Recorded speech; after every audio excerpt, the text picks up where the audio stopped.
The Tree of Love, written by Barbara Cartland, narrated by Anthony Wren. Chapter 1, 1815. Shenda brought her stallion into the stables, and as there was no groom to be seen, she rubbed him down. Then she patted him affectionately and walked out onto the cobbled yard. There was still no sign of the groom anywhere, and she thought he was doubtless in the kitchen talking to the cook about the funeral.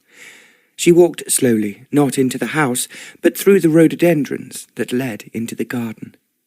The grass was green, and so many flowers were just coming into bloom.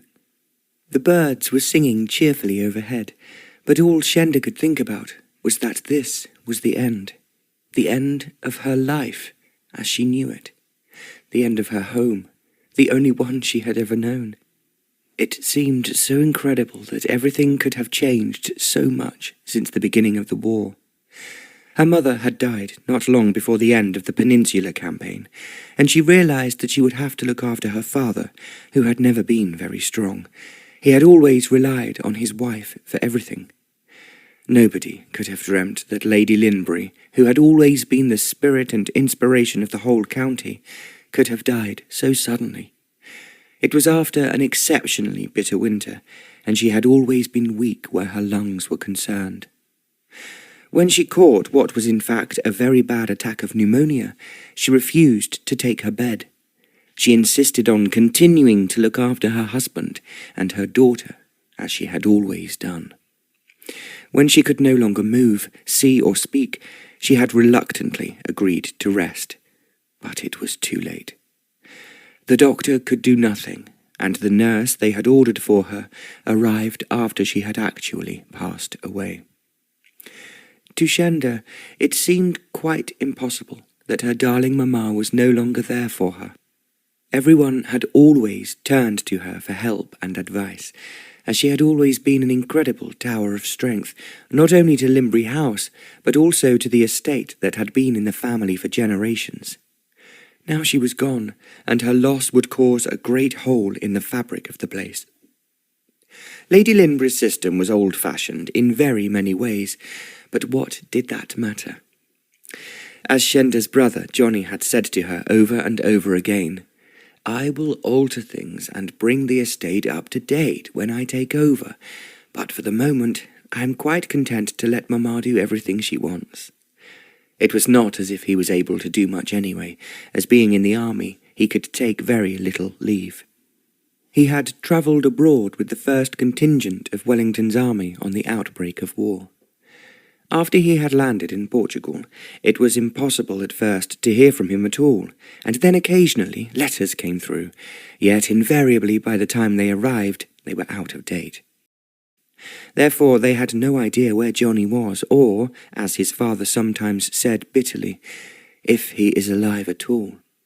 Shenda had written to him when their mother died, but it was 2 months before she received an answer. When Johnny learnt of his mother's death, he was, as Shenda expected, terribly upset by the news. "What will we do without her?" he wrote. "She was always the life and soul of the family, and I cannot imagine how you and Papa will cope now she is no longer there." It was exactly what Shenda was thinking herself. She could only write back to him and tell Johnny they were doing their best so that when he did return he would not be disappointed. Then the Battle of Waterloo came, and the whole of the country was in a wild state of excitement at the victory. But Johnny was one of those thousands of English soldiers who would never return. It was hearing that he had lost his only son, Shenda recognized, which had really killed her father. Losing her mother had been the blow that changed him into a withdrawn invalid who seldom spoke and only ate when his daughter more or less forced him to do so. Shenda had always known her father was frail, but then one morning when the servant who usually called him came hurrying to her room, she knew, as she heard his footsteps in the corridor, what he had come to tell her. Now, without her father, her mother, or Johnny to guide her, she had to make what she realized was the most important decision of her life. Actually, there was no alternative. She had to do what her father had told her to do. She had read the letter he had left for her again and again. At first, she felt that what he had written to her must be part of her imagination, and not of reality. Living as she was in the depths of the Hertfordshire countryside, she had always felt out of touch with the world outside her home and its immediate neighbourhood. There had been no question of her going to London a year ago, when she would ordinarily have made her debut in the season. One of her very distant relatives had written to say that she fully understood what a sad time it was for her, and wondered if she would like to come and stay in London. She was in mourning, and therefore could not attend any of the society balls, but there were so many small parties at which she could be a guest. Some of her younger cousins, whom she had never met, would doubtless invite her to visit them.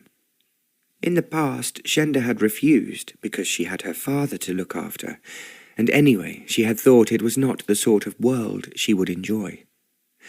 Now her father had been buried 2 days ago, and there had been no one to mourn at his funeral except their immediate neighbours. They were mostly older and living quietly, as their sons were serving in the army of occupation in France, and their daughters were married or so young they were still at school. Though her father was a peer, he was not a wealthy man, and during the years of the war he and her mother had not been that interested in social activities in the county. Shenda gathered that things had been very different when her father and mother had been young. When they first married, there had been more kindred spirits living in that part of Hertfordshire than there were now. She was amused when she was told that the Duke of Wellington, who was then Sir Arthur Wellesley, used to stay at Hatfield House with their neighbours, the Marquis and Marchioness of Salisbury.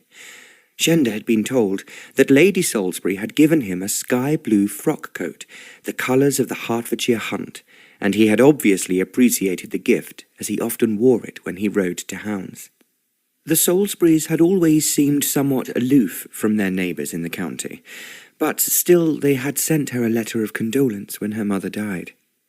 She expected that there would be another one when they learnt of the death of her father. What her father and mother had told her about the Duke of Wellington was all she knew about him. Now, suddenly, so that it took her breath away even to think about it, he had become very important in her life. After her father's death, she had gone to his writing desk to see what bills were outstanding. To her surprise, when she opened the centre drawer, she had seen her name printed in capital letters on a large envelope. She had stared at it for a moment, thinking she was only seeing it in her imagination. She recognized her father's handwriting, and opened the brown envelope gingerly. Inside there was one envelope for her, and another one addressed, although it seemed incredible, to His Grace the Duke of Wellington. She opened hers, and her father had written, "My dearest and most precious daughter, when you read this, which I think will be very soon, I will have joined your mother and your beloved brother in another world. As I have often felt them near to me, I am quite certain they will be there to welcome me, and I will not be alone. But there is no one left to look after you. This has troubled me night after night, when I have lain awake wondering how you will ever be able to care for yourself. I have finally decided that you must go to France when you have read this letter, and give the letter I have enclosed with yours to the Duke of Wellington. I have pointed out to him that I have given him my one and only son, and the well-being of my estate, as all our men who used to work for us have joined his army. Now the only one I have left is you, Shenda. I therefore leave you in his care, and feel sure that he will not refuse my plea. If Johnny had survived to carry on my title and the estate, you would, I know, have been happy. When the war was over, you could have lived the life your mother and I had always planned for you. As everything has changed, and all that is left of this hideous and ghastly war is the peace the Duke can bring to Europe, you surely have a right to share in his victory. God bless you, my dearest beloved daughter, and please obey me, as I believe that I am doing what both your mother and Johnny would think is right and just." Her father had signed it at the bottom of the page. Shenda read it again, feeling it could not be true. Also in her envelope was the name and address of a courier in London who would take her to France, and there was quite a large sum of money for her expenses. Now she stood in the middle of the garden, looking at the flowers and shrubs that were so familiar, and the trees she and Johnny had climbed when they were children. She looked beyond to the lake where they had both learnt to swim and fish. But still she could not believe that she must leave the home that had always been hers, and all the love that had been poured into it by her beloved family. As Johnny was now dead, so was the title, and the house and estate would have to be sold, because there was not enough income for her to keep them going, nor would it be possible for her to live there alone. As her father had said in his letter, the men working on the estate, and many had been with them for years, had all gone to war. Many had been killed or wounded, and there was no prospect, therefore, of their ploughing the acres again, and making the crops pay as they had done before the war. Just as they now looked sad and neglected, so did the house itself. It was almost impossible, even if she could afford it, to have the necessary repairs undertaken. The winter rain had seeped in through the ceilings, and the tiles had fallen off the roof, and there had been no workmen to replace them, or to make sure that there was no further damage in the next tempest.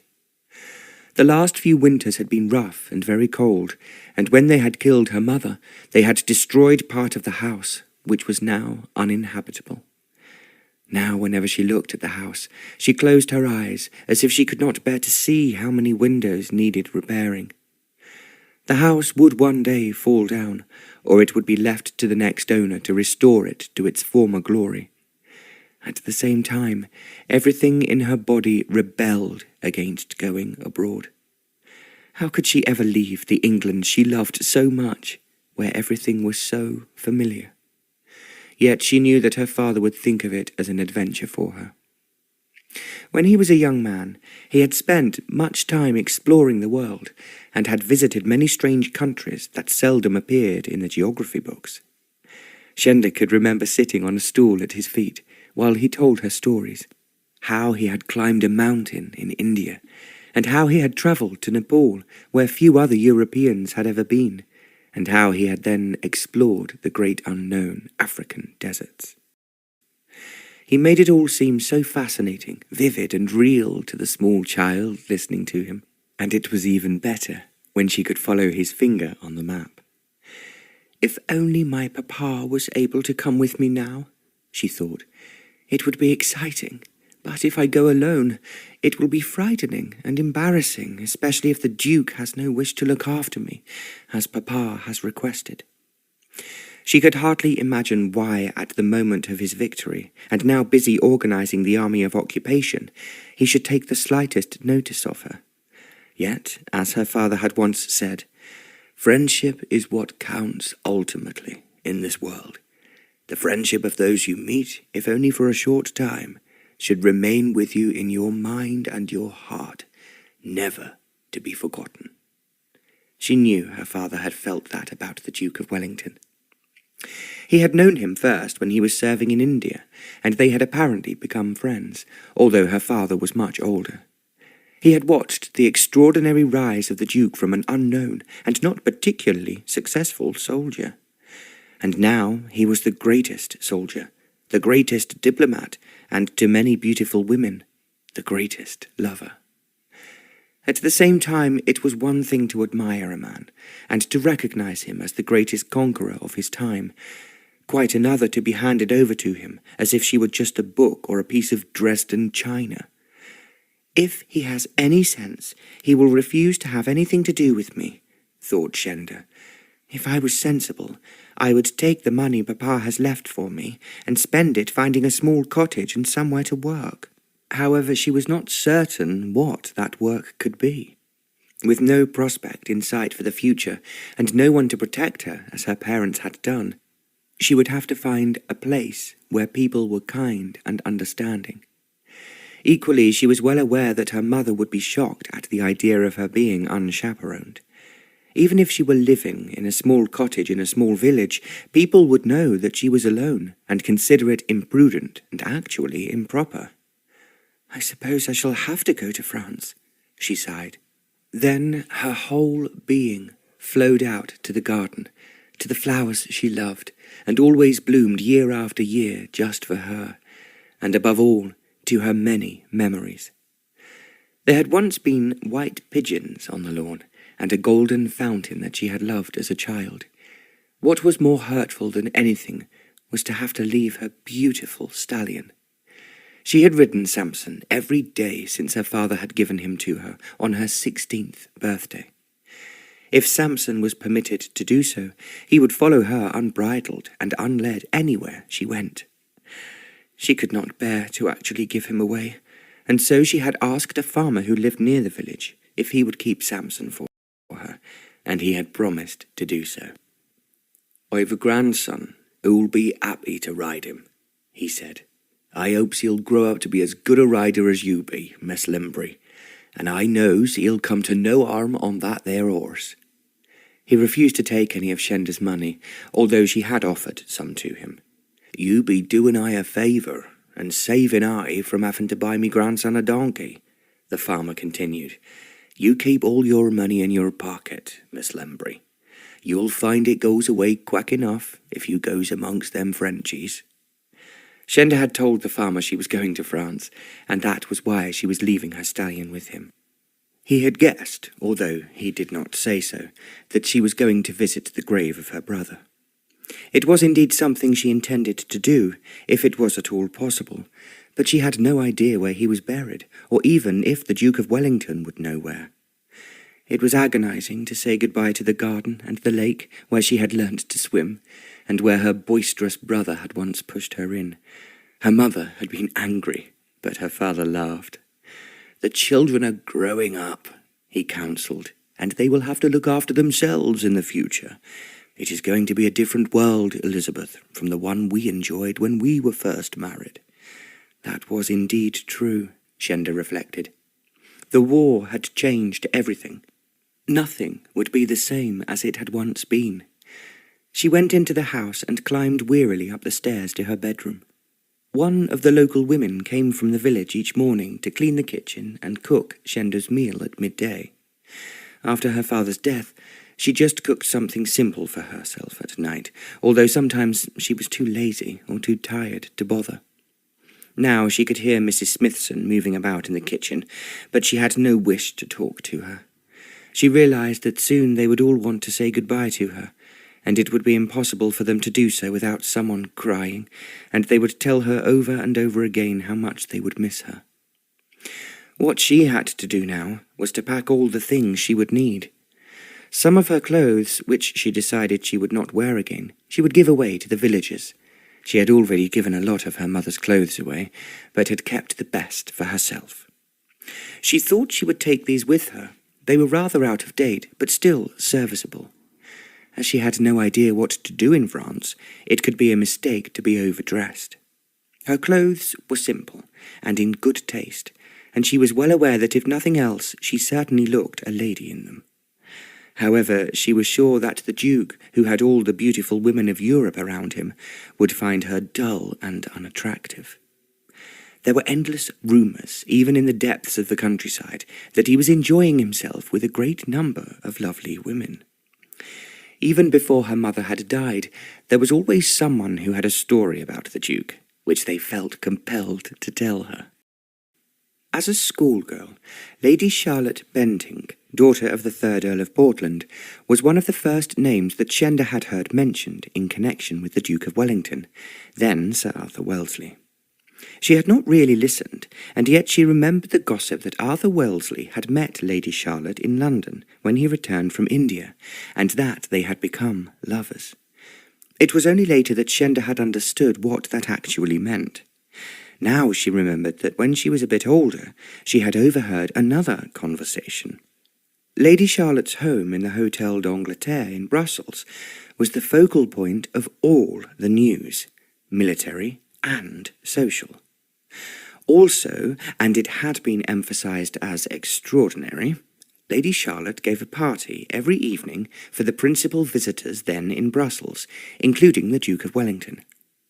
Shenda herself asked now, if he had been so busy with such beautiful women, was it likely that he would be willing to have her thrust upon him? At the same time, there was nothing else she could do but to obey her father's late request. Therefore, she continued to pack up her clothes, wondering where they and she would eventually end up. It was just 2 days later when she finally took the plunge and travelled to London. She had intended to go there by post-chaise, which obviously would have been expensive. But luckily, the son of one of the local farmers was going to London with a large consignment of produce to sell at Smithfield Market, and kindly said that he would welcome her company on the journey. It was hardly the right way, Shenda mused, that her mother and father would have envisaged her starting off on a journey that was to end with the Duke of Wellington. Equally, it would be ridiculous to travel alone and to spend so much money on doing so. So she had therefore thanked the young man and accepted his offer, and she had sat beside him in his cart. Actually, it was far more comfortable than she had expected, and the 2 horses drawing the cart were spirited and far quicker than the usual farm animals. They reached London in less than 3 hours, which Shenda thought was exceptional. The young farmer deposited her with her luggage at the office, where she could find the courier her father had instructed her to use. He turned out to be an elderly but well-spoken man, who remembered her father well, and was only too willing to accompany her to France. "I need to find the Duke of Wellington," she told him, "but I am not very certain whether he will be in Paris, where I understand he has a house in the Champs-Élysées, or with the Army of Occupation at Cambrai." For a moment the courier looked nonplussed, and then he suggested, "I have an idea, Miss Linbury, that one of our men who has recently been to France might know. If you let me speak to him, I am sure he will have the latest news of his Grace's movements." He left Shenda sitting in the low-ceilinged entrance to the office. People kept coming and going past her, and it took her a little time to realize that this must be where a number of people made their reservations to travel. The courier came back to say, "I am led to understand that His Grace the Duke of Wellington is at the moment at his house in the Champs-Élysées, and there is no reason at all, Miss Linbury, why we cannot reach Dover this evening in time to board a ferry to carry us to Ostend." This, Shenda thought, with a little quiver of delight, was where the adventure really started. She had adored travelling with her father, although it had only been very occasionally, and she had also always enjoyed travelling in her mind. Now it was a reality. She desperately wanted her father with her to make sure she missed nothing of the trip. It took quite a long time, as the road was very rough, and they did not reach Dover until it was nearly midnight. Although the road was being repaired in a number of places, the courier pointed out that there was a shortage of men to do the work owing to the war. It was an excuse she had heard thousands of times already, and she was very certain that it was something she would hear 1,000 times more in the future. The courier took her to a comfortable hotel, which was not expensive, and the guests, who never stayed more than a night or 2, were not particularly interesting. To Shenda's surprise, she slept peacefully. The following day they set off soon after dawn on the first ferry to cross the English Channel. It was overcrowded, and the service was practically non-existent, but as Shenda had somewhere to sit, she did not worry. She was only too thankful and too excited when she stepped out onto French soil. She left the courier to fight for seats on the coach for Paris that would leave as soon as it was full. The carriage was quick, and the service where they changed horses was swift. They could, the courier informed her, reach Paris in 12 hours, but it was always very uncertain what might happen en route. Not surprisingly, they were delayed first by a loose wheel, and then when one of the horses went lame. It was late in the afternoon when they finally drove into the capital city that Shenda had heard so much about. She was so excited at seeing the tall houses and the narrow alleys crowded with people moving around.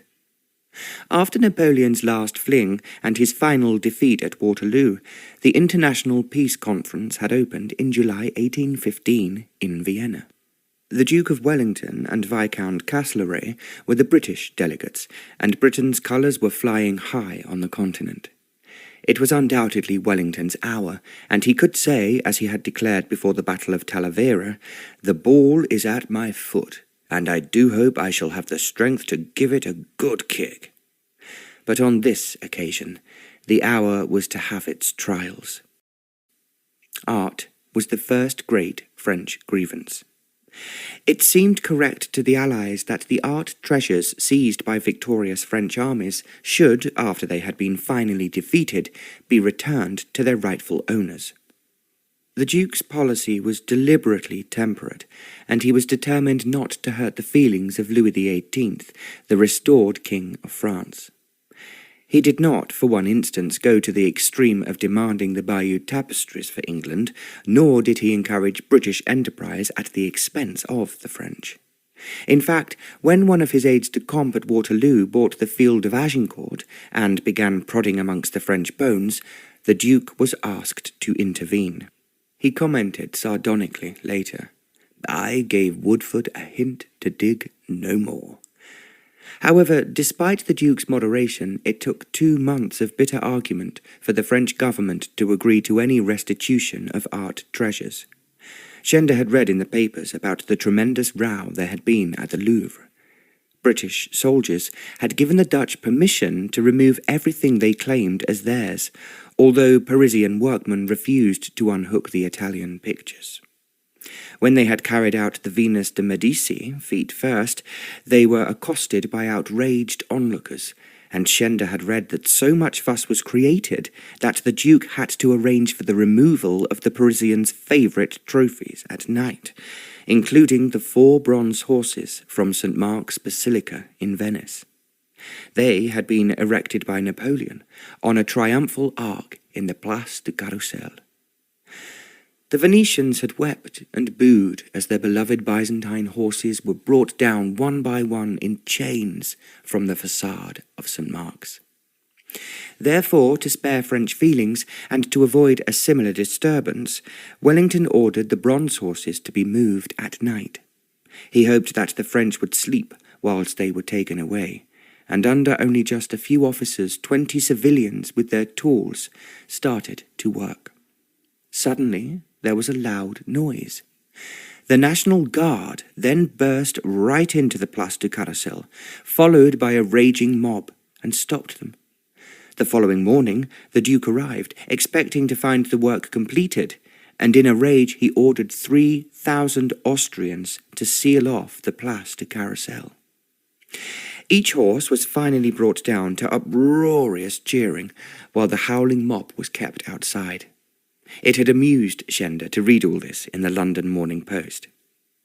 She was wondering whether she would see endless empty spaces everywhere in Paris, from which the countries overrun by Napoleon had recovered their treasures. When Shenda and the courier had been set down after the long journey from Ostend, they took an ordinary fiacre, and the courier instructed the driver to take them to the Champs-Élysées. It was thrilling for Shenda to be driven through the Place de la Concorde, and she remembered clearly how the fearsome guillotine had once stood there, with the King of France behaving with great bravery before the mob cut off his head. The thought of it made her shudder, but she could not help finding the Place de la Concorde itself even lovelier than she thought it would be. The Champs-Élysées was wide and impressive, and only then did she forget her interest in everything the Duke had been doing to restore the treasures of Europe. Now she realized she had to meet him in person. Suddenly, she wished that she could turn the fiacre around and somehow return to England.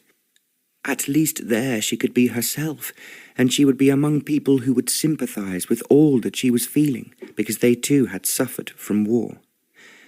The fiacre now rumbled to a standstill outside an extremely impressive house. It had iron gates admitting to a beautiful and well-cultivated garden. "We have arrived at our destination, Miss Linbury," the courier announced proudly. "I am most grateful to you for looking after me so well," Shenda managed to say. She paid him out of the money her father had left for her and added a large tip. The driver of the fiacre waited for the gate to open, and they drove in as servants appeared at the front door. Shenda alighted, and her luggage was taken down from the front of the fiacre. It was then that she wondered, if the Duke refused to accept her, what she should do and where she should go. Already the courier was saying his farewells as she thanked him again for his courtesy, and he drove away. She suddenly realized that she did not know where to find him, to take her home if needs be. Her major-domo was waiting at her side, and with an effort Shenda forced herself to speak to him in French. "I have come to see His Grace the Duke. Please, come this way, mademoiselle." The major-domo led her along a lengthy passage and into an elegantly furnished reception room. She guessed that it was where those who wanted an audience with the Duke waited until he was ready for them. The door was closed, and she was alone. She asked herself again frantically if it had been a stupid idea to come. Supposing the Duke refused to see her? Supposing he sent her away without even reading her father's letter? Where could she go, and what could she do? These thoughts passed through her mind almost as clearly as if someone was saying it all aloud. Then the door opened, and a young man in uniform, who was obviously an equerry, entered the room. He looked at Shenda with surprise, and as he walked towards her, she rose to her feet. "I have come to see the Duke of Wellington, with a letter from him from my father, the late Lord Linbury." The equerry bowed. "His Grace is rather busy at the moment," he said, "but I am sure he will be delighted to see you as soon as he is free." Shenda gave a little sigh of relief before the equerry asked her, "Have you just come from London?" "Yes, and it was a somewhat difficult journey, but actually we were quicker than I expected."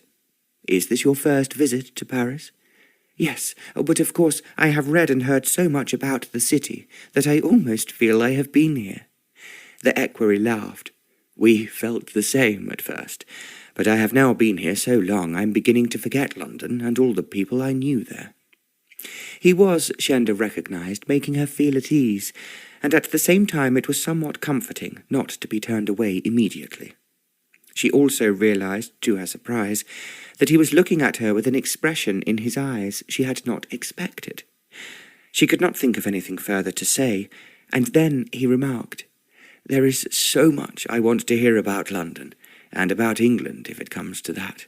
I do hope I will have a chance to talk to you after you have seen His Grace." "That would certainly make me feel more at home than I am feeling at the moment," she replied nervously. The equerry smiled at her. "Everyone is frightened before they meet the Duke, but I assure you that when you know him, he has a charm which puts even the most aggressive foreigner at his ease." He had a twinkle in his eye, and Shenda laughed as he walked towards the door. "I will go and see if the last caller has gone, and don't worry, I am quite certain His Grace will be delighted to meet you. You are English, and what can be more pleasant when one is so far from home than to meet someone who speaks the same language from the country we belong to?" He was gone before Shenda could think of a reply. She told herself he was certainly the kindest young man she could hope to meet. "He knew that I was apprehensive," she reflected. "And now the Duke of Wellington does not seem half as intimidating as he did before I came here." Chapter 2. The Duke's guest rose to his feet, saying, "I cannot thank your Grace enough for your help, and of course your inspiration. I know that no one else ever leaves you without saying the same thing." The Duke of Wellington smiled. "I am always delighted to hear it again." His guest, who was the newly arrived ambassador of one of the smaller countries represented in Paris, walked to the door, followed by his wife, who had scarcely spoken since they arrived. She was, however, exceedingly attractive, with, the Duke speculated, Russian blood in her. As he bent over her hand in Parisian fashion, he felt her fingers twitch beneath his. He rang the bell. An equerry then opened the door, and the ambassador walked out of the room. Before the door closed, his wife came running back, saying as she did so, "Ah, I have left my handbag behind." It was on the chair where she had been sitting, and she picked it up. Then, as she glanced over her shoulder to make sure that neither her husband nor the equerry were to be seen, she moved close to the Duke and whispered, "Come and see me tomorrow at 5 o'clock. I will be alone." His eyes glinted as he looked down at her, and then she stood on tiptoe and kissed him on the cheek. Before he could say anything or move, she had run across the room and disappeared out of the door. The Duke gave a little laugh. It was something that often happened to him, but he never failed to find it surprising. Nevertheless, as she was very pretty, he thought he would definitely call on her tomorrow afternoon. He walked slowly to the window and stood taking in the sun-kissed air before he rang the bell again. He was thinking, as he had so often done before, of the extraordinary way he had moved up in the world. What had happened became ever more astounding to him every day. He had had a sad childhood, his mother finding him gauche and unattractive, and as he often said of himself, "I was a shy, reserved boy." He had found himself thinking of Ireland. As a penniless first lieutenant in a foot regiment, he had been no match for Kitty, the girl he had first wanted to marry in the spring of 1793. After many visits to Kitty's Dublin family home, he had declared his intentions, only to have them dashed by her family, who thought that, as the third son of a large family, he looked to have little in the way of prospects. Thinking herself in love with the dashing young man, but powerless to choose her own husband, Kitty had no choice but to comply with her father, Lord Longford, who turned him down not only once, but twice. The Duke was subsequently promoted to the rank of captain in the 18th Light Dragoons, then to major, and finally to a lieutenant colonel in the 33rd Foot.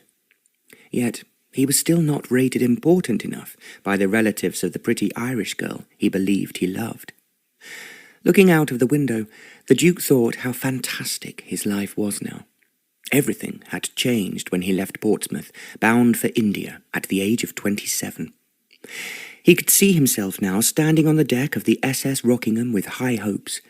9 years later, he returned home still a bachelor, but with an experience of women that was to remain with him all his life. He went out as the Honourable Arthur Wellesley, but left as Sir Arthur Wellesley, K.B., the victor of Assaye and half a dozen other hard-fought battles. He also left behind him many attractive, young but married women who wept when they bid him farewell. He was considered exceedingly handsome, despite a long pale face and a markedly aquiline nose. But his clear blue eyes were as compelling as his personality. The ladies, who had found him irresistible in India, were always married, and when they encountered him, their husbands were soldiering in another part of the country.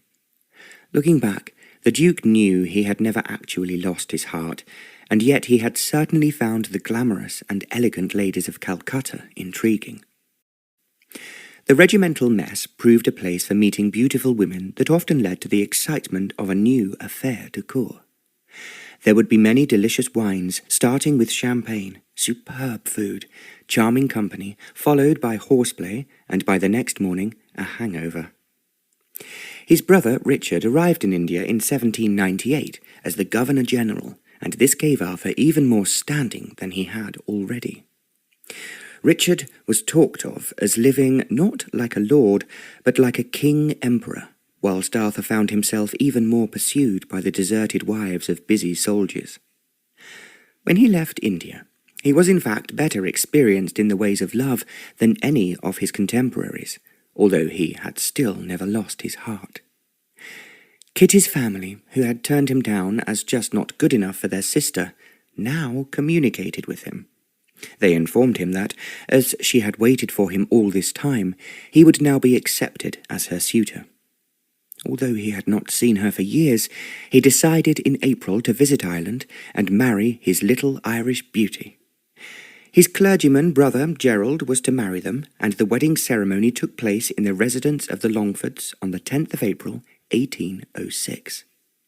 If he had altered while he was away, so had Kitty.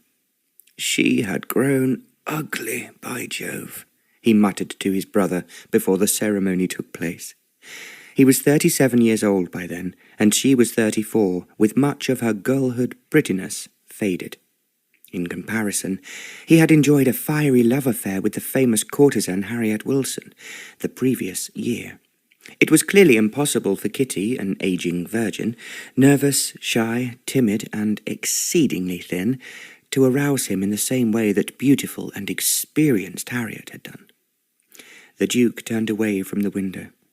The spark between them seemed to have been extinguished over their years apart, and never was reignited, as they had so little in common.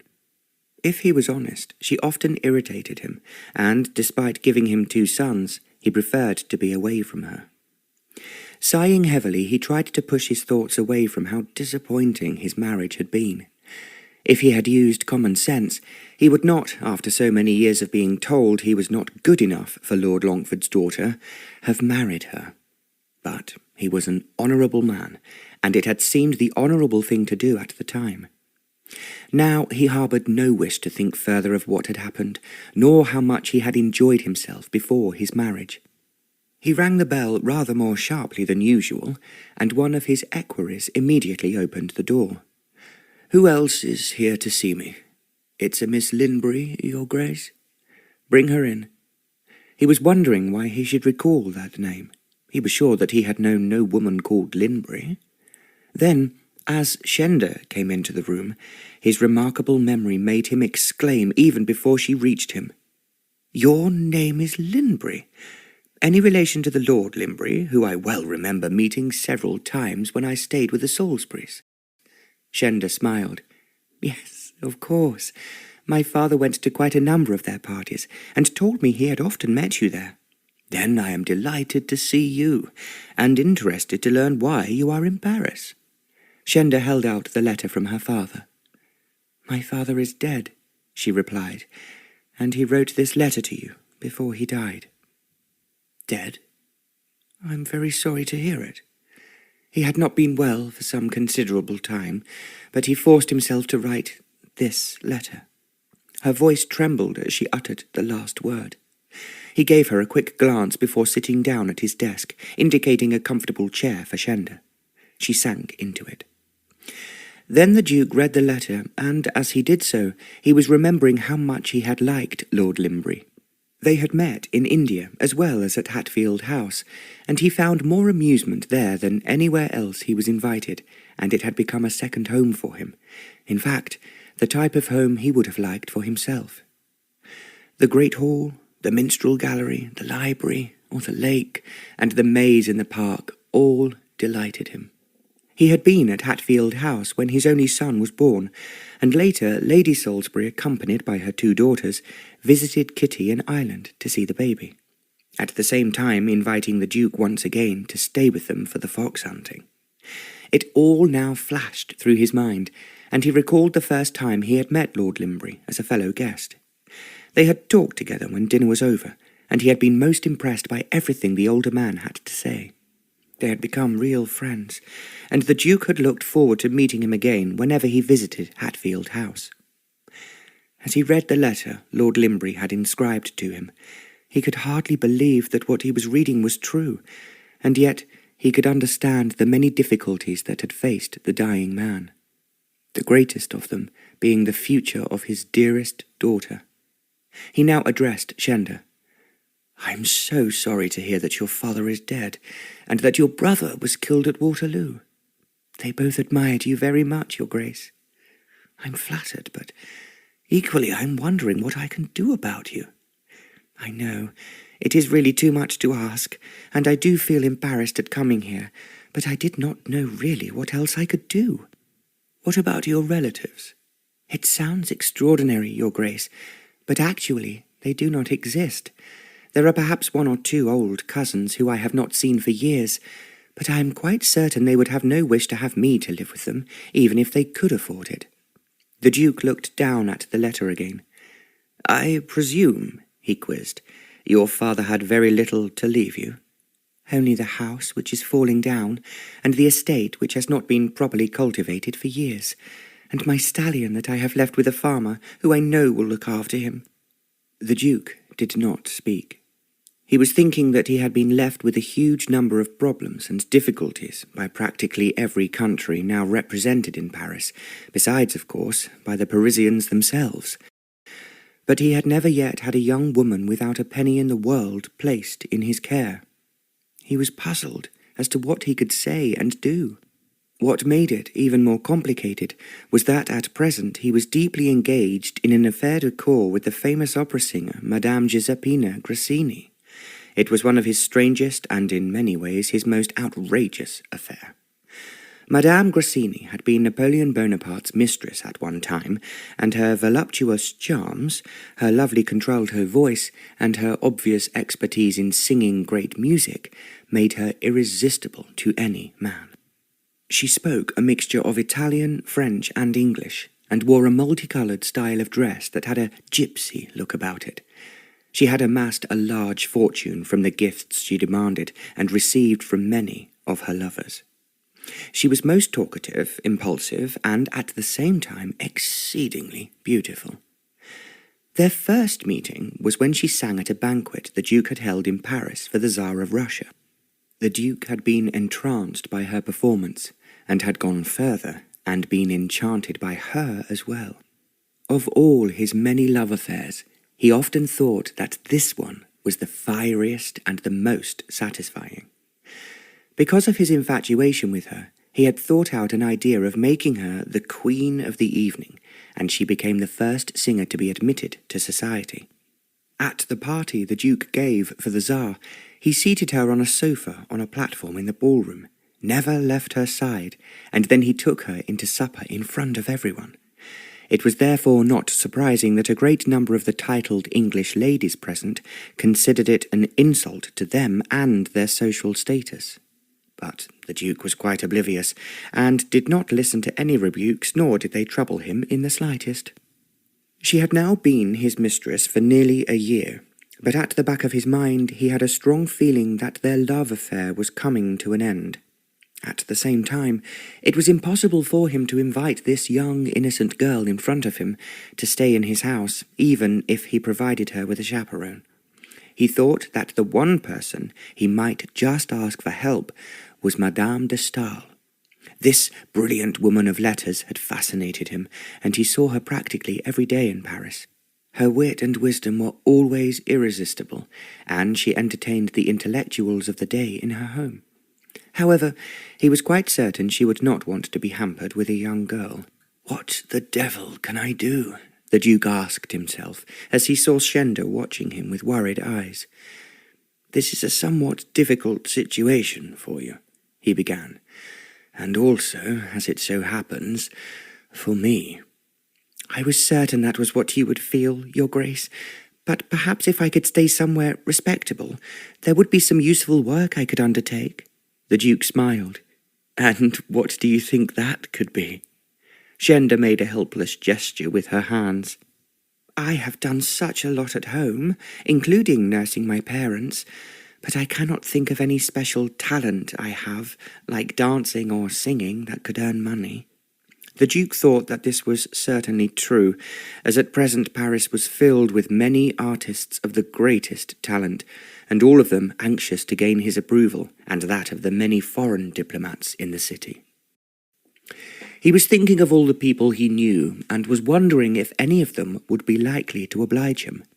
He recognized that the most charming of his female acquaintances were all besotted with him, and they would therefore not be prepared to accept an exceedingly pretty young English girl as their guest. Alternatively, if she were found staying in his house, it would undoubtedly ruin her reputation. Because Shenda was aware that he was finding her a difficulty, she suggested, "Perhaps, Your Grace, I should stay in some quiet lodging-house whilst you consider my father's request." The Duke did not have to look at her. He realized that with her young, attractive face and exquisite pink and white skin, every Frenchman she came across would pursue her and inevitably frighten her. "I was just thinking," he said, trying to reassure her, "that it should not be difficult to find somewhere for you to stay, and something interesting for you to do. Paris at present is filled with people from every European country who have all suffered under Napoleon. I will, I feel sure, find you something that you will enjoy doing. Equally, you must stay with someone I can trust to take care of you." "You are so kind, and it is wonderful of you not to send me away at once," Shenda enthused. "But I don't want to be an encumbrance on you in any way." "We have to think about this in a practical manner. First, as you have been travelling, I am sure that you would like something to eat and drink." "That is most thoughtful of you, Your Grace." She was really too agitated to want anything. But she knew that the Duke was taking his time to mull over the problem she had brought to him. He rang the bell, and when the equerry appeared, he told him, "Miss Linbury is tired after travelling all day, and I suggest that she has what the chef will undoubtedly call an English tea in the salon." The equerry smiled. "I will order it at once, Your Grace." "Now, tell me a bit about yourself," the Duke asked Shenda, "and why everything has gone so wrong on your estate." "I think everything started to go wrong after Mamma died. Papa was too upset after her death, and then too ill to cope with the difficulties the war brought to us all." The Duke sighed. "The war! It is always the war. But now at last I am determined that we will have peace. To make sure of it, as you have doubtless heard, we are imposing an army of occupation on France, although it might be difficult to keep the men under control when there is no fighting. I have read about it in the newspapers. I will, of course, be doing a lot of entertaining, but it would not be proper for you to stay as my guest in this house." He did not add, although he thought it, that it was going to be somewhat difficult to be rid of the attractive Madame Grassini. He was being honest with himself, and he knew that Madame Grassini was well aware that he was looking with more interest at the other women who approached him. Nothing was said, and yet she would hardly realize instinctively that he was not so completely bemused by her as he had been at the beginning of their affair. She still thrilled him, and because he knew he meant a great deal to her, it was going to be hard to break it off. He had never been able to disappear at the end of his affairs without tears and broken hearts, although quite a number of his mistresses remained close friends. It was impossible for the Duke not to think of Lady Georgiana Lennox, whom he had met in 1806 on his return from India. He wrote to her every week when they were not together. She was exactly the sort of woman he could trust to love him forever, and yet she never reproached him. Only this May she had ridden with him to a review of the Brunswick troops, and it had rained heavily, and she had returned to Paris wearing a soldier's greatcoat. The Duke had presented Georgiana with a portrait of himself, an original miniature by a Belgian artist. She had come to Paris, and he knew he would have to spend a great deal of time with her. As she loved him so much, she had delayed getting married, and she was still refusing offer after offer simply because of her adoration for him. As he ruminated, the Duke found this new problem more and more difficult. How could he protect this young girl, while at the same time not neglecting women like Georgiana, who loved him to distraction? There were 4 Parisian theatres where the Duke had his own box every night.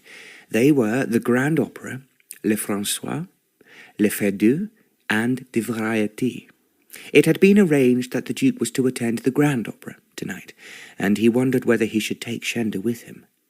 Then he guessed that it would be a mistake.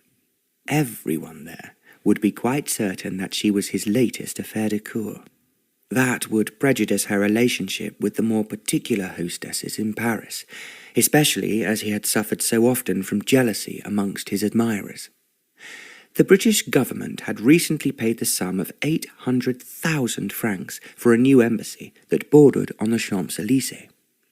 He supposed that Shenda might stay there, but the embassy was not yet complete, and he was not sure whom he could trust to chaperone her. "It's such an impossible situation," he told himself angrily. Then he realized Shenda was looking at him with a concerned expression in her eyes. "If I am a nuisance, Your Grace, when you are so wonderful and have done such marvels for England, I must go home. I am afraid very stupidly I let my courier leave without telling me where I can find him in Paris." "No, no, of course not," the Duke said hurriedly.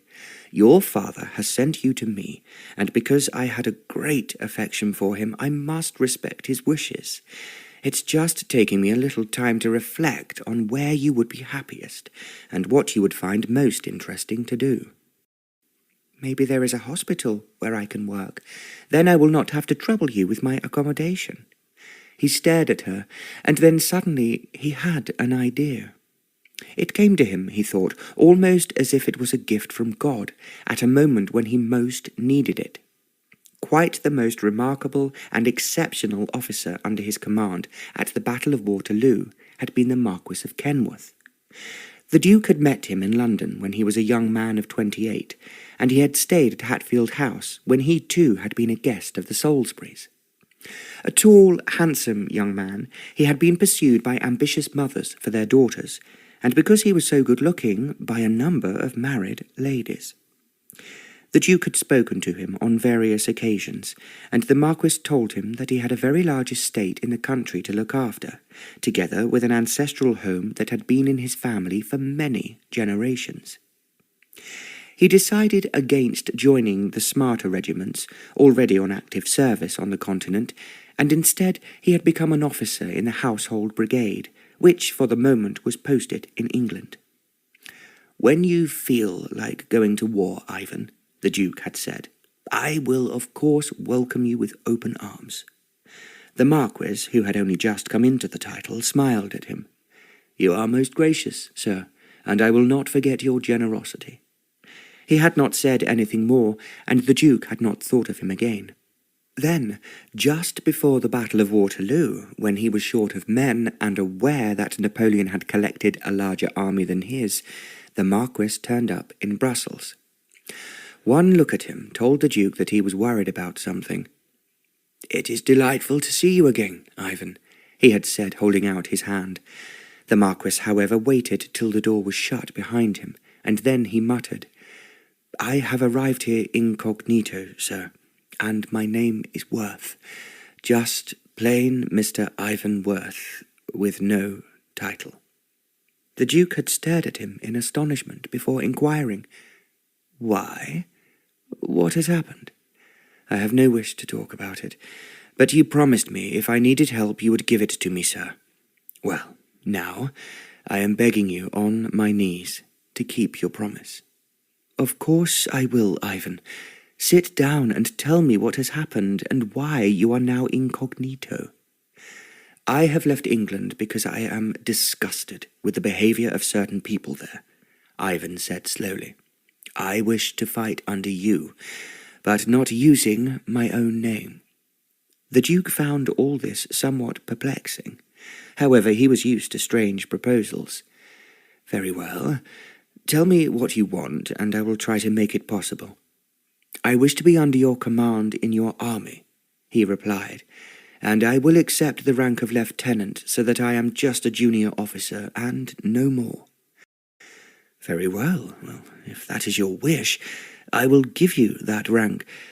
But it seems rather strange that, as you are already a captain in the Household Brigade, you should want to go down the ladder rather than up it."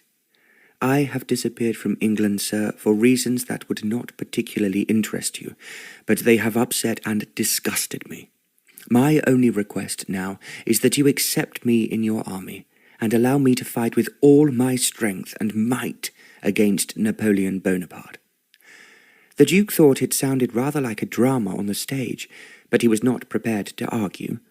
He was far too busy at that very moment to think of anything but the battle that lay ahead, and at the same time an extra officer was always welcome when he was quite convinced that Napoleon's army was larger than his own. He sent Ivan to a cavalry regiment, and was glad to learn that he had brought his uniform with him, as well as his own batman, who would count as another soldier for the forthcoming battle. Lieutenant Ivan Worth had indeed proved himself an outstanding officer, in a way that the Duke had not actually expected. He had managed to hold off a French attack on a key position, with the French retreating, having lost at least double the number of casualties as the English. The Duke had now been told how Ivan had encouraged the troops under him, and they managed to drive off another French attack by making it appear that they were much stronger than they actually were. It was, however, unfortunate that at the very hour of victory, Lieutenant Ivan Worth had been badly wounded in the shoulder by a bullet fired by a sniper. He had been carried unconscious and bleeding from the battlefront. The Duke felt rather responsible for him, and knew that he could well afford it, so he had not left him with the other wounded when he travelled to Paris. He had taken Ivan Worth, now raised to the rank of captain, with him, and settled him in a comfortable house in the Faubourg Saint-Honoré, in one of the smartest and most expensive parts of Paris. The house belonged to a French vicomte, who was sheltering in the south of France from the ravages of the war, and it was therefore unoccupied. The Duke had given orders that Captain Worth was to be installed there, and had arranged that nurses should be provided for him and no expense spared. The Duke's orders were carried out to the letter, and Ivan was attempting to regain his strength. When the Duke had called on him 2 days ago, he was told that the doctors were pleased with his progress, although he would doubtless have to remain convalescent for quite some time yet. "The only difficulty, Your Grace," his batman told the Duke, "is that the captain's taken a big dislike to the nurses provided, and keeps dismissing them." The Duke had looked at the man in surprise. "Why should he do that, Higgins?" The batman had looked over his shoulder almost as if he felt someone was listening, before replying, "His lordship, I means the captain, had a real unfortunate experience afore he left London." The Duke raised his eyebrows. "With a lady?" "He'd be ever so angry, Your Grace, if he knew I'd told you. It was someone he were hoping to marry, but they quarrelled." The Duke was now beginning to realise why Ivan had come to tell him, and wished to fight in the war. "Tell me more, Higgins," he demanded. "As you can imagine, Your Grace, I weren't told much myself, but I knows there's been a terrible row between him and Lady Helen Oswald. When her walked out of the house, I packs up and, we comes to you." The Duke had suspected that the reason for Ivan's sudden appearance had something to do with a woman.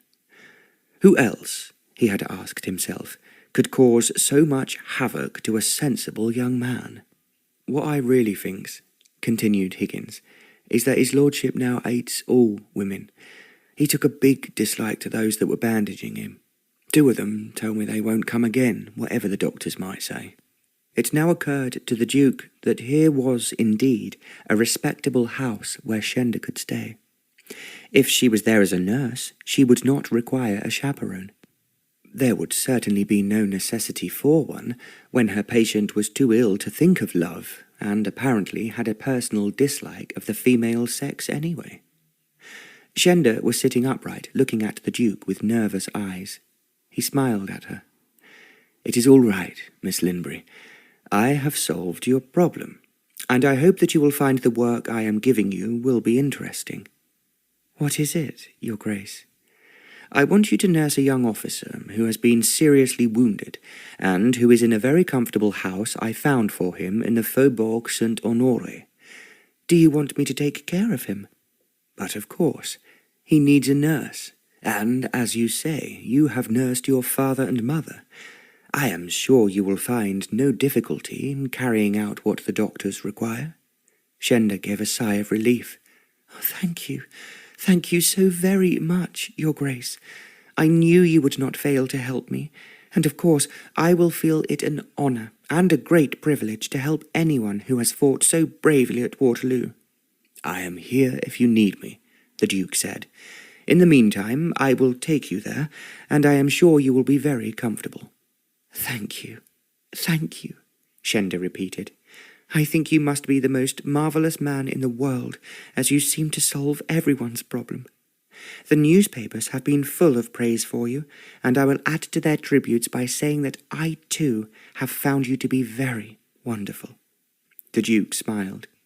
He was thinking of how the Tsar had said to him when Napoleon had reappeared in France from Elba, "It is up to you to save the world once again." It was what he had tried to do, and with God's help, he had been victorious at Waterloo. But now, as if the cap had been set on him, he was obliged to solve the problems of almost everyone he came into contact with. "I have done it once again," he murmured to himself as he rose to his feet. Chapter 3. The Duke drove from the Champs-Élysées into the Place de la Concorde, with Shenda sitting beside him. "Now, I must explain to you," he began, "all about your patient." Shenda turned to him and became attentive. "I am led to believe," the Duke said slowly, as if he was considering every word, "that Captain Ivan Worth was deeply upset by a woman before he was wounded in battle. He is therefore, I understand, somewhat difficult with his nurses, and he may not be too pleased to see you." "I expect that is due to his wounds, Your Grace. I know my mother told me about women who hated their husbands anywhere near them after an accident or quarrel. He probably doesn't like feeling so weak and helpless." "That is exactly what I thought," the Duke agreed with some satisfaction.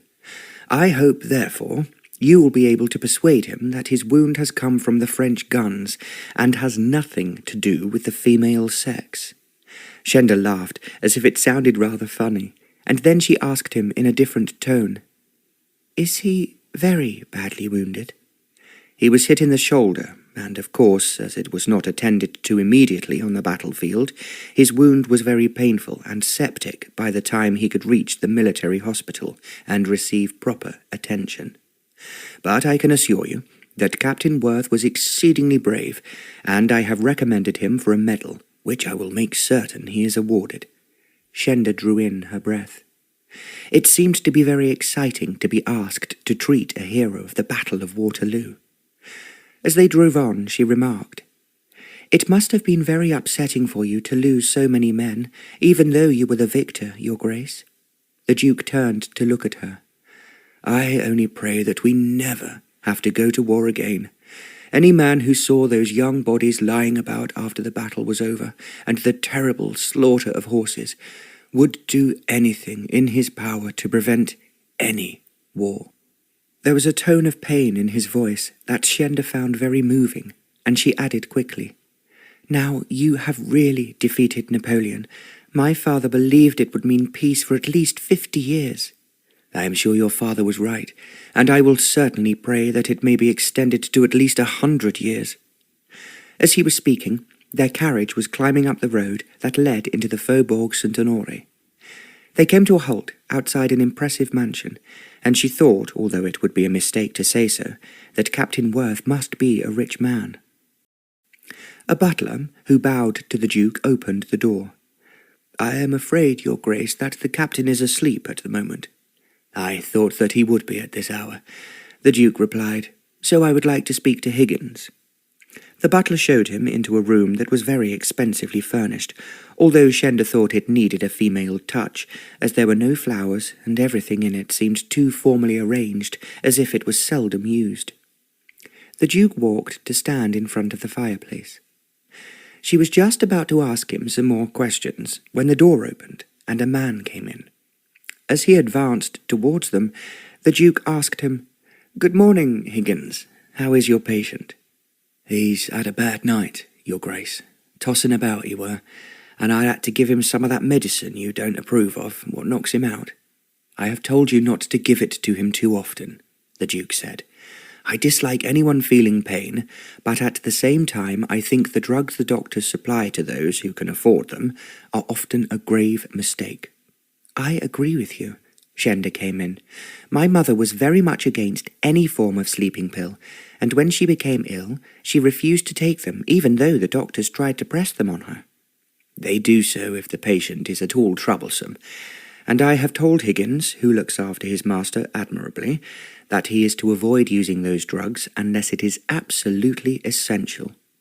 "I've followed your instructions, Your Grace, but his shoulder be ever so painful after it's been bandaged, that I thinks, although it ain't for me to interfere like, that what them doctors put on it stings it rather than heals it." "I would not be surprised, Higgins, but I am hoping this lady I have brought to you to look after the captain will be able to help his shoulder to heal fully without too much further assistance from the French doctors.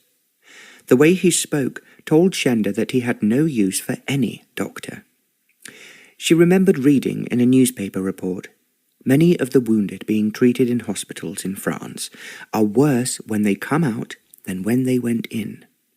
Now, what I want you to do, Higgins, is to let Miss Linbury, who is the daughter of a friend of mine, and who I am sure is most competent, do what she thinks best for the captain. I was not at all happy the last time I called to see that he was not improving as he should be. I agrees with you, Your Grace, but I don't speak the language them doctors speak. I just can't tell them what I thinks. I am sure Miss Linbury will be able to do so. As he spoke, he looked questioningly at Shenda, and she responded, I speak French quite fluently, Your Grace, and I am sure that you are right in thinking it is a great mistake to drug a patient into insensibility too often. The Duke gave a sigh of relief. Then I can now leave the captain in your capable hands, and I will be interested to hear how he progresses.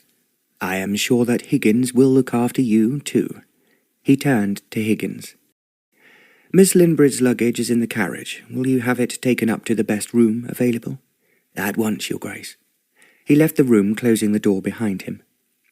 Shenda realized that the Duke had dismissed him so that he could speak to her privately. I am hoping that you will not find it too difficult here. You are very young, Miss Linbury, but I suggest you make it clear from the beginning that you are in charge. I am sure that, as you have brought me here, they will accept me, but I am only afraid of disappointing you. I have a feeling, and it is a strong one, that you will not do so. But if things do get too difficult, and if your patient is truculent, then you know where to find me. Thank you so much once again, more than I can possibly say, Your Grace, and I will do my very best in every way to make this gentleman better as quickly as possible. You take your time. I shall always be glad to have him back with me, but I feel it is going to be hard for him to return to work, so to speak. Miracles can and do happen. My mother helped a great number of people who had been given up on by doctors, simply because she believed so much in natural medicine, rather than that manufactured by the medical profession. In other words, the Duke smiled, your mother had a herb garden. Naturally, Your Grace. And my mother had one too, the Duke admitted. As he was speaking, he was thinking that his mother had not been especially interested in the herb garden, even though it had been flourishing for generations before she had married his father. But he knew from everything he had already heard that the French doctors were completely determined to use the new synthetic medicines, come what may. They had been specially produced for the wounded, without, he considered, being properly tested before being put on sale, but he did not want to complain too much at this stage, in case he frightened off Shenda.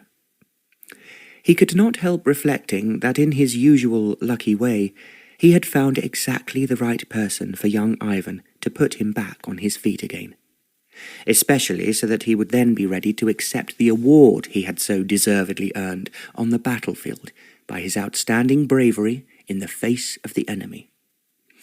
I must now return to my house, where there will be people waiting for me, and I must not be late for the dinner party I am giving this evening for a very beautiful lady.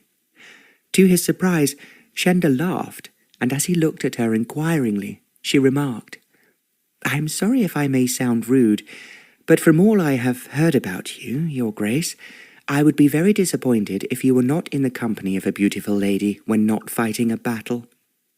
It was the remark the Duke might have expected from Madame Grassini or from Henriette Wilson, certainly not from anyone as young and innocent as Shenda. However, he just laughed and commented, I am glad I don't disappoint you, but if you are in any trouble, you know where to find me. I feel sure your father will be very pleased that you are safe here, and will, I hope, not get into any trouble. I can only thank you again and again, Your Grace. They moved into the hall, and the Duke took his hat from a footman, and Shenda followed him outside. As he climbed into his open carriage, he raised his hat to her as the horses started off. She had the sudden feeling that she was losing her only friend in Paris, as she stood watching the carriage till it was out of sight. Then Higgins, who had joined her, piped up. "That be a great man, and it'll be something to tell your children when you ask them that you've met him, and he's helped you as he's helped so many others." "You are so right, and I will always remember his kindness, even if I never see him again." As she spoke, she hoped with great sincerity that she would indeed see him again. Then Higgins added, "You'll see him right enough. He be really fond of the young master, and he's in almost every other day since we've been here."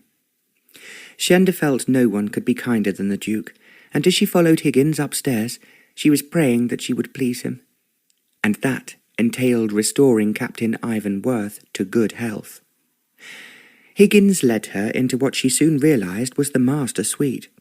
The bedroom was vast, with a huge four-poster bed against one wall where she could see a man asleep. The damask curtains were tightly drawn against the windows, and Higgins, without saying anything, drew them back. Now she could see the man lying in the four-poster bed clearly, and he was extremely handsome. Dark hair was brushed back from a square forehead to reveal fine, almost classical features. There was a deep frown between his eyes, as if he was suffering pain, and she could see that he was heavily bandaged on one shoulder. Higgins came and stood beside him.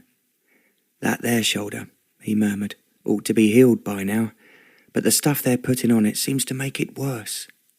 "Let me see what it is," asked Shenda. She was speaking only a little above a whisper, but she was well aware that the man she was looking at was in a drugged sleep and would not hear her. Higgins walked towards a beautifully inlaid chest of drawers that was obviously used as a dressing table. There were a pair of hairbrushes, a tie box, a candle, and numerous bottles and pots. Shenda guessed that the doctors must have ordered these. She picked up one of the pots and realized that it was a grease to be applied to a wound, and it smelt of some harsh ingredient that was almost repulsive. She put it down and took up the others. Each one was more or less the same. She was quite certain that even if they cleansed the open wound, the stinging that the greases would cause on bare flesh would be very painful. She looked from one to the other, and then she said to Higgins, "Would it be possible, without waking the captain, for me to see his shoulder?" "He'll not wake, whatever us do to him now. He be out for the count, so to speak, and whatever us says or does, he'll not know it." He walked towards the bed as he spoke, and then he undid the bandage that covered the captain's shoulder. Although Higgins was fairly gentle, Shenda could not help thinking that she should be more so. If he was fully awake, Higgins' movements would definitely hurt him. Once the bandage was taken off, she was able to see his shoulder and that the wound was still inflamed and red. But Shenda was sure that, as it happened some time ago, it should have subsided by now. "There, you can see for yourself what them doctors are giving him ain't no good," volunteered Higgins. "I do agree with you, Higgins, and what I want you to do now is to go down to the kitchen and ask them if they have any honey." Higgins stared at her. "Honey? What do you want honey for?" "I'm going to use it temporarily on that wound. Then I want you to find me a great number of natural herbs that I am certain will take the inflammation out of it much more quickly than what is currently being used." "Did you say honey?" Higgins asked again, if he could hardly believe his ears. "The very best honey they have, and I will watch our patient while you are fetching it." Higgins drew in his breath, as if he would argue, and then without another word, he walked to the door. Shenda sat down on the end of the bed and gazed at the man lying asleep. There was something overwhelming about him that told her without words that he was suffering intensely. Not physically, but mentally as well. She did not know why this thought occurred to her, except that she had always believed, although she never talked about it, that she possessed the same gift of intuition as her mother. It always told her when things were right or wrong, especially if it concerned the health of another person. Now she was absolutely certain that the captain's wound was not healing as quickly as it should. Not only because it was being wrongly treated by the French doctors, but because something was concerning him inwardly, and that meant a wounded mind. It took a little time for Higgins to produce what she required and bring it back. He did not tell Shenda that they had laughed in the kitchen when he had asked them for honey. "If you has to sweeten up the young lady as soon as arrives with honey," one of the women had chided him, "you must be losing your touch."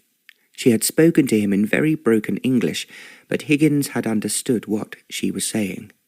"Honey be sweet," he answered tartly, "and that's more than you're being to me at the moment." As he took the honey-pot up the stairs to Shenda, he was still wondering what she wanted it for. He was thinking perhaps she intended to use it to counteract, or perhaps just to mitigate the drugs the captain had taken.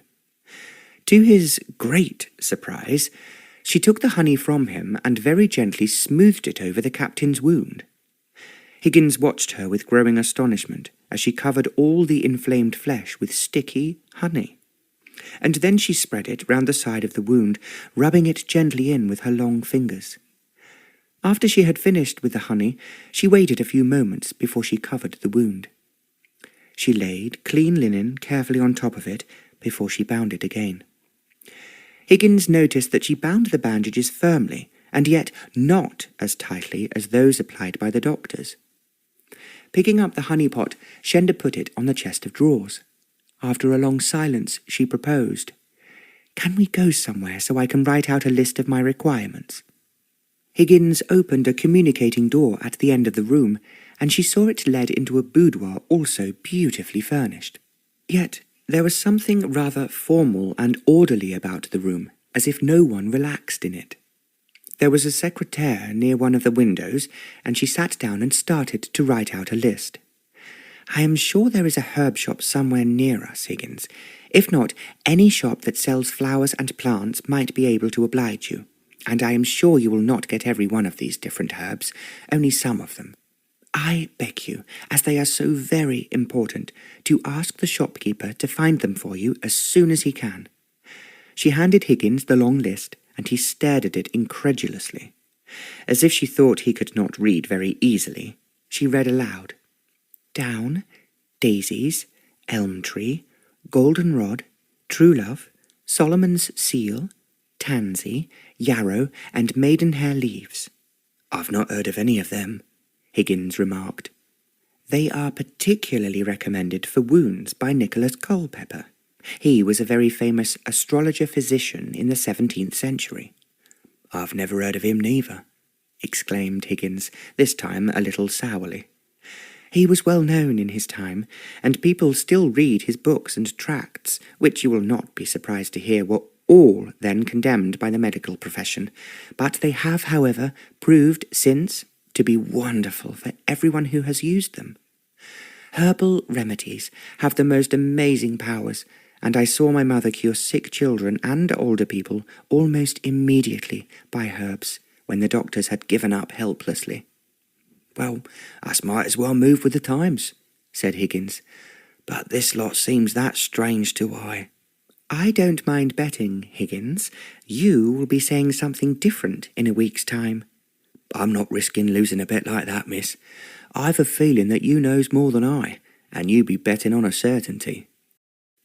"Just wait and see, and I feel certain that when your master does wake up, although his head will be aching, his wound will not hurt him as much as it did before you sent him to sleep." "All right, I believes you," Higgins grunted, "but there be many as wouldn't." Shenda laughed. "I can believe that. But now will you show me to my bedroom, and as I might be called on in the night, I would like to be as near to the patient as possible." "I was a-thinking about that, miss, while you were writing down them strange things that you needed." "What have you decided?" "I thinks the best thing is if you be on the other side of this here room. It be part of the master suite, but as there ain't no mistress at the moment, or likely to be, you might as well be in comfort." "I am prepared to agree with you, Higgins." Higgins walked across the room and opened a door that led into a small room that Shenda thought enchanting the moment she saw it.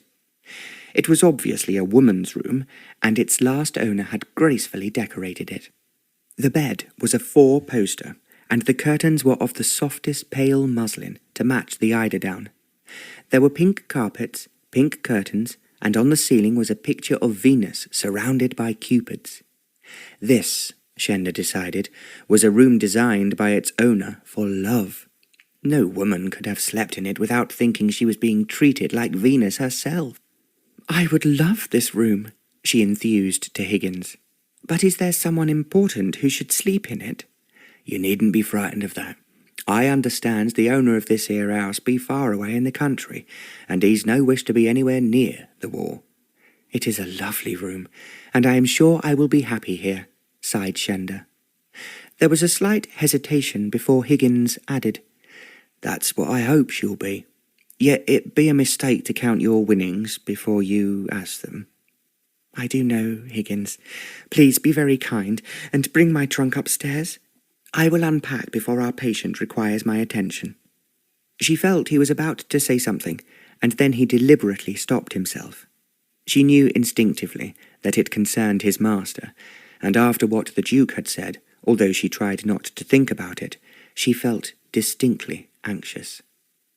She was more than a little apprehensive that, when the captain did wake, he might say he had no wish for her services. Shenda was having her supper when Higgins came into the dining room. Before he even spoke, she realized exactly what he had come to say. "I think I should tell you that the captain be awake, but I thinks, miss, if you'll forgive I for saying so, it be a mistake for you to see him just now." "Why?" Shenda asked him. "'Cause he's got an headache, and he ain't in the best of tempers." Shenda was certain that this was due to the drugs he was being given, and now it was wearing off. It made him feel even worse than before he had fallen asleep. "Is he complaining about his wound?" "Not right now, but he's real disagreeable about his head, and I thinks you should stay here, miss."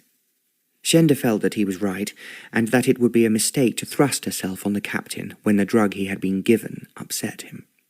"Very well, Higgins. I will do as you tell me. But if he is bad in the night, call me, because that is what I am here for." "And I as wants to keep you here. I'm glad you has the good sense to listen to what I says, miss." Shenda smiled at him. "I have now finished my supper, and I have enjoyed it very much. I think now I will go into the library to find a book to read, and then I will go to bed. Please promise that if our patient is worse you will tell me, otherwise I will wait until tomorrow." "Now that be sensible, and I hopes, miss, you sleep well." He left the room, and Shenda went into the library. She had guessed that there would be a library in the house, and she had not been mistaken, and it was much like the one at home, only smaller. She picked up 3 interesting books and retired to her bedroom. Once again, the beauty of it thrilled her, and then she recalled it communicated with the boudoir that communicated with the master suite. She put the 3 books down beside her bed, and then she walked through the boudoir until she reached the communicating door at the far end. She stood, listening intently, and she could discern Higgins talking in his gruff, rather amusing way. Then, as he finished what he was saying, she heard the deep, clear English voice of the captain. He was swearing, not violently, but positively, and it was as if somehow every word was reliving the pain in his head. She listened for 2 or 3 minutes, and then turned away and returned to her own room. If he had been in great pain, she knew he would not have been able to swear so fluently or so clearly. Higgins was right. It would be a great mistake for him to see her at this moment. If, in a fury, he threw her out tomorrow morning, at least she would spend one night in this lovely bedroom. The whole scenario made her feel as if she was just stepping into a fairy tale. When she awoke in the morning, Shenda could not think for a moment where she was or what had happened. Then, bright sunlight streaming through the curtains shone on the gold mirror by her bed and caught the wings of one of the cupids climbing up it. She then remembered where she was and why she was here. She sat up in her bed and looked at the clock beside her. It was 9 o'clock. She had asked before retiring last night if she could be called at 8 o'clock. It was obvious that Higgins had let her sleep, as her patient obviously had no immediate need for her. She jumped out of bed, rang the bell, and drew back the curtains. The elderly housemaid, who she had seen for a few moments last night, came into the room. "Monsieur Higgins has requested me to inform you, mademoiselle," she spoke up in French, "that Monsieur le Capitaine had a good night's sleep, and he thought that you should not visit him too early." "I understand. Thank you," murmured Shenda. "Le petit déjeuner will be served as soon as you are downstairs, mademoiselle." Shenda then washed, and wondered if this evening she would be able to order a bath for herself.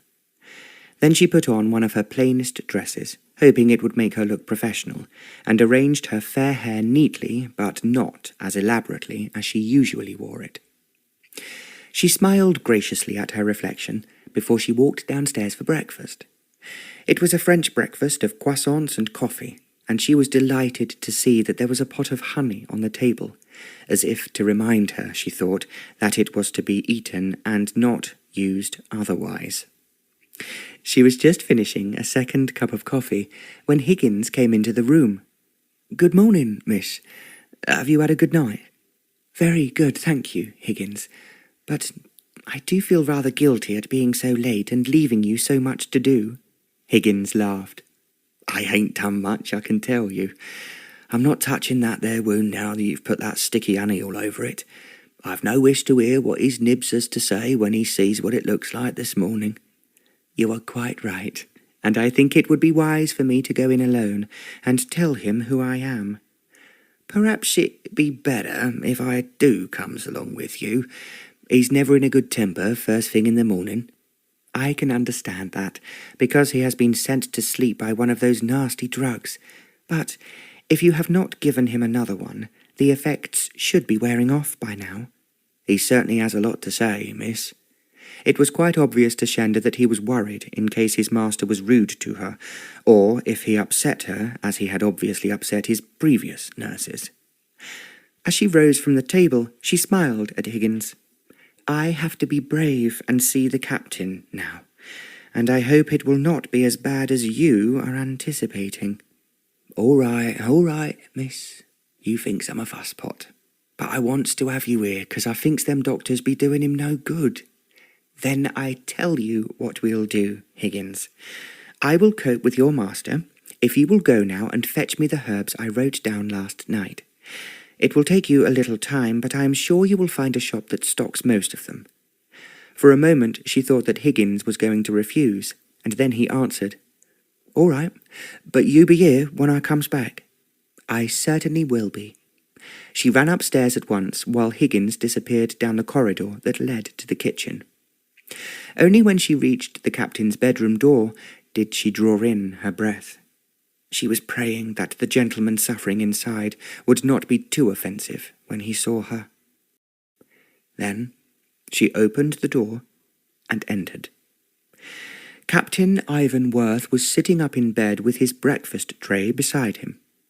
As Shenda walked across the room towards him, he did not look up, and she was certain that he thought it was Higgins. Then, as she reached the bed, he saw her for the first time, and his eyes widened. "Who are you?" he demanded.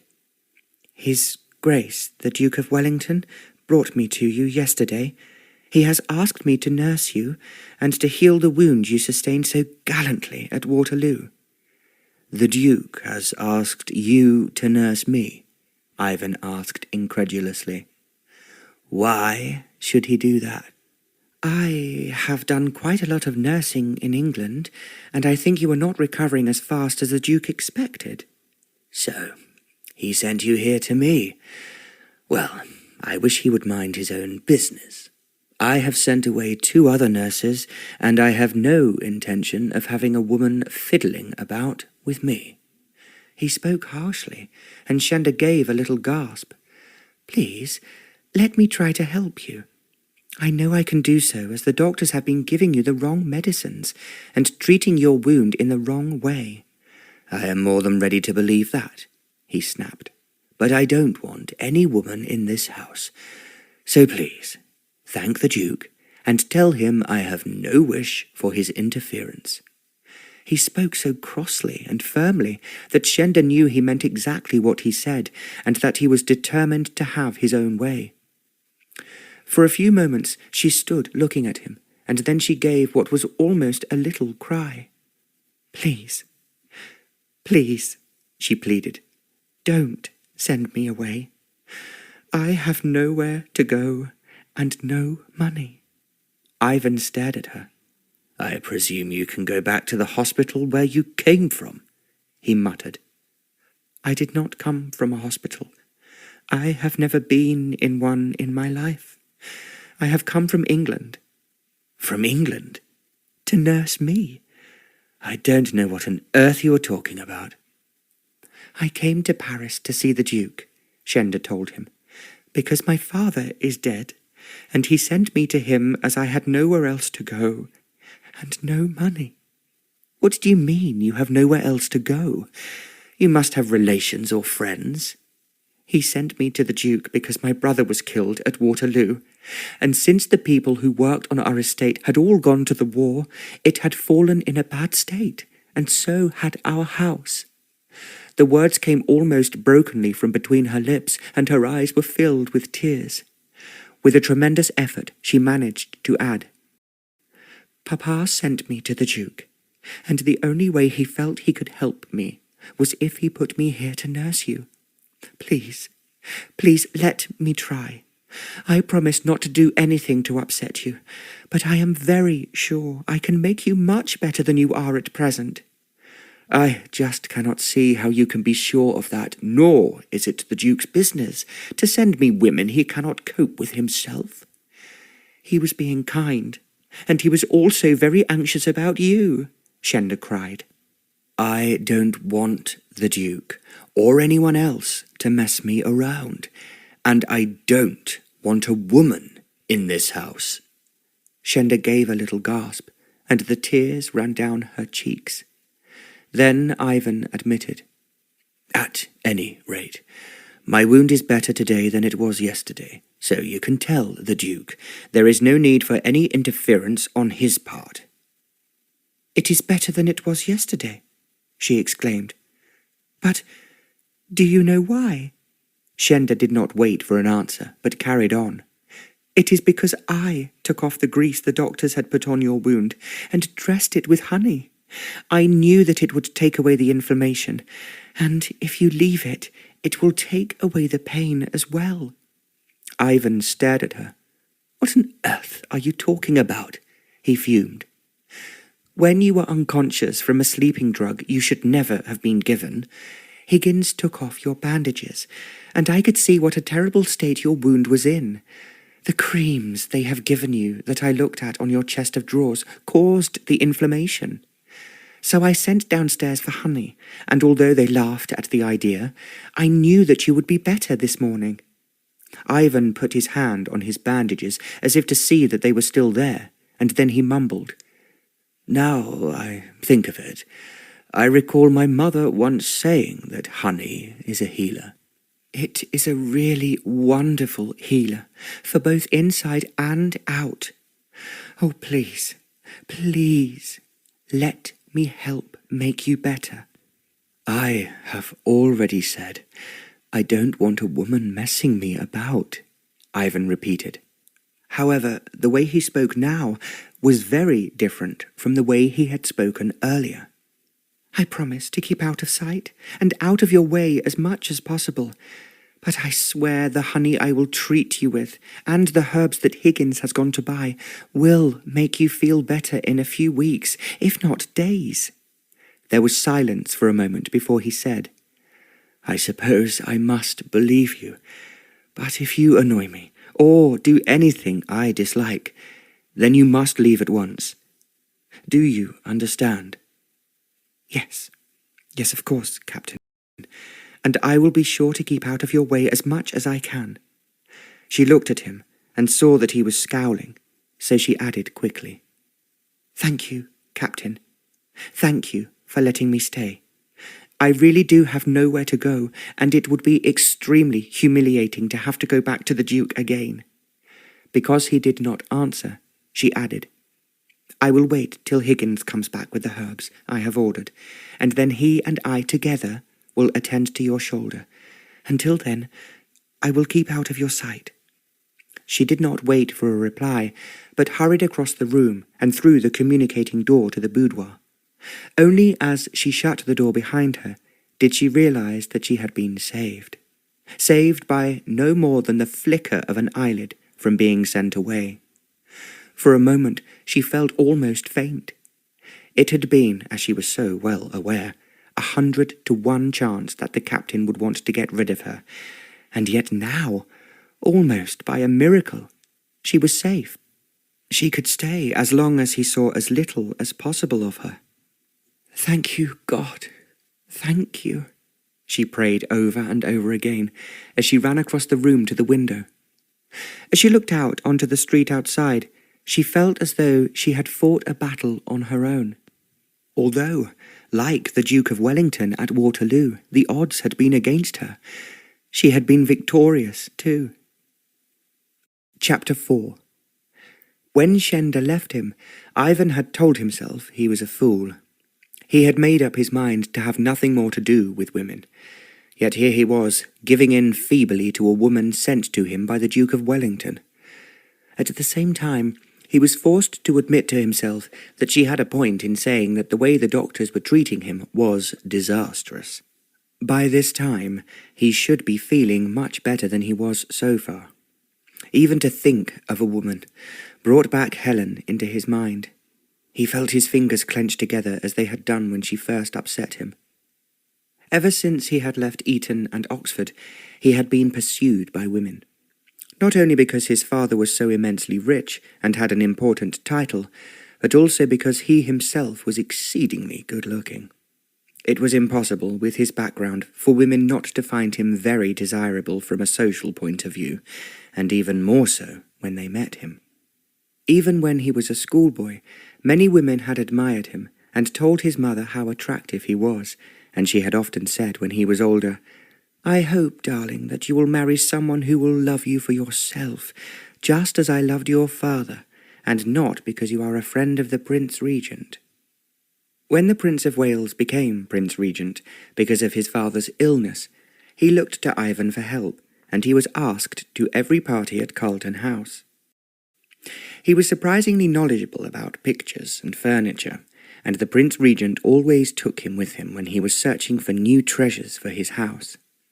He seldom bought anything without consulting Ivan about it, even though he was much younger than he was. "You and I, Ivan, like the same things," His Royal Highness had said 100 times. "I am not quite certain about a picture I was offered this morning. Come and have a look at it, and give me your opinion." When Ivan claimed that something was a fake, the Prince Regent always trusted him, and he took an intense interest in the ornamentation of Carlton House. It was partly due to his closeness that Ivan did not join a regiment that was part of Wellington's army. The Prince Regent was much against him joining anything that would take him abroad. In fact, Ivan felt that it was his duty to be at home, as his father was so ill. The old Marquis was nearly 70, and his doctors put his ailments down to old age. His son was convinced that it was something more serious, yet he did not like to argue with them. Then his father suffered a severe stroke and lapsed into unconsciousness, making it impossible for him to go abroad, as he had to take over not only caring for a sick man, but his desolate mother as well. He had to look after an estate that was very short of men, and their racehorses needed a great deal of attention. All these problems increased when his father died, and he had to look after all the members of the family, not only those nearest to him, but every relation, as they now looked to him as the head of all the Worths. It was then that Lady Helen Oswald came into his life. She appeared suddenly in the social world, shining like a bright star, and was undoubtedly the most beautiful debutante there had been in many years. She was the daughter of an earl, and so she would naturally have received a great deal of attention as soon as she was presented at court. But her outstanding beauty attracted every eligible bachelor in England, and she was toasted in the clubs and acclaimed in all the newspapers. When Ivan had first set eyes on her, he felt his heart turn several somersaults, and there was no doubt that Lady Helen was as attracted to him as he was to her. It was not difficult for them to see each other, and they met every night at the season's endless parties, and above all at the many extravaganzas hosted by the Prince Regent at Carlton House. It was at one of the balls, when the garden was lit with myriads of fairy lights and Chinese lanterns, that Ivan proposed to Helen, and she accepted him. "We must not announce our engagement yet," he insisted, "until I have had a chance of notifying my many relatives. Otherwise they will feel insulted, and it would be a mistake to set off on the wrong foot." Helen had shrugged her shoulders. "Relations are such a bore," she remarked, "except, of course, we will want their wedding presents." Ivan had laughed. "I will give you all the presents you want, but first, my darling, I have to buy you a ring, and it will be the most dazzling diamond London has ever seen." He thought that no man was luckier than he was. The next day, after he had finished all his duties at Wellington Barracks, he had gone to Bond Street. He wanted a ring worthy of Helen's beauty, but it was not easy, as the shops stocked plenty of rings, but none of them seemed to him fine or unique enough. He had wondered if the Prince Regent could help him find the ring he required, when unexpectedly Ivan had seen in a pawnbroker's shop a ring that he thought worthy of Helen's lustrous eyes. It was an emerald, but he did not believe, like some people, that emeralds were unlucky. It was very large in size, and was, Ivan thought, an exceptionally beautiful stone, but it had been put into an unflattering setting that made it look vulgar. Ivan inspected it more carefully. He knew the emerald itself was exceptional, and one of the finest stones he had ever seen.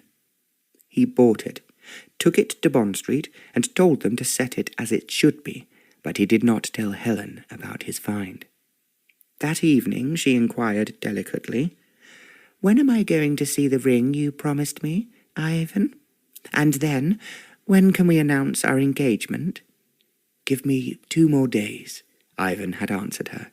"Then I shall have a surprise for you." "I am really longing to see it." That night, at the ball they were attending, there was a new arrival in London. It was the young Duke of Sutherland from Scotland, and he was, everyone was told, the owner of a vast amount of land and one of the finest castles in the country. He was handsome and charming, and Helen found him to be a good dancer. Because this particular ball was being given by one of their relatives, Ivan's mother, although still in mourning, made a great effort to be present. As he loved his mother very much, and wanted her to enjoy herself, Ivan spent a great deal of time at her side. He had actually noticed that Helen seemed to be dancing several times with the young Duke of Sutherland, and as she appeared to be quite happy without his attention, he concentrated on his mother. The following day he was too busy with his army duties to call on Helen, and it was only after luncheon that he was able to get away from the officers' mess. He then hurried himself over to her parents' house in Berkeley Square. It was just across the square from the house he owned himself. He had hoped the engagement ring he had taken so much trouble over would have been ready by now, but he received a message from the shop saying they were putting on the finishing touches, and that it would be with him the next morning. He thought how pleased Helen would be when she opened the velvet-lined box to view her engagement ring. "Then we can announce our engagement," reflected Ivan, "and we will be married inside the month." When Ivan reached Helen's home, the butler, who knew him well, wished him good day as he entered, and a footman took his top hat and cane. "Her ladyship is in the drawing-room, my lord," the butler intoned. "There is no need to announce me," Ivan responded, and ran up the stairs. He opened the drawing-room door. And then, as he entered the room, he stood transfixed at what he saw at the far end by the bay window. Helen's parents entertained frequently in their large drawing-room, but there were only 2 people there now. As they were standing together by the window, they were silhouetted against the sunshine streaming in. Ivan saw, to his horror, that Helen was in the Duke's arms, and he was kissing her. For a second he did not move, and then, feeling rage moving up within him, he walked slowly towards them. He had almost reached them before they became aware of his presence. Then Ivan spoke, and his voice was like a whiplash. "What on earth is happening? What the devil are you doing?" He was addressing the Duke, who had then raised his head, but had not taken his arms from around Helen. "I am afraid, Kenworth," he crowed. "I have beaten you to the post, and Helen has promised to be my wife." "She can do nothing of the sort," Ivan then retorted furiously. "She is engaged to me." "She has no ring to prove it," answered the Duke. "If you don't get out of this house immediately," Ivan raged, "I will knock you down." As he spoke, Helen moved forward and put her hand on his shoulders. "You are not to be angry, Ivan, dear. I am sorry if I have hurt you, but I want to marry Ewan." "But you are engaged to me, Helen. Your ring will be ready tomorrow, and we have planned our wedding." "I am sorry, very sorry, but Ewan has asked me to be his wife, and that is what I wish to be." "All I can say is that I think you are a cheat and a liar," screamed Ivan. "You told me you loved me, and I believed you. But all you are looking for is a top-notch title, and that is all you are getting from Sutherland." "Now you are being offensive, Ivan." "I intend to be. I consider that you have behaved abominably, in fact quite outrageously, in letting me think you loved me, when all you were doing was trying to grab a title that would impress your friends." He spoke so scathingly, and for a moment his voice seemed to echo round the large room. Then the Duke came in somewhat uncomfortably. "That's quite enough, Kenworth. I cannot have you shouting in such a rude manner at my fiancée." "Your fiancée?" "She was mine until you came along, and of course you are just a trifle higher up the social tree, even if you are a Scot."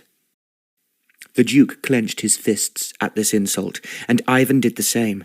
Then Helen stepped between them. "I will not have you fighting over me.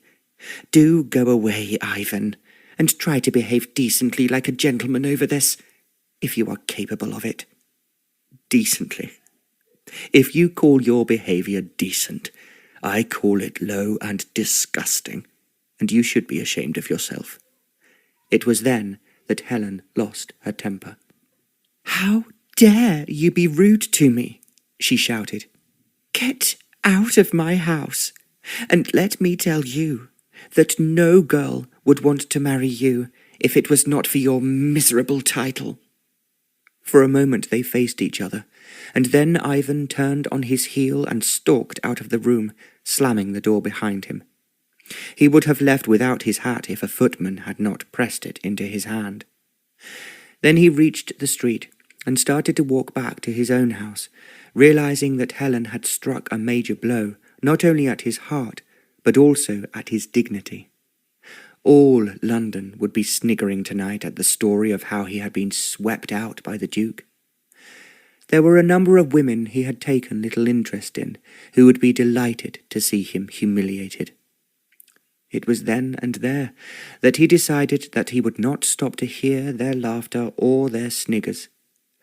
He wrote a note to his colonel, saying he wished to resign from the regiment because he had decided to leave England to join the Duke of Wellington's army in France.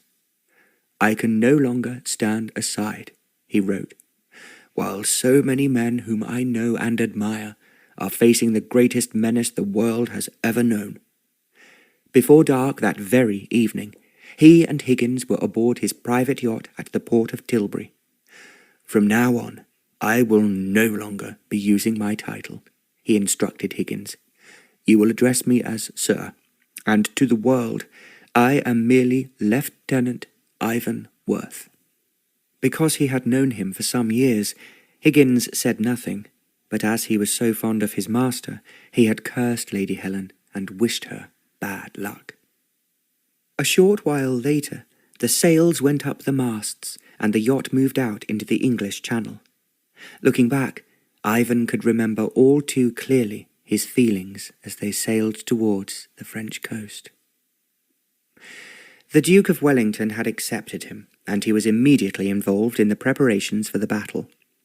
Only then did he feel the pain and humiliation of all that had happened to him begin to gradually ebb away. He told himself, however, that he loathed women, all women.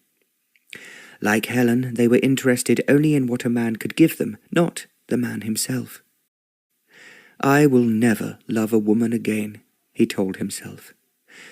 When the fighting in France began, he felt strongly that every Frenchman he shot down represented the woman he desperately wished to erase from his life forever. Then he was wounded in the shoulder, and finally taken by the Duke of Wellington to Paris, and installed in the comfortable house in the Faubourg Saint-Honoré.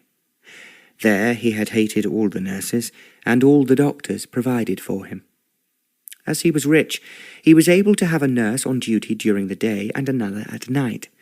They were to attend him as if he was someone very precious, which indeed he was, as the Duke's protégé.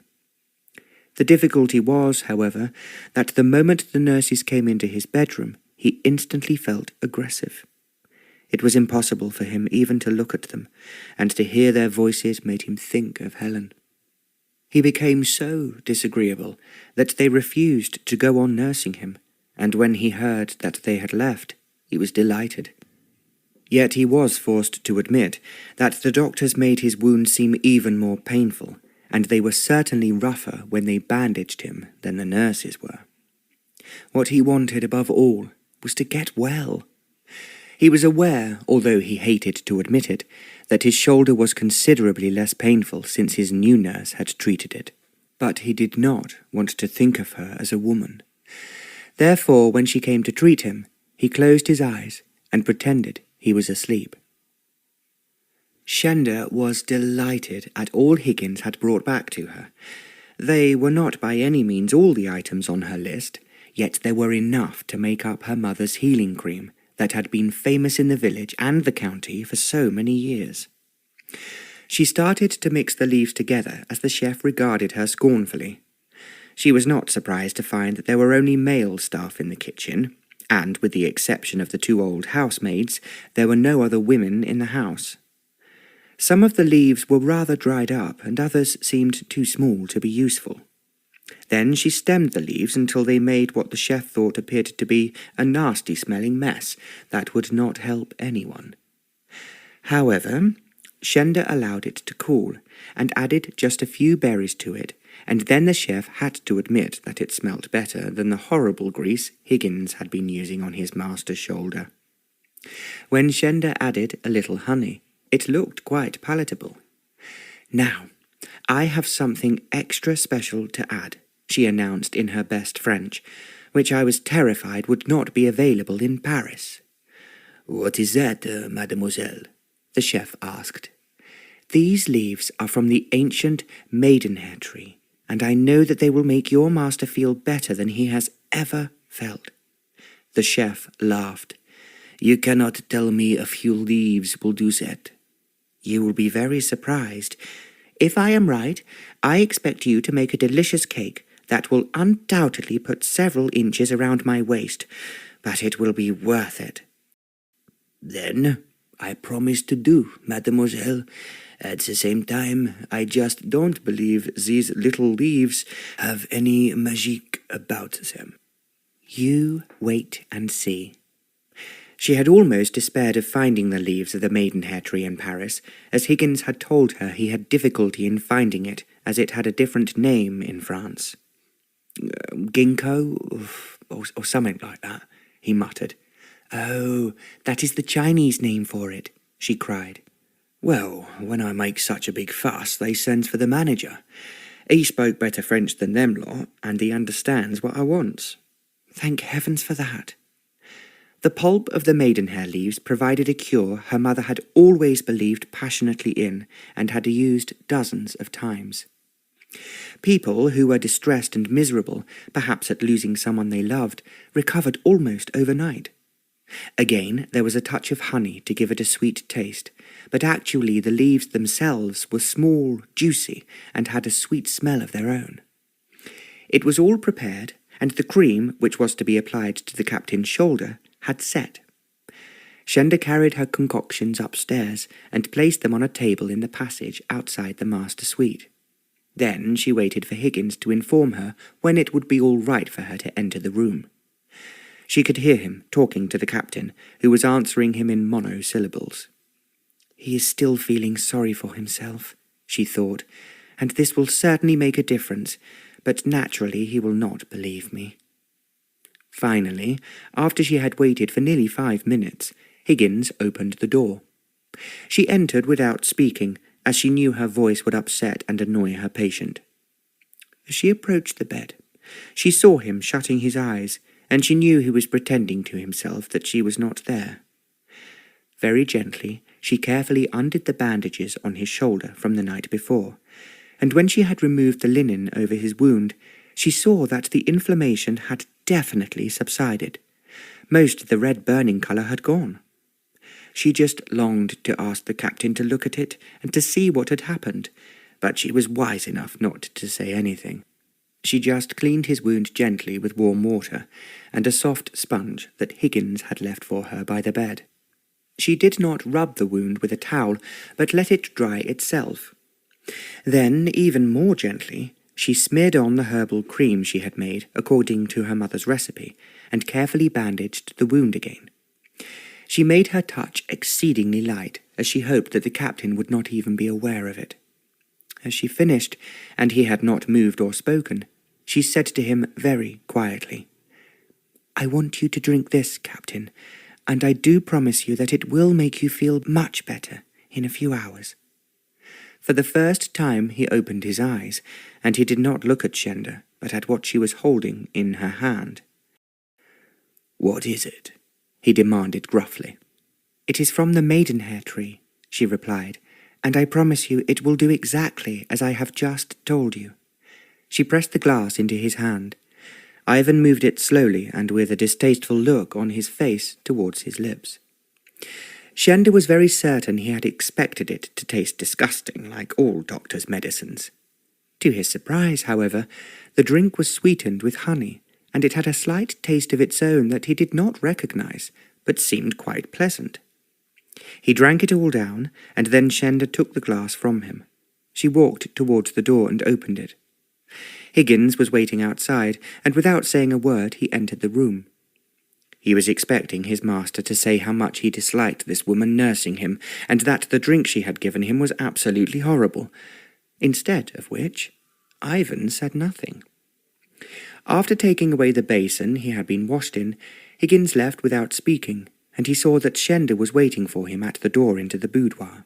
She beckoned to him, and he followed her into the room, and looking at him keenly, she said in hushed tones, "I have an idea." "What is it, miss?" "I think it is bad for your master to lie there alone, thinking of all that has upset him." "How do you know he's thinking of what's upset him, miss?" "Who's been talking?" "No one here, but I do know instinctively that he is upset, and I believe very unhappy." "Well, you ain't far wrong there." "I thought so.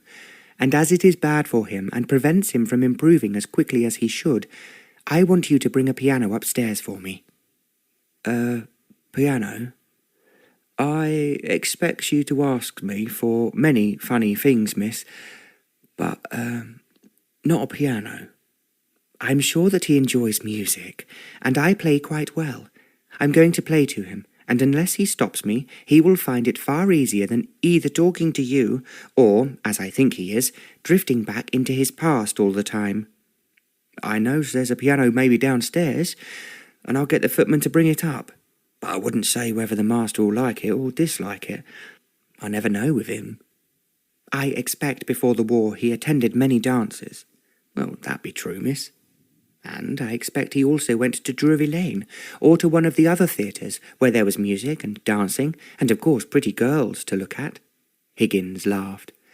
That's a bull's-eye if ever there was one. Shenda laughed too. Please, go downstairs and bring me the piano, and we will see what music can do. Quite frankly, it is bad for him to lie there hating all women, just because one has obviously hurt him, and wondering how he can wreak his revenge. There's not much chance of that happening. Shenda wondered whether she was undertaking too big an experiment so soon after she had arrived. However, 3 footmen and Higgins soon returned carrying a very attractive upright piano, and she made them set it down near the communicating door. If you want some music for playing, there's some downstairs in what they calls the, music room, but I think you'd better choose for yourself what you wants. Yes, of course. That's very kind of you, Higgins. What I would like you to do is to go and do something in your master's room. Then, when he hears the music, if he dislikes it or insists I stop, you must come and tell me. She was thinking that she was experimenting, and it might all end in disaster. He could think that she was taking advantage of her position as a nurse, and dismiss her immediately. At the same time, she was certain that it was wrong for him to be so introspective. Her mother had always believed that for a very sick person, music was far better than conversation. People sit by sick beds and talk their heads off, she said, and that is a mistake. If one is ill, one is pleased to see people, but not for them to chitter-chatter for ages. How can we show someone we are sorry that they are ill? Shenda had asked her when she was very young. You bring them flowers, and you stay only for a very short time. Then after you have gone, they can appreciate the flowers and think of the things they might have said to you, but which were better not to have been said. Shenda had not understood this advice at the time, but when her grandmother was ill, her mother had insisted on her playing the piano. She had told the whole family that they were not to chatter by her bedside, and that Granny loved music. Shenda now looked expectantly at the piano, which had been put at the other end of the room, as she recalled as a little girl playing the first piece of music she had learned. The footman had left, and Higgins had gone into the room next door. She ran her fingers gently over the keys, and started to play a soft tune that made her think about the garden and flowers at home. She continued playing, thinking she was riding through the woods on Samson, and birds were fluttering in the trees, and squirrels scampering on the branches. She was feeling bright sunshine streaming through the leaves. She reached the pool in the centre of the wood, and there was a slight movement on the surface, as if the water nymphs were hiding from her. She played on and on, remembering again what she had thought when she was riding her beloved stallion. Her father would be waiting for her in their house when she returned, and she was reliving hurrying down the corridor to the study, where she would find him sitting in his favourite chair. Then, as she opened the door of the study, he would hold out his arms and smile, saying, "Come on, my little one, I have something for you to do for me." With a sigh, Shenda took her hands from the keys. She had no idea she had been playing for over half an hour, and then she was aware that Higgins was standing beside her. She felt for a split second as if she had come back physically through time to face him. "What has happened?" she managed to ask. "The captain now be fast asleep with a smile on his face."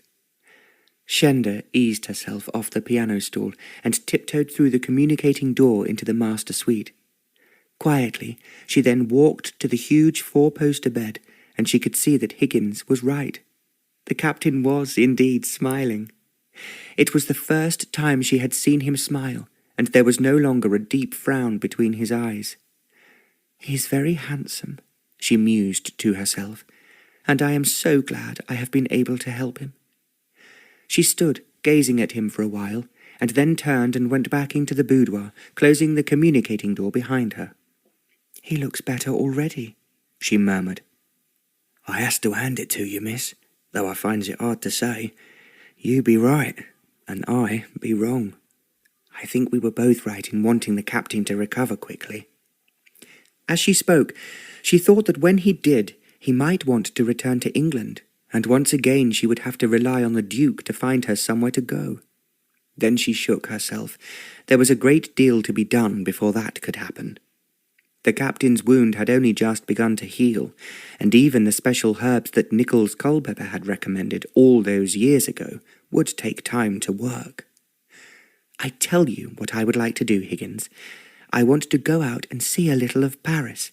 It is so thrilling for me to be here, and I would love more than anything else to walk down by the Seine.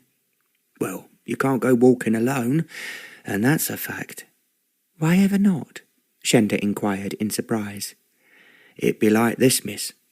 Them Frenchies have an eye for a pretty girl, and you be too pretty to be walking about alone. Oh, it just cannot be true, Higgins. I have always walked about alone at home, although of course it was in the country. Well, now you be in a town, and a town that be full of Frenchies who wouldn't let you get away with it. But I want to go out and see Paris. Shenda was thinking as she spoke that perhaps she should ask one of the elderly housemaids to go with her, but that would be a nuisance and a bore. They would be so slow, and she doubted if they would want to walk as far as the Seine anyway. I'll tell you what I shall do, miss. I won't make it uncomfortable for you. I has to stay here and look after the master, as you knows, but one of them men downstairs be quite a nice lad, and he don't talk too much, so you won't have to listen to him. You mean he would accompany me? Yes, but I'll tell him that you wants to be alone, and he's to walk well behind you. It's just in case any of them Frenchies come up to you, thinking they can have a bit of fun, like so to speak. It'll push them off. Do you understand? Yes, I do, Higgins, and thank you very much for thinking of me. It is so kind of you. His Grace says I was to keep an eye on you, miss, and that's what I means to do. Shenda ran up to her room to fetch a hat. It was too warm for her to need a coat, so she picked up her handbag. Downstairs she found a young footman waiting for her in the hall, and Higgins was there too. As she appeared, he said, Pierre here says he's come up from the country. He'd like to stretch his legs. He's quite prepared to walk behind you for as long as you wants, miss. I will not be away too long. I just want to have a look at the Seine, as I have only seen it from the other end of the Place de la Concorde. Well, don't you be a fooling in, Higgins smirked.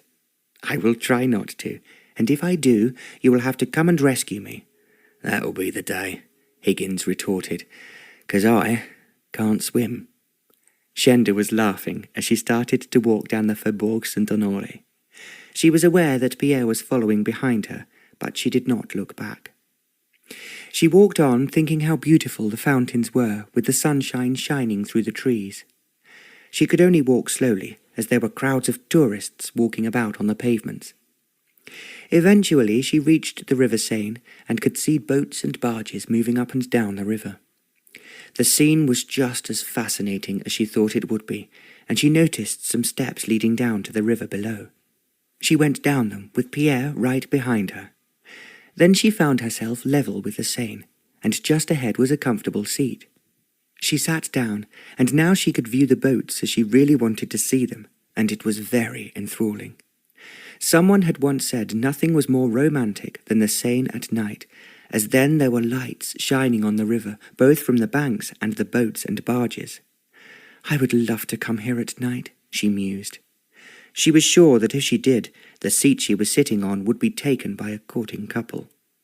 She was also certain that Higgins would not allow her to come alone. She was watching a ship filled with what appeared to be huge logs passing, and after it there was a boat with a number of children who were obviously on an outing. It was then that she heard a man hurrying down the steps behind her, and he went to the edge of the water just a little way from her. He stood there for a moment, staring at the river. Then, to her surprise, he threw something violently into the water.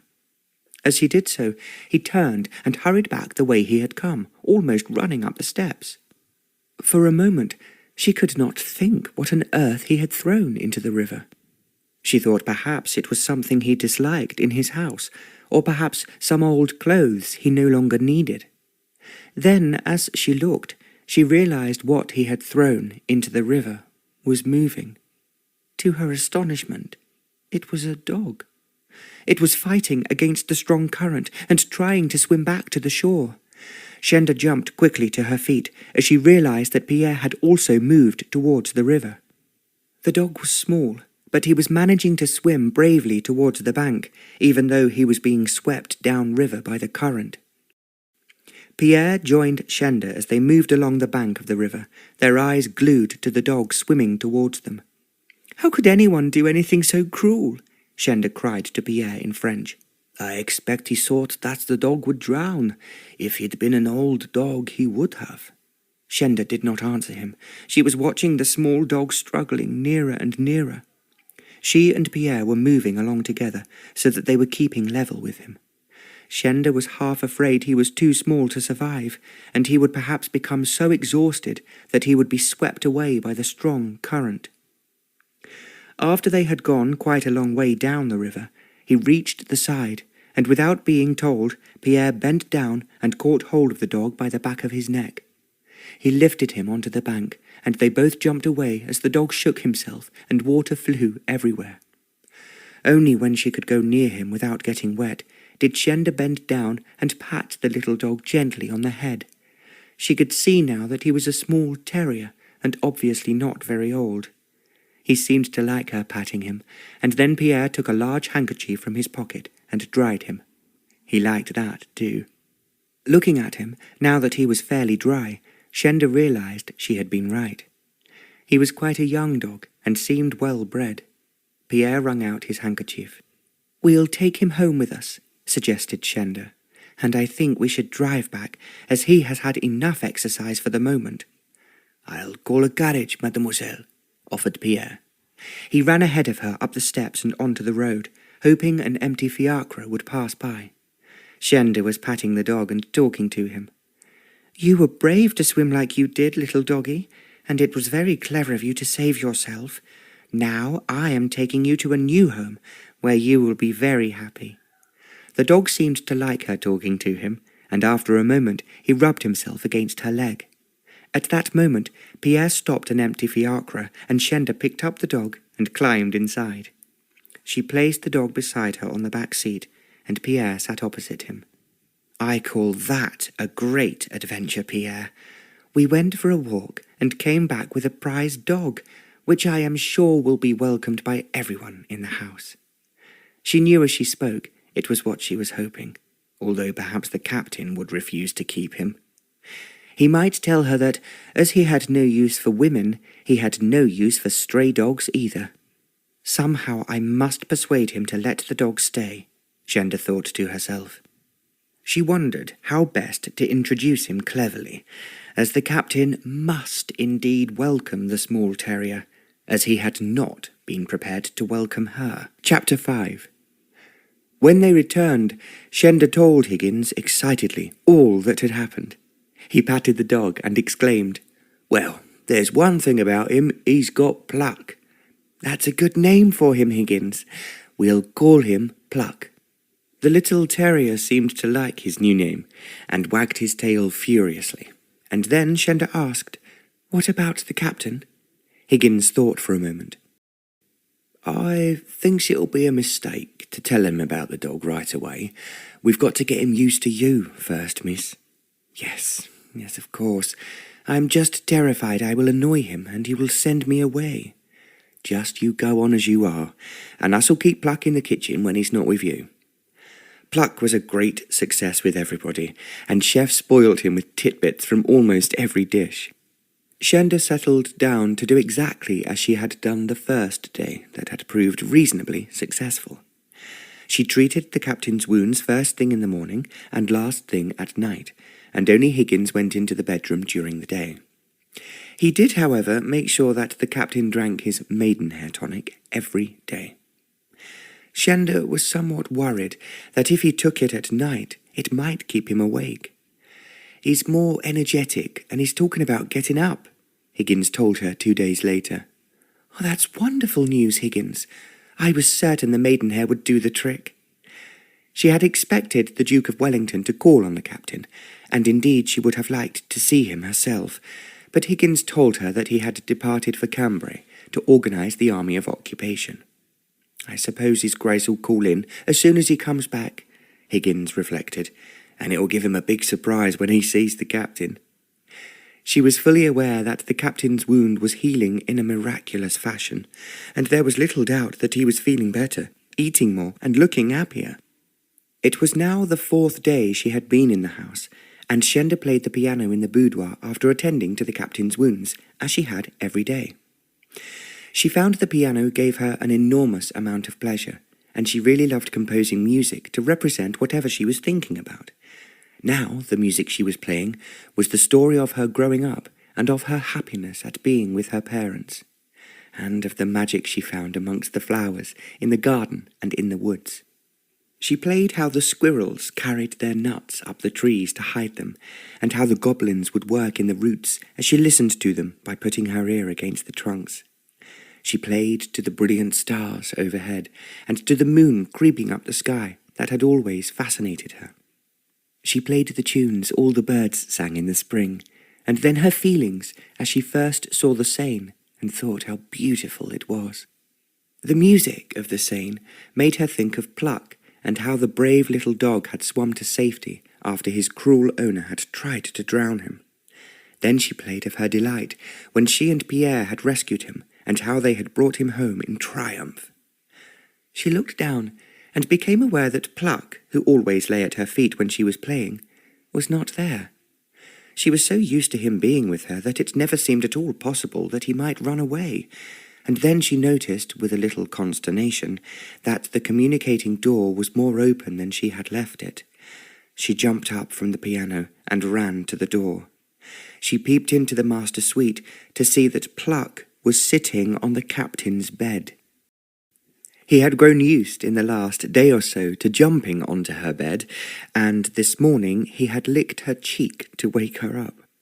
Nervously, she entered the room, and as she neared the bed, she saw with considerable relief that the captain was patting Pluck in front of him. He had his head on one side, as if he was listening to what was being said to him. Anxiously, Shenda drew near, and as Ivan looked directly at her, he asked, "Where did this come from?" "Pierre and I saved his life the day after I arrived." He looked at her questioningly. "I wanted to see the Seine, and Higgins would not let me go alone, so Pierre followed me, just in case someone interfered with me." She stumbled over the last words, but she could see by the expression in the captain's eyes that he understood. "I longed to see the Seine, and when I reached it, I went down the steps to be beside the water." Ivan did not say anything, and yet she knew that he was listening as she continued with her tale. "While I was sitting there regarding the boats, a man came down the steps and threw something into the river. I thought it was an object he wished to be rid of." "And it turned out to be a dog," Ivan added, as if he felt he had to be part of the story. "It was Pluck, and when he started to swim, Pierre and I were scared he would be swept away by the current. He is indeed very small, and currents in the Seine are, I know, exceptionally strong. He managed somehow to reach the bank, and then Pierre pulled him out. So, he is another visitor in this house for us to cope with," Ivan muttered. Shenda felt that he was being reproachful, so she explained quickly. "The staff all love him, and it was Higgins who said how plucky he was, so we called him Pluck. I am afraid we are spoiling him, which is why he was not frightened to come in to you." "I should be very annoyed if any dog was afraid of me," he grunted. "I was not certain if you would welcome him, and that is why I kept him hidden." "He has introduced himself quite correctly, and as I happen to be extremely fond of dogs, I hope you will share him with me." Shenda smiled. "You know I am only too willing to do so, but I have a feeling, like most sporting terriers, he would prefer to be with a man rather than with me."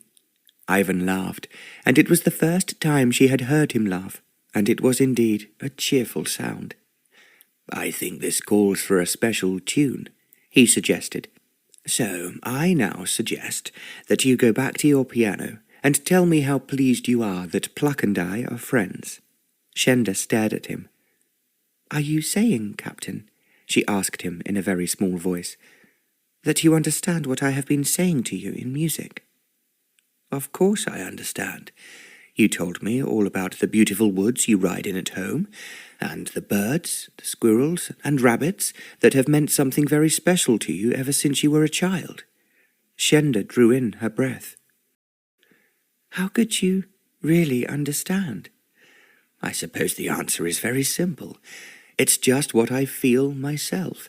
So naturally, when you put it into music, it makes me imagine what you are thinking." Shenda's eyes lit up. Then she was afraid that he was speaking to her so naturally that she might make a mistake. She turned and went back to her boudoir. She sat down at the piano and played a tune which expressed her joy that he had accepted Pluck, and that he was so much better than when she had first arrived. She was still playing when she heard Higgins say, "He's graced the Duke to see you, Captain." Shenda took her hands off the keys and listened. "How are you, my boy?" she heard the Duke say, as he must have been walking to the bed. "I am sorry I could not visit you before, but as I expect you know, I have been in Cambray." "I have missed you, sir, but thank you. I am very much better than when you last saw me." "I understand from Higgins it is due to the nurse I brought you. He could not speak any more highly of Miss Linbury, and looking at you now, I feel prepared to offer her my congratulations." "I am so much better," Ivan admitted, "and it is due entirely to Miss Linbury, throwing away all those doctors' rubbishy medicines, and preparing natural herbs for me." "So I have heard from Higgins, and if you ask me, he has never been so astonished in his life at the difference they have made to you."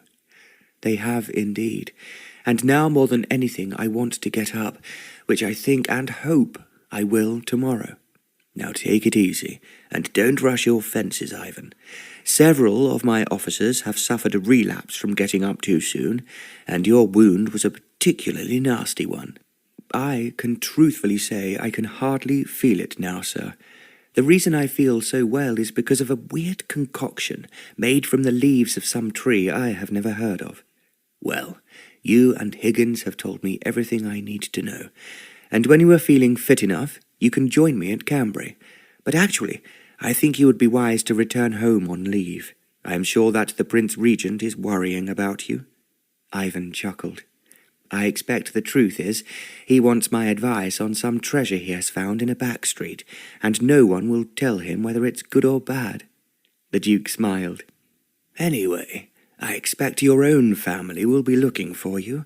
I wrote to your grandmother last week, and told her that you were in safe hands, and that I hoped that she would see you soon." "That is very kind of you, sir. She is the one close relative that I have left, and I have often reproached myself for not saying goodbye to her before I joined you." "Hurry up and get well, and you can join me again, although I dare say there are more important things for you to do at home than there are in the army of occupation." The Duke paused for a moment before he added, "One of my problems is how to keep the men active and stop them from getting into mischief, which invariably happens when soldiers have too little to occupy them." Ivan did not reply, as the Duke patted Pluck. "This is a good-looking little terrier, and I am sure he would much rather be roaming the countryside than here in a town, even if it is gay Paris.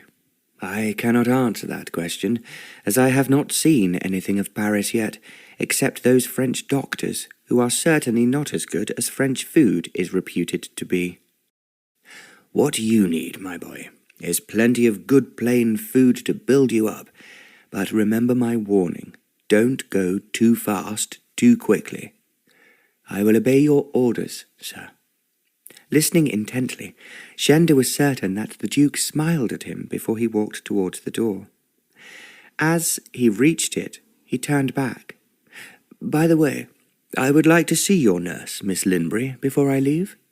If you go through the door on your right, you will find her at the piano, which you must have heard playing as you came in. I did wonder who it was." The Duke walked to the door and opened it. Shenda slipped off the piano stool as he closed the door behind him. "I congratulate you, Miss Linbury. Higgins told me that the captain was better, but I can see he has entirely changed since I last saw him, and it is all due to you. I am most grateful to your Grace for sending me here. Then they both instinctively went to the other end of the boudoir, just in case they were overheard by the patient. The sunshine was streaming through the windows, and it shone on her beautiful dark hair. Looking at her, the Duke thought that she was very lovely, and that no man who saw her, even one as prejudiced as Ivan, could fail to find her attractive. I hope your patient has not been as difficult as we anticipated, Miss Linbury. He actually spoke to me for the first time today, when Pluck, who I was hiding from him, ran into the room and jumped up onto his bed. An unusual introduction, the Duke reflected, but obviously a successful one. I am hoping so, Your Grace. As Higgins may have told you, his wound has really healed in a most miraculous way. I was incredibly lucky to be able to buy leaves from the maidenhair tree to give him energy. You may not believe it, but I have actually heard of the maidenhair tree. Surely it comes from China. It is supposed to be the oldest tree in the world, and we were fortunate enough to have one at home which Papa had brought back from China when he was a young man. My mother healed a great number of people with it. And now you have healed the captain, so I am very grateful to you, and the next time I come I am sure he will be walking about. I think so too, Your Grace. Thank you once again for sending me here. Everyone has been so kind to me. I am glad, and if you need me, I will be in Paris for another 2 weeks or so before I move to Cambrai. He walked towards the door, and when they stepped out onto the landing, Shenda went downstairs with him. Higgins was there waiting in the hall, and the Duke nodded to him as he took his hat from one of the footmen. You must admit, Higgins, that I sent you the right person at the right moment. That's exactly what I say to your Grace when you arrives, Higgins replied. Miss Linbury's shown up them Frenchies, and I hopes we never has to see them again. I only wish she could do the same for all the men who were wounded at Waterloo. Us still needs her here, Higgins added quickly. I know, responded the Duke. So I will try not to take her away, and please keep looking after her, as I hear you are doing so well. Higgins realized, without the Duke saying so, that he was pleased that he had arranged for Shenda to be escorted whenever she left the house. He put a gold coin into his hand, and the footman bowed to him as he walked out of the house. His open carriage was waiting outside, and before he stepped into it, he turned towards Shenda. Do keep up the good work, Miss Linbury. I am so delighted with what I have seen, and I am sure your dog is as good a tonic as the maidenhair tree. As the Duke drove off, she waved until he was out of sight, and then she turned and ran back into the hall. Pluck crept into the captain's room when I was at the piano, she told Higgins, and jumped straight onto his bed. The captain patted him, and he spoke to me and asked me why Pluck was there. That's just what I hoped would happen, miss. And there's nothing like a dog to make a man feel he should be up walking, or climbing mountains, if they be available. Shenda gave a cry of horror. The Duke warned him against doing anything too quickly, and the captain must be persuaded to take things easy until he is really himself again. She ran up the stairs as she finished speaking. I'd better see what Pluck is up to, or we may be in trouble. She was moving so quickly that she did not hear Higgins answer. She ran along the corridor to the master suite, still feeling nervous of the captain, although he had now spoken to her.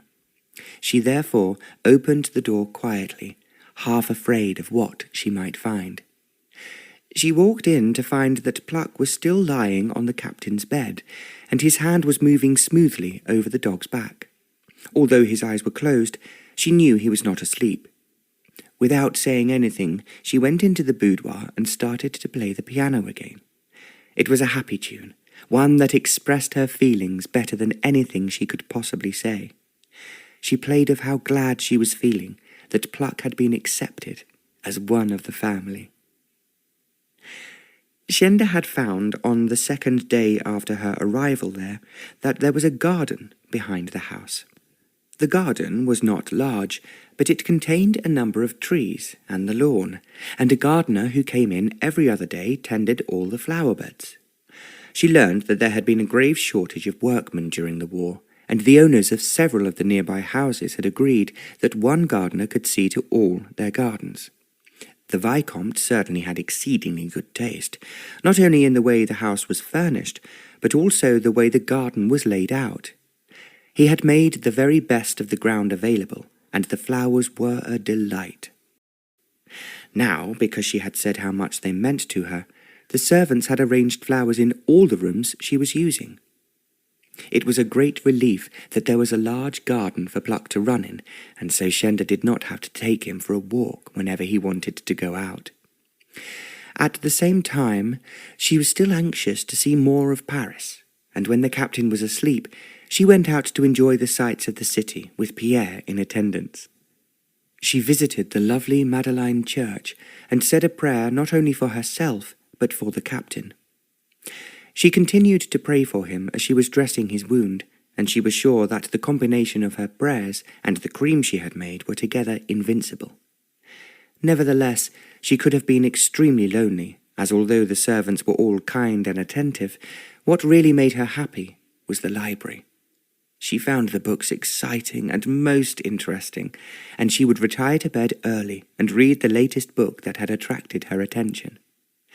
She found it hard to stop herself from reading until nearly midnight, but she longed to have someone to discuss the books with.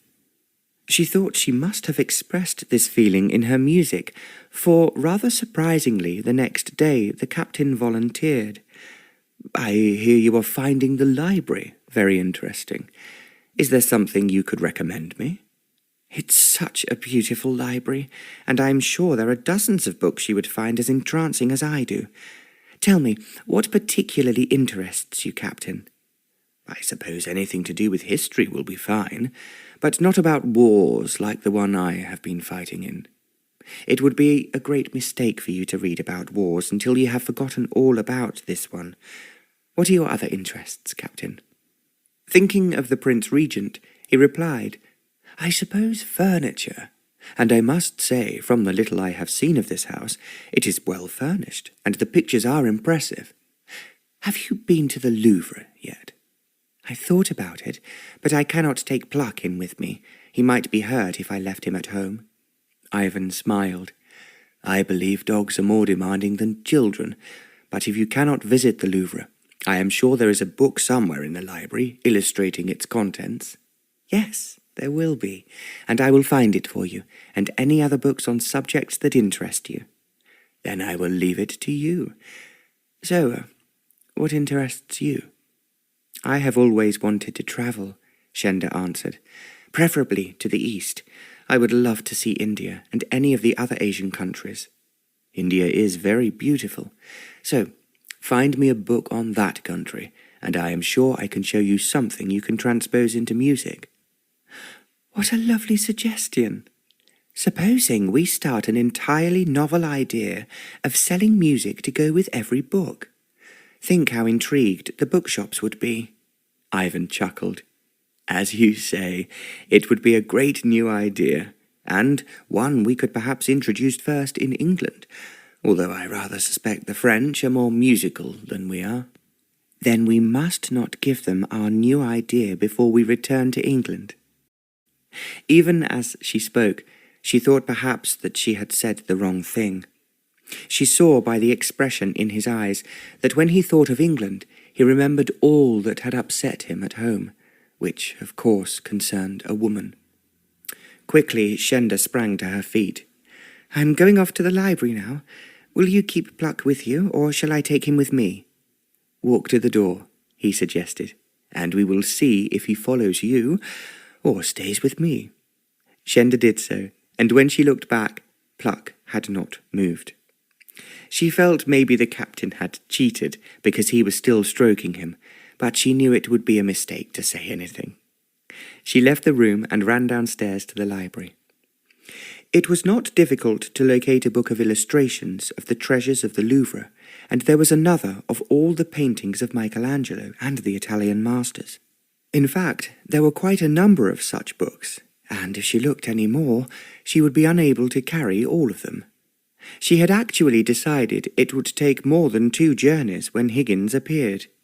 "What's going on in here? I find you in here, miss, when I think she was upstairs playing the piano." "The captain has asked me to find him some books to read, but I do think it would be better for him to look at illustrations first, and only start to read a book when he is a little stronger." "I suppose you're right, as I've never had time to read a book myself. I'm all for them pictures."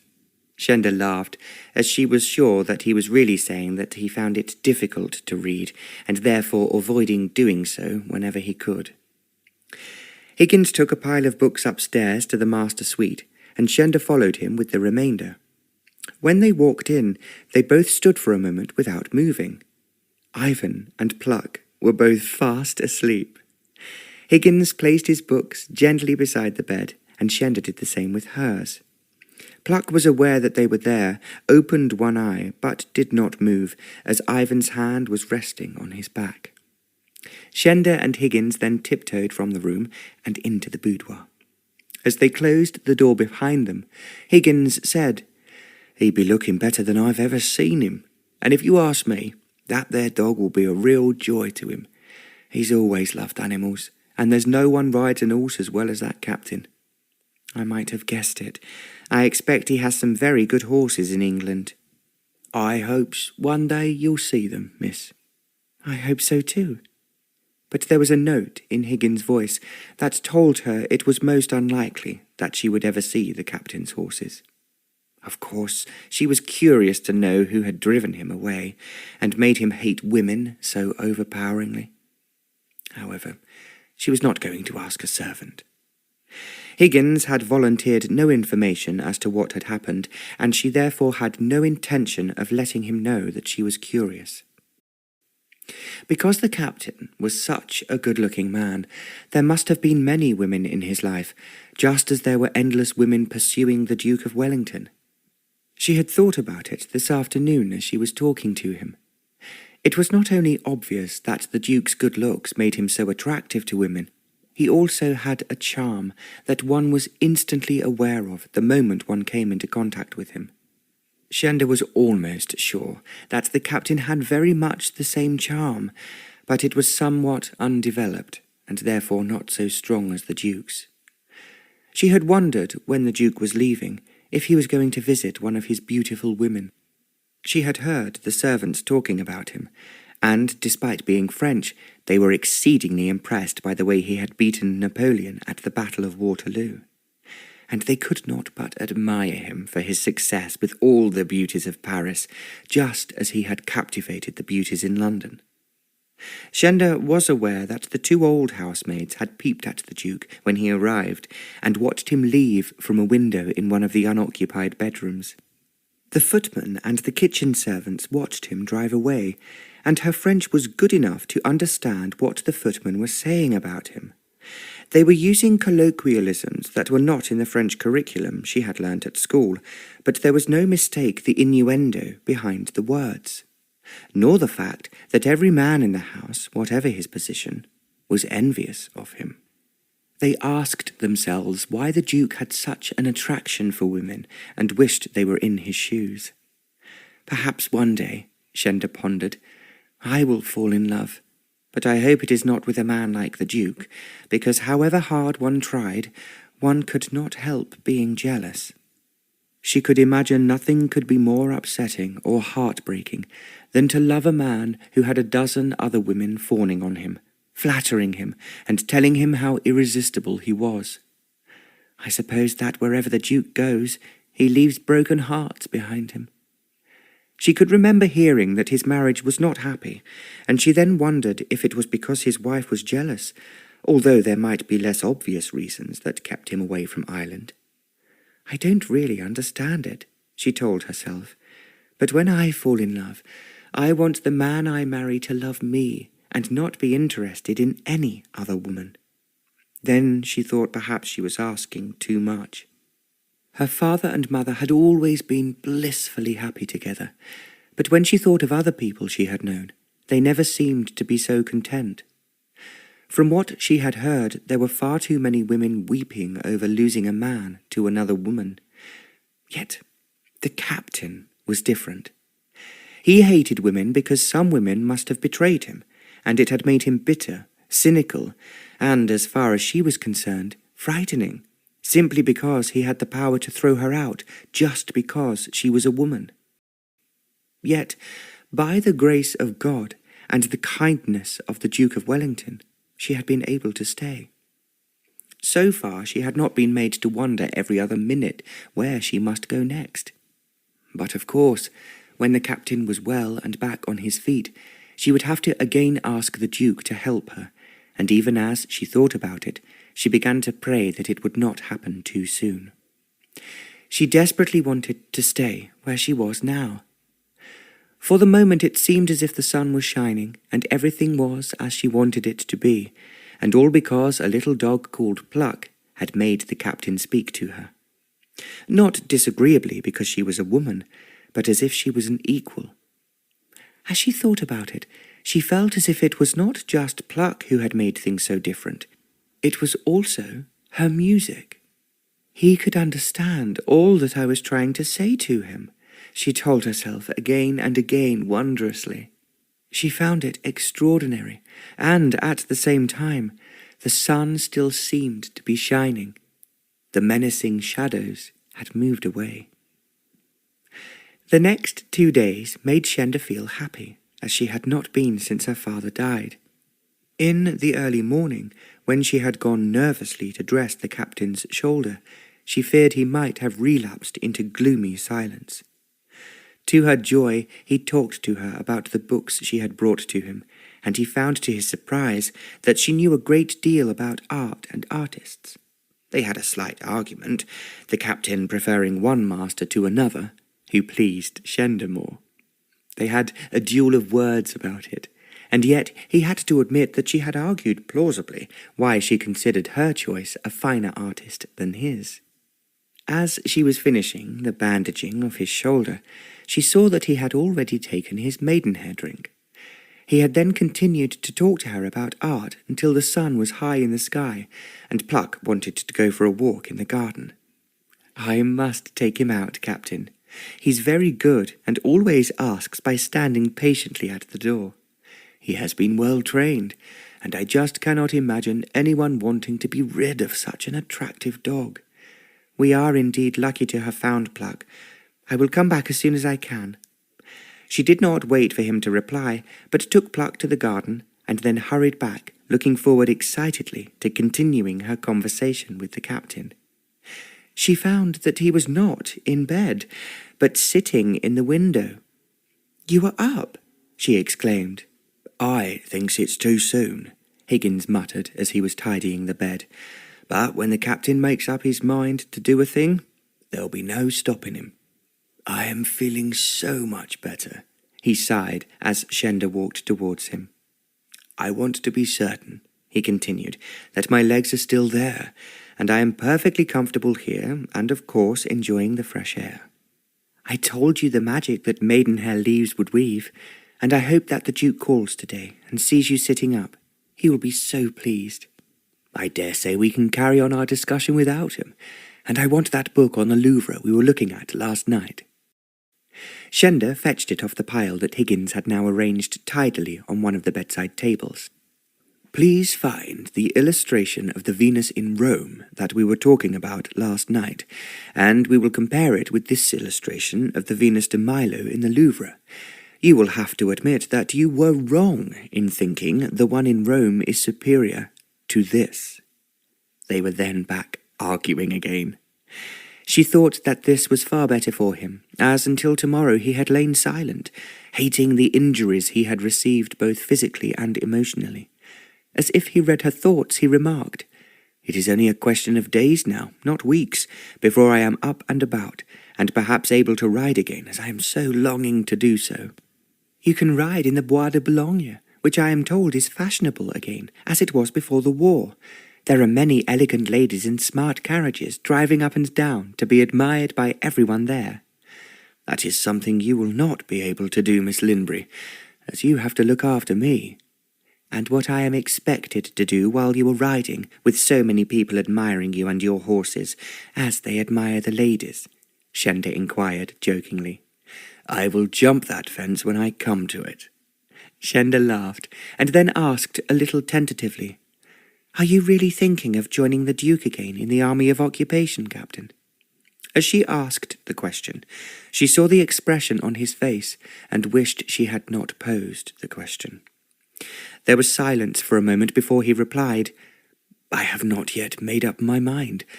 Now, let's take a look at one of the other books, and see if there is a picture to compare with the one in this book."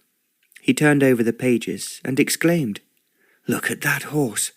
Is there any other artist who can draw a horse as well as Michelangelo?" "I think the horses painted by Stubbs are as good, if not better," Shenda commented rather provocatively.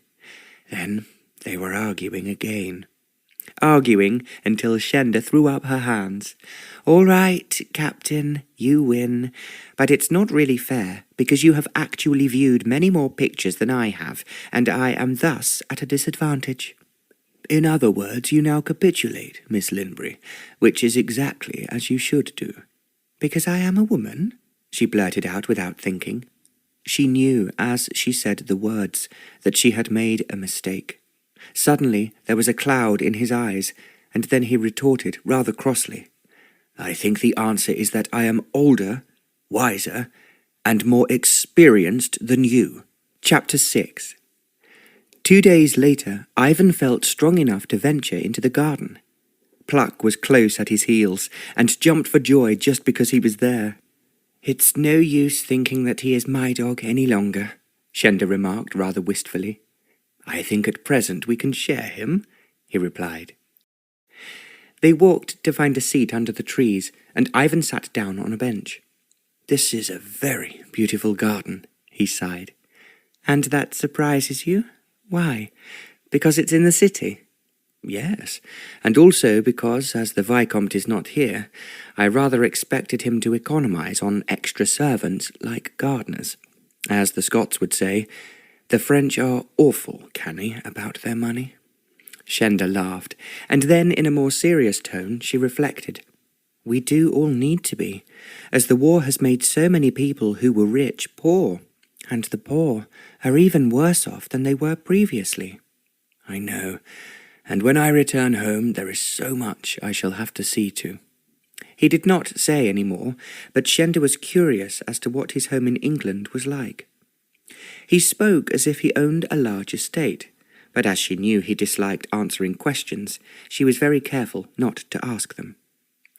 They talked instead about artists who had excelled at painting flowers, and here they had different favourites too, so the duel started once more. Shenda, however, was very anxious that her patient should not do too much, so when he rose to walk to the end of the garden to look at the mews, she advised, "I think it's time to go back to the house, Captain." "If you are putting me to bed, I am not going," he asserted stubbornly. "I just don't want you to overtire yourself the first day out, but I thought tomorrow we might drive along the bank of the Seine. I want to show you where I found Pluck and see more of the river." There was silence, and Shenda thought that perhaps she was wrong in suggesting an excursion. She should have left it to him to decide what he wanted to do. As he still did not speak, she added quickly, "Of course, if you would rather go alone or wish to visit someone, I will wait at the house for your return." To her surprise, he smiled. "I was not trying to exclude you from tomorrow's entertainment. I was merely wondering if there might be something more enjoyable. To listen to music at the Opera House, or, as you have mentioned, a visit to the Louvre." "I am sure that both activities would be too much for you, Captain, although it is rather like refusing a slice of birthday cake to a child. As your nurse, I feel I must say you are doing too much too soon." "If I am, it's what I intend to do. So, I will tell you later what my plans are for tomorrow." "Now you have me in my place," she responded daringly, "for wanting you to suppress your own orders." "You can always tell me, as you most surely will, with your music. I know the reproachful notes when you play them, as well as those that ring out when you think you have won a contest and defeated me." Shenda held up her hands in protest. "I have never done such a thing, Captain. At least, I have never meant to, and if I have, you are making it sound much worse than it is." Ivan chuckled. "Because I wanted to hear you play, and not because I am feeling tired, I am now going back to the house. I will go to bed, but if I hear you sounding too triumphant on the piano, I will get up again immediately. I am certain that Higgins, by hook or by crook, will not allow you to do that." They were both laughing as they walked towards the house. He went straight to his bedroom, climbing the stairs rather slowly, as if he was actually more tired than he was prepared to admit. Shenda then returned to the library to look for more books that she reckoned would interest him. There were several by artists she knew they would argue about, and she did find their arguments really exciting. She was always delighted when she could make a point about an artist, and then he strongly disagreed, and to keep the argument going, she deliberately took an opposite point of view. She had just put a pile of books on the table to carry upstairs when Higgins appeared. "There be a gentleman here, miss, who says he'd be a good friend of that Vicomte, and that he always stays here when he comes to Paris." "Does he want to stay here now, Higgins?" "He insists on it, and it's not for I to agree or refuse, so I said that I'd speak to you." "Then I will see him." Shenda put down the books and walked to Higgins. "He says he be the Comte de Saulnier, but I always thinks that most of them over here has a title, and it don't mean the same as having one in England." Shenda smiled, but she did not disagree with him. Equally, she felt rather worried as to whether it was correct for them to have the Vicomte's friends staying in the house, which had been let on the Duke's instructions to the captain. The visitor was in the small salon by the front door. When Shenda entered, she found a smartly dressed gentleman who she thought was getting on for 35. He rose, and Higgins introduced them. "This here, monsieur, be Miss Linbury, who's been looking after Captain Worth, for whom His Grace the Duke of Wellington's rented this house to, while he recovers from his wounds." "I hope you have been successful, mademoiselle," the Comte spoke up. "And as I explained to this man, I have always stayed here when I visited Paris, and I know my friend the Vicomte would be distressed if you turned me away." "How long are you thinking of staying, monsieur?" Shenda asked him. "I expect to be here only one night," the Comte said loftily. "It may be a little longer if I find a good number of my friends who have now returned to Paris."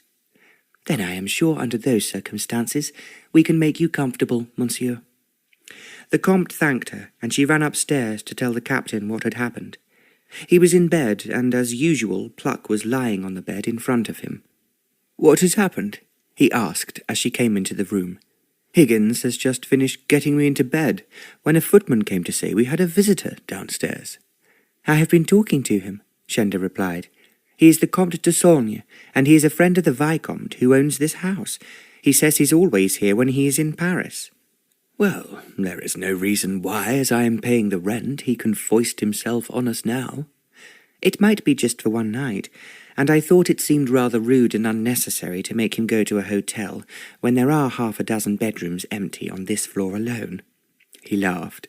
"So, you are to be generous on my expense." "If he does not stay for dinner, it will not cost you anything, except for clean sheets on the bed. I can see you are prepared to argue with me, Miss Linbury, and if you insist on doing so, I prefer to have an argument in music." Shenda smiled. "I have come to the conclusion that not only do you listen to me better when I am playing, but that you find me more articulate on the keyboard than I am in words." She went through the communicating door of the boudoir as she spoke, and had disappeared before he could think of a reply. She sat down at the piano. She told him how glad she was that he had been able to visit the garden for the first time, and how she knew that he appreciated the flowers and the trees.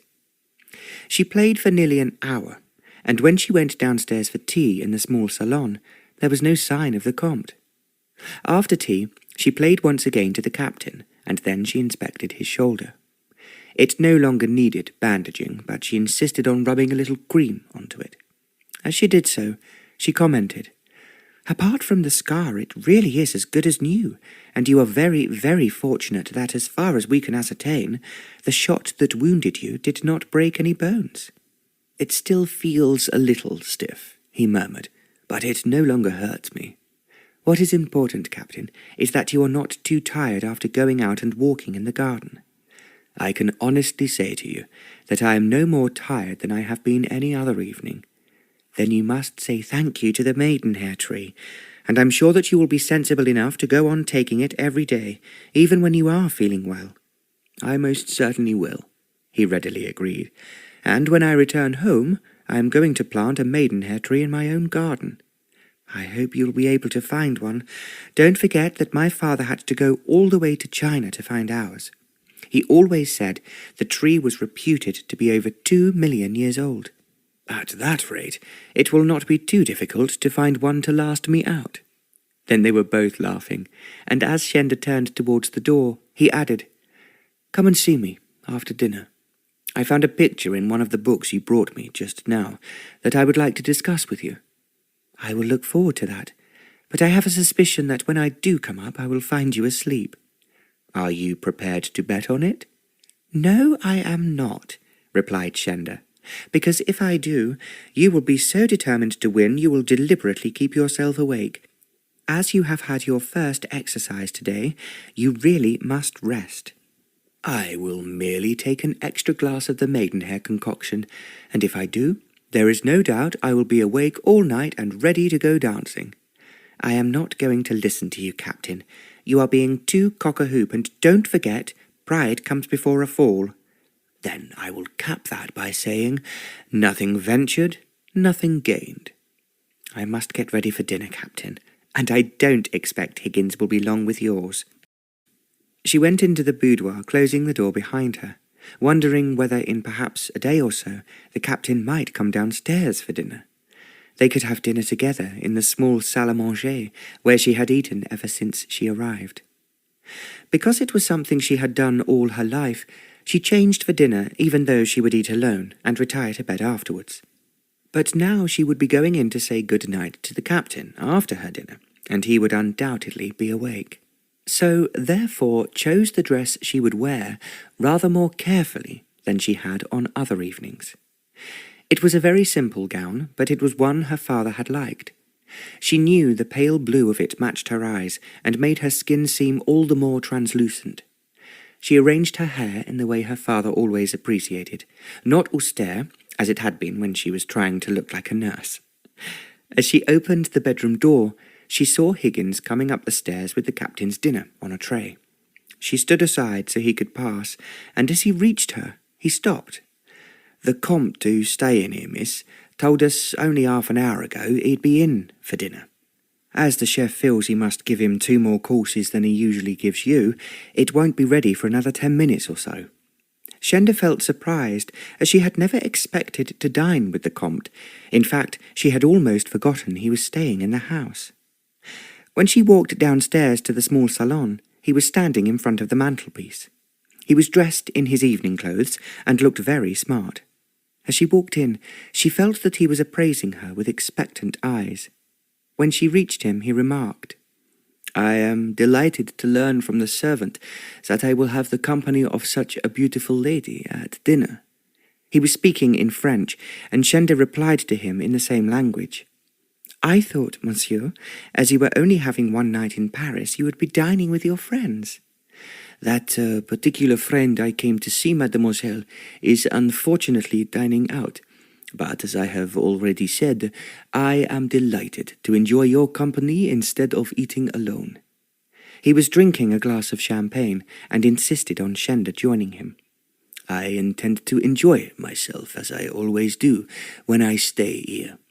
The Vicomte is very generous, and when he knew I was coming to stay with him, he usually arranged a party." "How very kind of him, and I'm sorry there is not one available for you tonight." She was speaking lightly, but the Comte responded in a serious tone. "How could I ask for anything more enjoyable than to dine with a beautiful lady, who looks so like the goddess of love?" Shenda herself thought that this must be the excessively flowery way of speaking that she would expect a Frenchman to talk. She asked the Comte some questions about himself and learned that he was married and had 2 children, although he did not seem to be particularly interested in them. When they went in to dinner, she asked him more questions. She learnt that this had been an arranged marriage which had taken place when he was very young.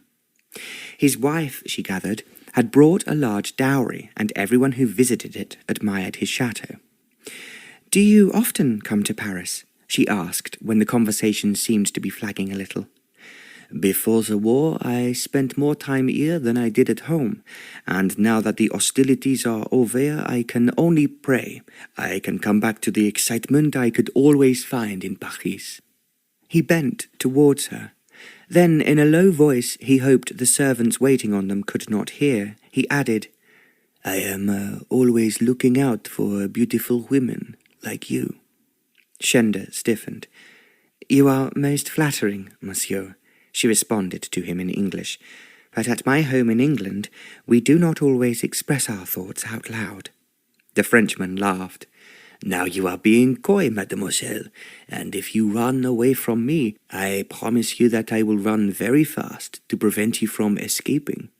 Although he spoke fluent English, Shenda thought that he could not mean literally what he was saying. She therefore replied in French, "I am interested in hearing all about your family." "As they are nearly always with me, I certainly have no intention of talking about them now. They are not here. Besides, I want to talk about you." He bent forward again as he uttered the last word. He would have touched her hand with his if Shenda had not moved hers away quickly. He was very obviously flirting with her, and it was something she had never experienced before, but this was certainly a lesson she would remember. "I am sure," she said discouragingly, "you say such flattering words to every woman you meet." "Only the beautiful ones," the Comte replied, "and who could ever be more beautiful than you? I find your English complexion and your blue eyes enchanting. You are actually all I have been seeking for a long time." The servants brought in the last course, and it was as delicious as all the other courses had been. There was no doubt that the chef was enjoying the opportunity of showing off his skills. At last dinner was over, and the butler announced that coffee would be served in the salon. Shenda rose to her feet, expecting the Comte to stay behind, as he would have done in England, to drink a glass of port. Then, as he followed her, she recalled that in France it was correct for the gentleman to leave the room with the ladies. There was no chance, therefore, of her slipping away and avoiding him. The salon looked very pretty in the candlelight, and the servants had arranged plenty of flowers to please her. She drank a cup of coffee, refusing a liqueur, while the Comte accepted a large glass of brandy. When the servants had left the room, he came to sit down on the sofa beside her. "I find you so enchanting, mademoiselle. I always thought English girls were plain and gauche, but you, as I have already said, are like the goddess of love, and that, of course, is what we must talk about now." "On the contrary, monsieur, it is a subject I am not interested in. I would rather hear about your chateau and your collection of pictures." The Comte laughed. "You are entrancing, and let me tell you, ma chérie, you will not be rid of me so easily." He moved a little closer to her, so she rose before he could prevent her from doing so. She walked over the room towards the window and pulled back the curtains. She looked out at the moonlight on the garden and gazed at all the trees, the flowers, and the silvery magic that was so entrancing. The casement window was wide open, and she was breathing in the fresh air when the Comte joined her. "Do you want to go into the garden?" he asked her. "I would love to see you in the moonlight, and although I am so content with you as you are now, lovelier than any flower in bloom." He was speaking in French, and Shenda replied, "You must not embarrass me, monsieur. Otherwise I must leave you and retire to bed." "I beseech you not to leave me, mademoiselle." "Then if I stay, you must talk about other subjects rather than pay me such compliments. It's often said that English women do not know how to receive compliments, and now I know the reason why. Then tell me why. Because you are paying compliments that are too glib and too easy. One knows they cannot be sincere. But I assure you, mine are sincere, ma chérie. You are very lovely, and how can I waste this moment when we are alone in a wonderful world of our own? And there is no one to interrupt us. He moved even closer to her as he was speaking. Then, much to Shenda's relief, the door opened, and a footman came in to collect the coffee cups. She closed the window and pulled the curtains, and then she walked across the room to sit down, not on the sofa where the Comte could come and sit next to her, but in an armchair. He had followed her, and he was just about to speak when Higgins came into the room. "I thought I'd tell you, miss, that the captain be asleep, and I've taken Pluck and put him in your room." "That's very kind of you, Higgins. I will be retiring shortly, and I am pleased to hear that the captain is asleep." She thought it was just what she had expected to happen, as he had been up for the first time and was tired. Higgins left them, and as the door closed, the Comte suggested, "Now at last we are alone, and there is no reason for any further interruption. Come and sit on the sofa, and talk to me about yourself, and allow me to tell you how much you attract me, and how delicious I find you." "I have already said the subject is forbidden. In fact, I have had a long day, and, like my patient, I too am tired." She rose to her feet as she spoke and added, "Please forgive me, monsieur, but I am not used to late nights." "Then of course you must lie down, and you will look, I am quite certain, like Venus with Cupids singing all around you of l'amour." Shenda giggled nervously. "I think it is exceedingly unlikely, but perhaps it's something that will happen in my dream." There was an expression in the Comte's eyes that made her feel embarrassed. "Bonsoir, monsieur," she intoned, and she sounded rather apprehensive. He said something in reply, but she did not listen as she hurried across the hall and almost ran up the stairs. When she reached her own room, she saw a servant coming out of the room opposite, and it suddenly dawned on her that it was where the Comte would be sleeping. Hastily, in case he followed her, she opened the door of her bedroom, and then, as Pluck jumped off the bed, she was glad to see that he was waiting for her. She bent to pat him, and he was obviously delighted to see her. She talked to him as she was undressing and while she was brushing her hair. Then she blew out the candles on the dressing table, leaving only those by her bedside. She was just about to go into bed when Pluck gave a growl. It was a very low growl, and when she turned, she saw that he was looking at the door. He growled again, and instinctively she was aware that there was someone outside. Too late, she recalled, she had not locked the door, and in fact she was not certain if she could have done so. She had noticed that all the bedrooms were empty, except for those used by the captain and herself. The doors of all the bedrooms were all locked from the outside, as prevention against burglars, and it also made it easier for the housemaids to enter the rooms for cleaning. Now she looked towards her door with Pluck still growling, and it was then she realized that when she said good night to the Comte, he had responded, "Au revoir, ma chérie." She had not really listened as she hurried away to be rid of him. Suddenly she was overcome with panic, and without thinking, only determined to be safe, she pulled open the communicating door into the boudoir. The curtains had not been drawn, and there was just enough light coming through the windows for her to find her way across the room to the other side. Even as she hurried, she heard the Comte's voice in her bedroom behind her. She did not know whether he was calling for her, thinking that she was hiding or swearing because he found the room empty. She only knew that she must get away from him to safety. She pulled open the door into the master suite. There was a large candelabrum by the bed that cast a bright light. Instinctively she ran swiftly across the room, with Pluck following her. As she reached the big four-poster bed, she saw that the captain was not asleep, but sitting up, propped up against his pillows, and there was a book open in front of him. He looked up at Shenda in surprise. Then, as she knelt down beside him, she managed to stammer breathlessly.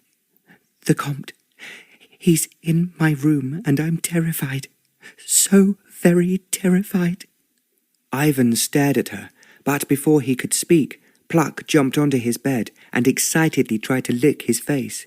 He held the dog off and asked, "Whatever are you saying?" Even as he spoke, through the communicating door came the Comte, wearing a colourful dressing gown. She thought that he looked unpleasantly sinister without the finery he had worn for dinner. "Où êtes-vous, ma belle?" he now demanded. "If you hide from me, you can be sure I will find you." There was a thickness in his voice that she realized had not been there at dinner. In fact, she was sure it was due to the large glass of brandy he had drunk in the salon with his coffee, on top of all the wine he had consumed at dinner. "Where are you?" he asked again as he wandered across the room. Then he saw Ivan sitting up in his bed with Pluck beside him. Shenda had slipped further down onto the floor until she was almost invisible. For a moment, the two men stared at each other. Then Ivan exploded in French. "You have no right to come in here, and I order you to leave immediately." "I am seeking a beautiful woman who has run away from me," the Comte replied.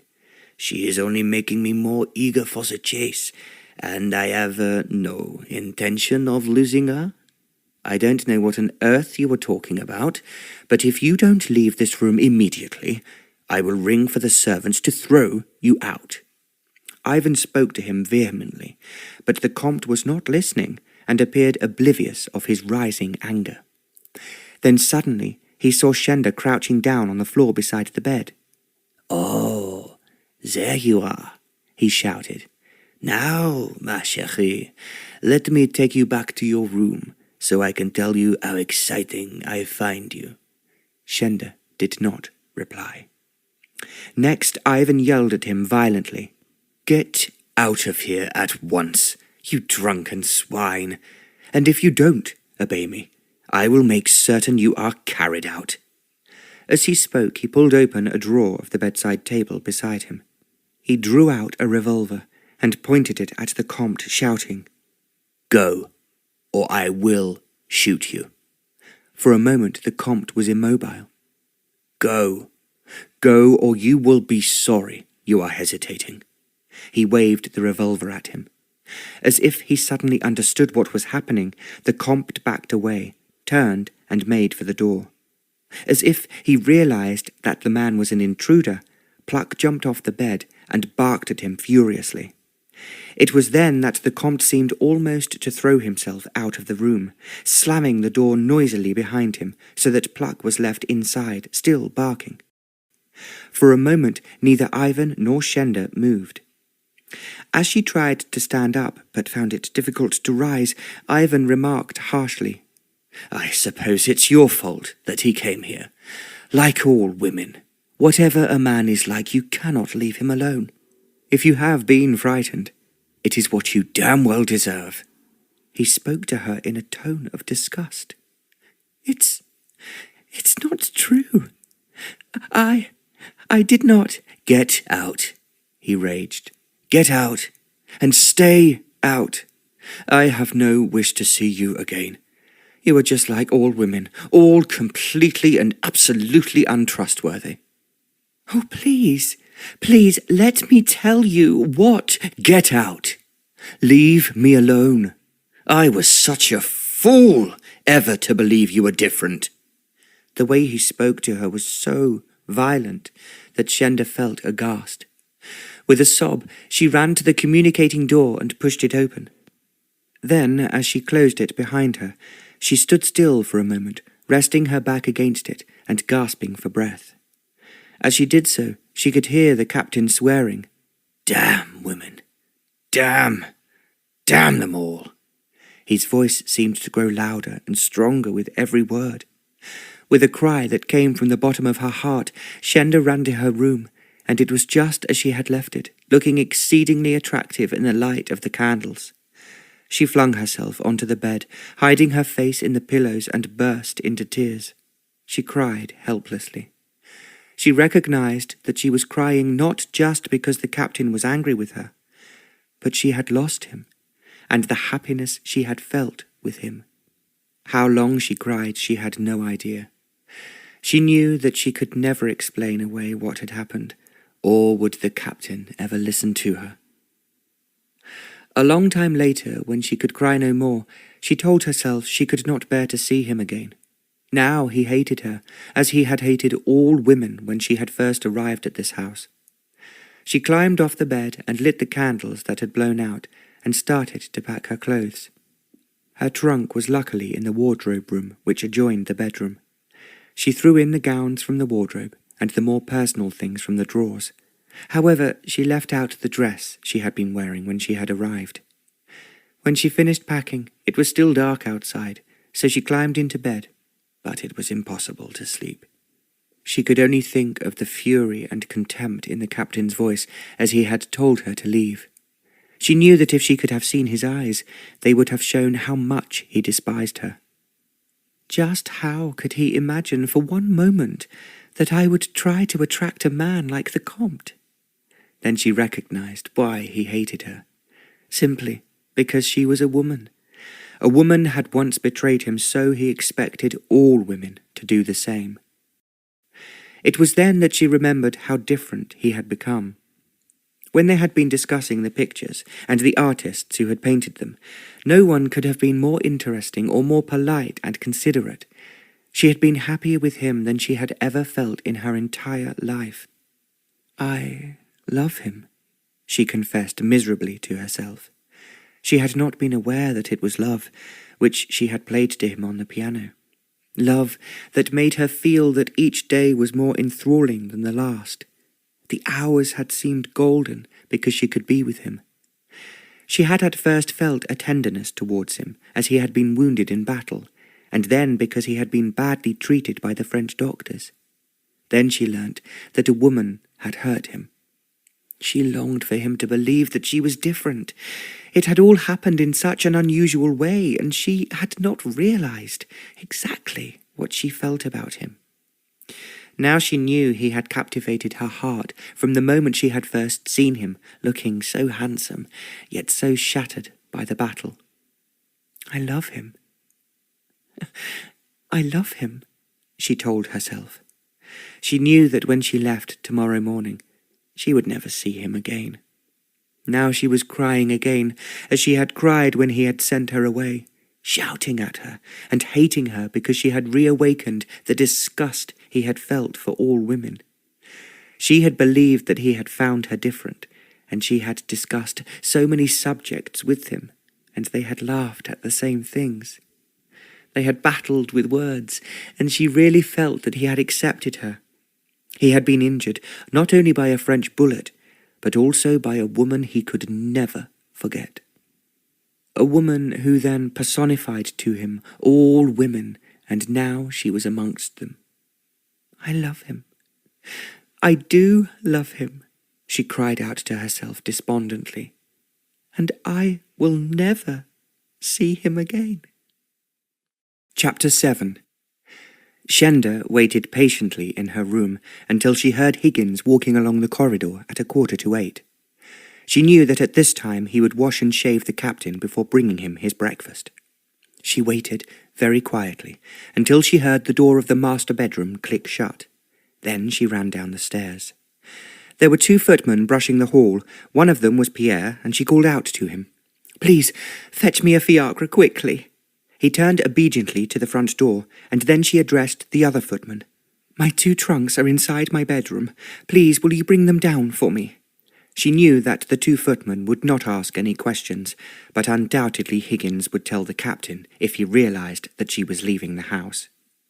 Pierre found a fiacre quicker than she expected, and her luggage was loaded into it. She instructed the driver to take her to the Duke of Wellington's house in the Champs-Élysées.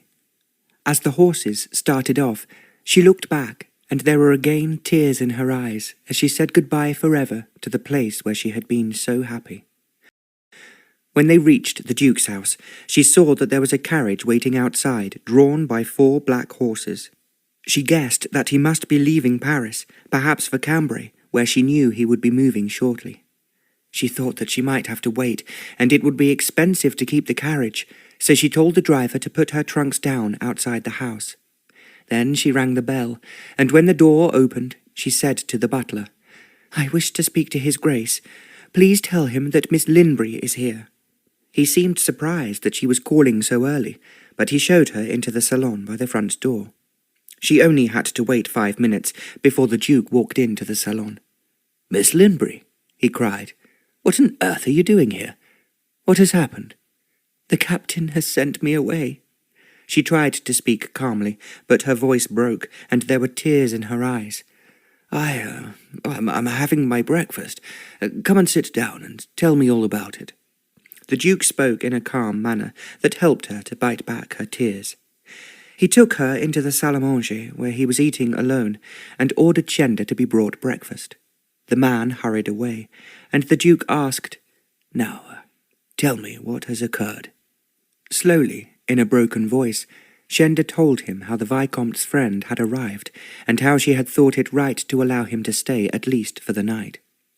When she related to the Duke how he had paid her fulsome compliments, he nodded as if it was to be expected from a man such as the Comte. Then she explained how the key of her door had been on the outside, and she had not been sensible enough to take it into her room with her. She could not go on, as her tears were choking her. "I can imagine what happened," the Duke chipped in. "The Comte, he came into your room." "I had heard him outside my door, and then ran to the captain's room to ask him to save me." With great difficulty, faltering over every word, she managed to tell the Duke the next part of the story. How the captain had driven the Comte out of the room by threatening him with a revolver. "Good for him. What happened then?" "The captain accused me of encouraging the man, and told me to leave," Shenda faltered. Now it was impossible for her to say any more, and she wiped her eyes copiously with her handkerchief. The Duke was thinking quickly. He was about to leave for England, and could hardly leave Shenda alone in Paris, but it was too late to find anyone else to look after her. As she finished wiping away her tears, he said, "I am going to England because the Prince Regent is giving one of his special parties for me. Thus the only suggestion I can make is that you come with me." For a moment, Shenda could only stare at him. Come with you, Your Grace?" she asked. The Duke smiled. "It will doubtless ruin your reputation, but when I reach London, I know there are a number of people who will be only too ready, if I ask them, to take care of you." Then he gave an exclamation. "I have just remembered that the Earl and Countess of Richmond will be staying with me at Apsley House." He carried on as if he was thinking aloud. "Of course, as there are two of my oldest friends, the Prince Regent will have invited them, and their girls if they are free to this party. Oh, so you can stay with me until we have time to think of somewhere else to go. Are you quite sure I will be welcomed? Considering how brilliantly you have cured Ivan, I think there must be many who would welcome you as their nurse. But we will talk more about it later. Now, do finish your breakfast, as I want to be off." Shenda's breakfast had arrived by this time, but she could only eat a few mouthfuls and drink some coffee. Then she piped up. "I am ready now, Your Grace, and are you really sure you do not mind taking me with you?" "I shall be delighted to have you on the journey." She knew that the Duke was only being polite, but it somehow made her feel better. Her luggage was placed on the carriage outside, and she jumped in to find herself sitting beside the Duke. They drove through the Place de la Concorde and left Paris with the horses moving at a tremendous pace. They only stopped for a short time for luncheon at a roadside inn. However, there was a chateau waiting for the Duke, which they were to stay that night. It was a chateau that had been taken over by the army when its owners had fled from the war. The Duke and Shenda spent a quiet dinner together, and she was glad that he made no mention of the captain. They both went upstairs to bed. "I want to leave early, Miss Linbury, and if you are wise you will rest while we are travelling, as it is difficult to talk when we are moving at great speed." Shenda thought he was telling her politely that he did not want her to chatter to him on the way. The next day she kept quiet, and only spoke when he addressed her, as he had a great number of papers with him requiring his attention. When he was not reading them, he closed his eyes, and she felt that he slept a little. When they reached Calais, Shenda thought she had never travelled so fast before, and it was an experience she would always remember. There was a British warship waiting to transport the Duke to London. On any other occasion, she would have wanted to explore the ship and enjoy being at sea, but she remained alone in a cabin that was surprisingly comfortable. Yet she could not believe she was leaving France, and the captain behind her, and would never see him again. "I love him. I love him," she repeated to her pillow brokenly, over and over again, all through the night. It was not until the early afternoon of the next day that the warship sailed up the Thames and moored on the embankment. Thanks to the Duke's superb organisation, there was a carriage waiting to take him to Apsley House. Now that they had actually reached London, Shenda was feeling more composed and no longer so tearful. The Duke told her about the Earl and Countess of Richmond, who he had said would chaperone her while she was staying with him. He said he was certain they would help him to find someone to look after her when he returned to France. "The Richmonds have lately been living in Brussels, because at the moment they are hard up," he told Shenda, "which is not surprising, as they have 14 children. 14? Shenda exclaimed. "Yes, indeed. 14 children, and their eldest son, Lord March, fought with me at Waterloo." He was thinking that their daughter, Lady Georgiana, had never married, even though she was undoubtedly one of the most acclaimed beauties in London and Brussels. If he was honest, he knew it was because she loved him, and in her eyes no man could ever equal him. This, however, was something he could not say to Shenda, and he rather hoped that Georgiana would not be waiting at Apsley House with her parents. She might be jealous, as Shenda had been travelling alone with him, and take a dislike to her. Shenda, as they drove away from the embankment, was thinking just how exciting it was going to be at Apsley House. Of course, she had heard of the Duke's magnificent house, and how it was built at the entrance to Hyde Park. "It is the first house to be seen after passing the toll gates at the top of Knightsbridge," her father had told her. "In fact, its popular nickname is Number 1 London." Shenda had expected it to look very impressive, and when she arrived at the entrance with its lofty pillars, she thought it really was a fitting background for anyone with so brilliant a career as the Duke of Wellington. The butler who opened the door bowed respectfully when the Duke appeared, and intoned, "It's delightful to see, Your Grace. All of London's waiting to greet you now you've come home. Only for a short time, I'm afraid, Watkins, but it's nice to be back. Who is here?" "The Earl and Countess arrived yesterday evening. They expect Lady Jane to join them for the party tomorrow night." "Anyone else?" "No, Your Grace." "Miss Linbury will be staying here, Watkins, so tell the housekeeper to arrange a comfortable bedroom for her and see that her luggage is taken up." He walked into the drawing-room where the Earl and Countess of Richmond were waiting for him. The Countess gave a cry of delight and held out her arms. He kissed her affectionately and then shook hands with the Earl. "I see that you have someone with you, Arthur," the Countess questioned before he could explain. "Let me introduce Miss Shenda Linbury," he said. "She has been in Paris nursing one of my officers, who has been very badly wounded at Waterloo. I expect you know her father, Lord Linbury." "Oh, of course I did," the Countess exclaimed, "and it was very brave of Miss Linbury to go to Paris." "Linbury left his daughter in my charge," the Duke explained, "but now her patient is well and she is ready to return to London. I want you to help me find somewhere suitable for her to stay."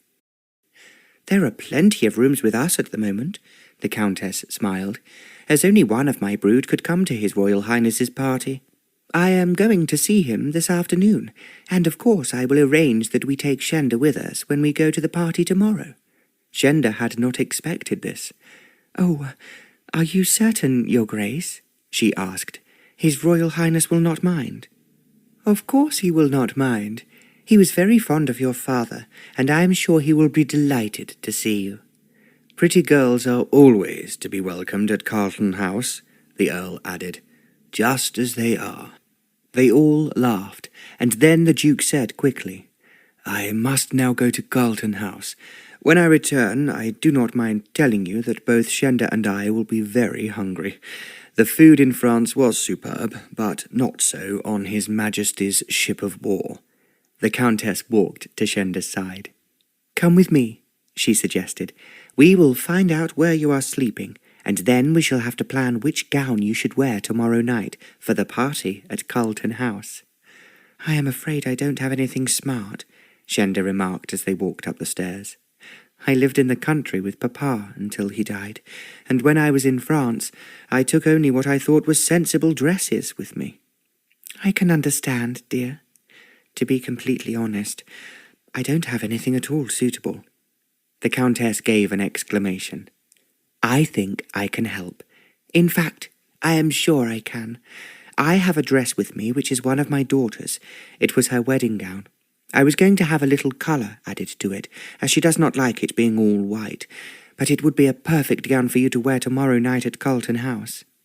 "Are you quite certain that it will be all right for the Duke to ask His Royal Highness for me to be his guest?" Shenda asked nervously. The Countess smiled. "As my husband said, His Royal Highness is always prepared to welcome a pretty woman, and I am really not flattering you, my dear, when I say you are very beautiful, just like your mother, who I remember as being one of the loveliest women I have ever seen." "Oh, you knew Mamma? Please tell me about it." "Of course I will. But first, let's see where you are sleeping." The housekeeper was waiting for them, and Shenda was shown into a very pretty room, not unlike the room she had occupied in Paris. The servants brought Shenda a most welcome bath before she dressed for dinner, and she enjoyed being able to luxuriate in the hot water and not have to hurry. The Duke had said he was going to Carlton House to have a word with His Royal Highness, and dinner would be served at 9:30. When he returned, he was overcome by what he had been told that the Prince Regent had arranged for him. "He has really gone to town," he told the Earl and Countess. "He is having a special polygonal building put up in the garden. It's 100 feet in diameter and built with a lead roof. I am not allowed to see the inside until tomorrow night, because it is to be a surprise. But I had a glimpse of a covered promenade which leads to a Corinthian temple where the guests can admire a marble bust of myself placed on a column." "I don't believe it," the Countess laughed. "It stands in front of a large mirror engraved with a star and the letter W. I am really quite overcome, and feel the best thing I can do is to hide my blushes and not come to the party."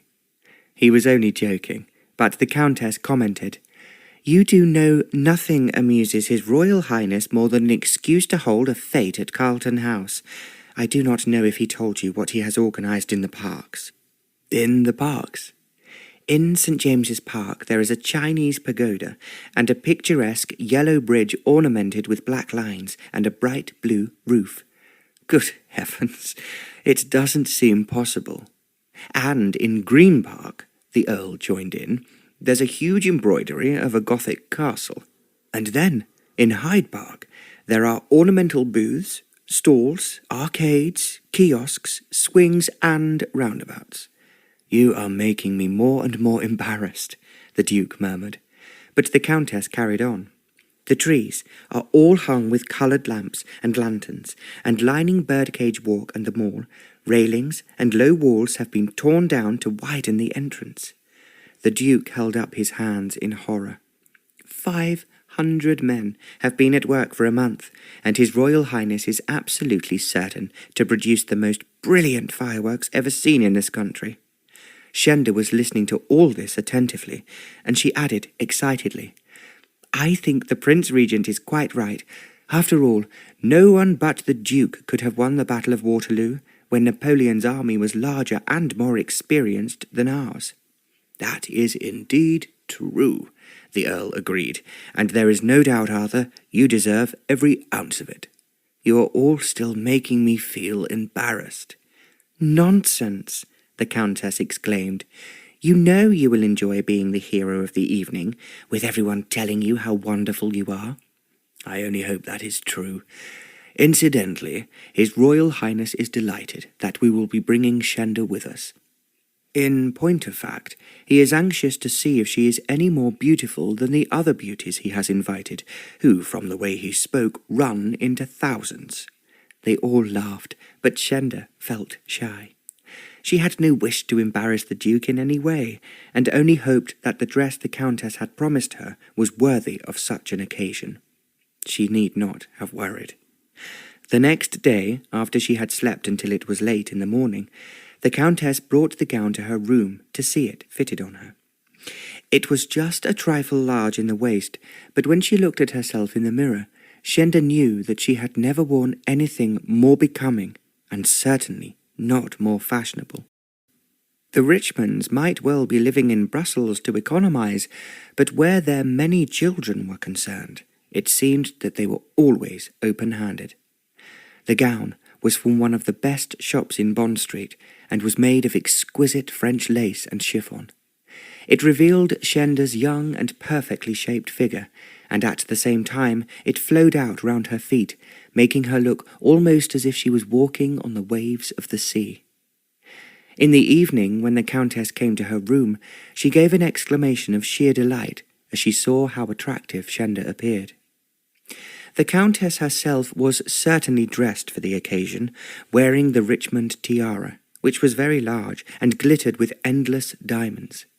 She also wore matching necklace and bracelets, and she brought Shenda a pretty necklace of pearls, suitable for a young girl.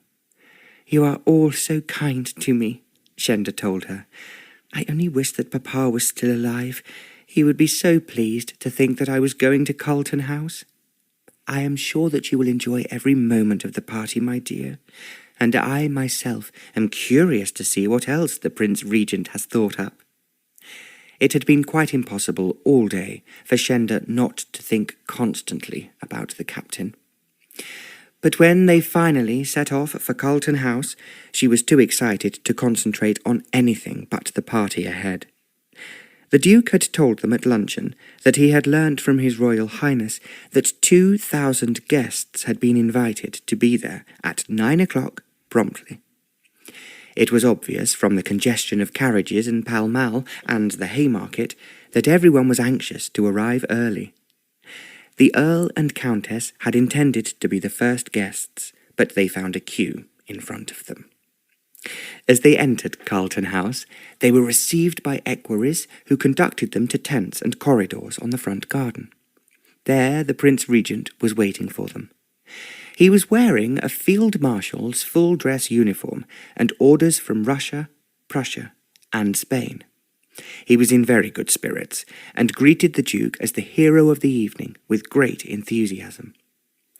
His Royal Highness also said he was delighted to meet Shenda as she curtsied deeply to him. He told her that he would never forget her father, and how brilliantly clever he had been. Then they moved into the garden, and the Duke took them inside the special building to view what he had not been allowed to see the previous night. The interior was intended to give an impression of summer light, festivity, and airiness. This had been achieved by painting an umbrella-shaped ceiling to look like muslin and decorated with gilt cords. 12 huge chandeliers illuminated the whole building, and Shenda could see the Corinthian temple with the marble bust of the Duke. They moved down a covered walk hung with vast tapestries entitled The Overthrow of French Tyranny and Military Glory. This all took time, and then the Countess suggested, "Now, we should go to the supper tents, which I am told are hung with curtains of regimental colours printed on silk." She paused before she added, "But I think, first, we must go back to the house, as I really want to leave my scarf, as it is so hot, and to powder my nose." Shenda laughed. "I will come with you, Lady Richmond, as I am a little scared of getting lost with so many people milling about." "I am not surprised, my dear. Come along. and we will go to one of the bedrooms, and then we will rejoin His Royal Highness at the supper table." "Am I really expected too?" Shenda asked. "Of course you are. You are with us, and we are in Arthur's special party. Therefore we are more important than anyone else." Shenda laughed, because it all sounded so grand, and then she followed the Countess back into the house. She was anxious to see some of the rooms she had heard so much about, especially the Chinese room and the music room. As the Countess walked upstairs, she hesitated for a moment before joining her, and slipped into a room that she thought might be the Chinese room. It was empty, except for one man. As she looked at him, she gave a little cry. It was the captain. For a moment, they just stood staring at each other, and then, with the words cascading out of her lips, Shenda exclaimed, "Are you all right, Captain? How could you have come here? Are you quite certain it has not been too much for you?" Ivan walked across to her, closing the door behind her and turning the key in the lock. "I sent a servant to inform His Royal Highness that I was here, and I was wondering how I could find you." "How could you have left me in that dreadful way, without even saying goodbye to me?" "You told me to go," Shenda murmured. "I was jealous, madly and overwhelmingly jealous, that you should have been pursued by any other man.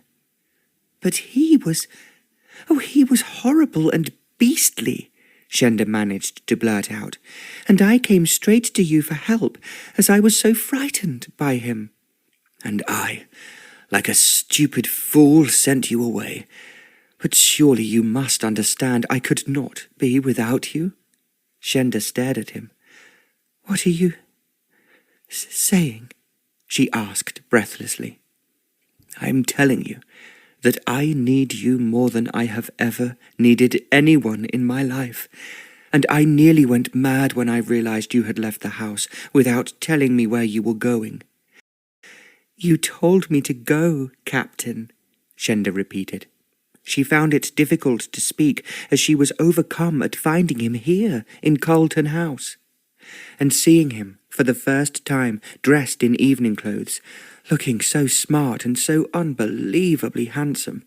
Everything she wanted to say died on her lips. "I drove you away," he continued, "because I was mad and crazy.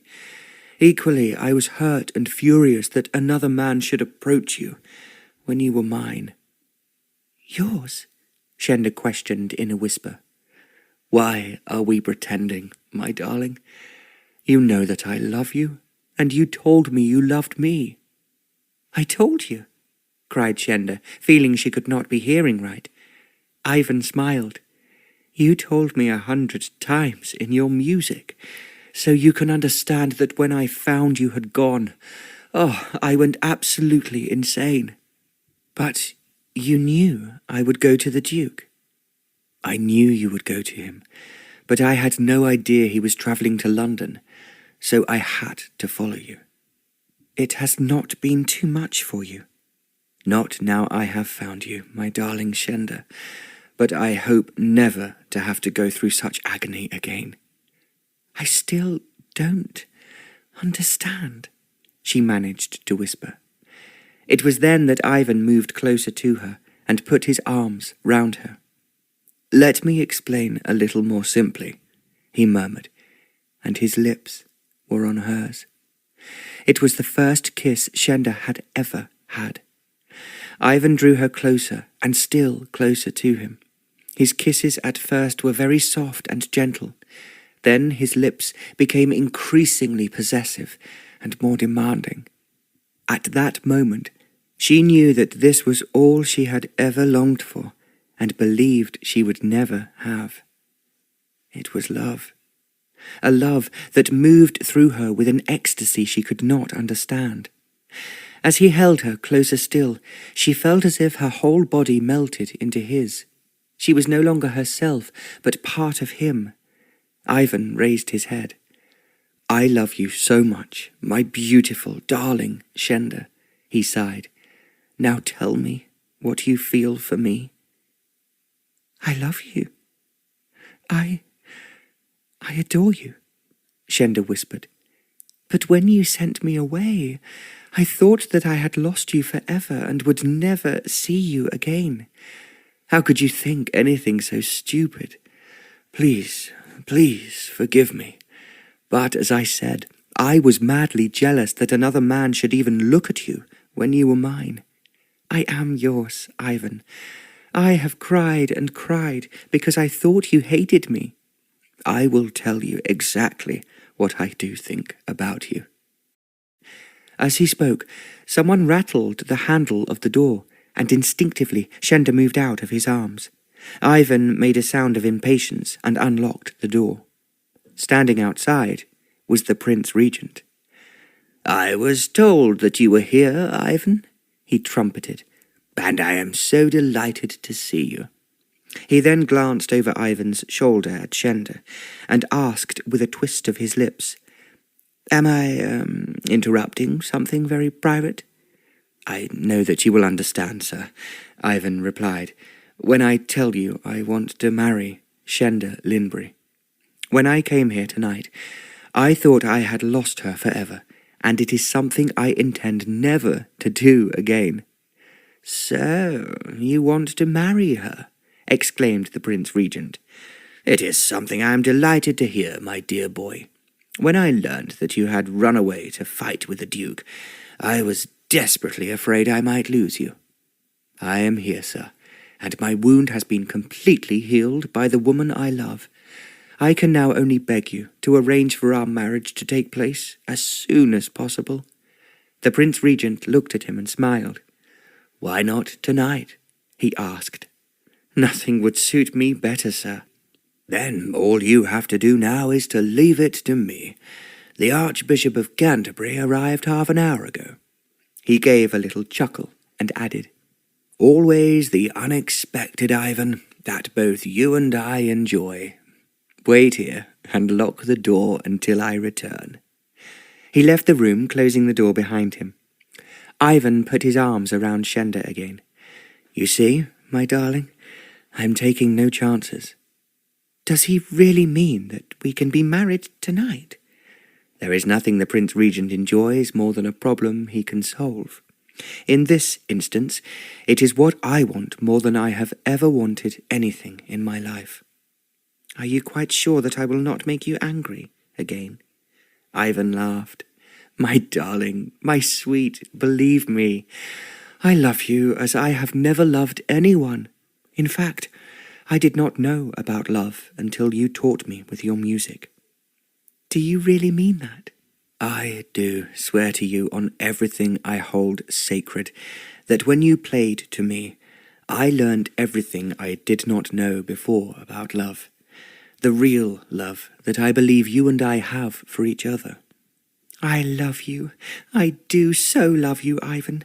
Oh, please, go on loving me, as it is so incredibly wonderful, so perfect, and everything I thought I would never find."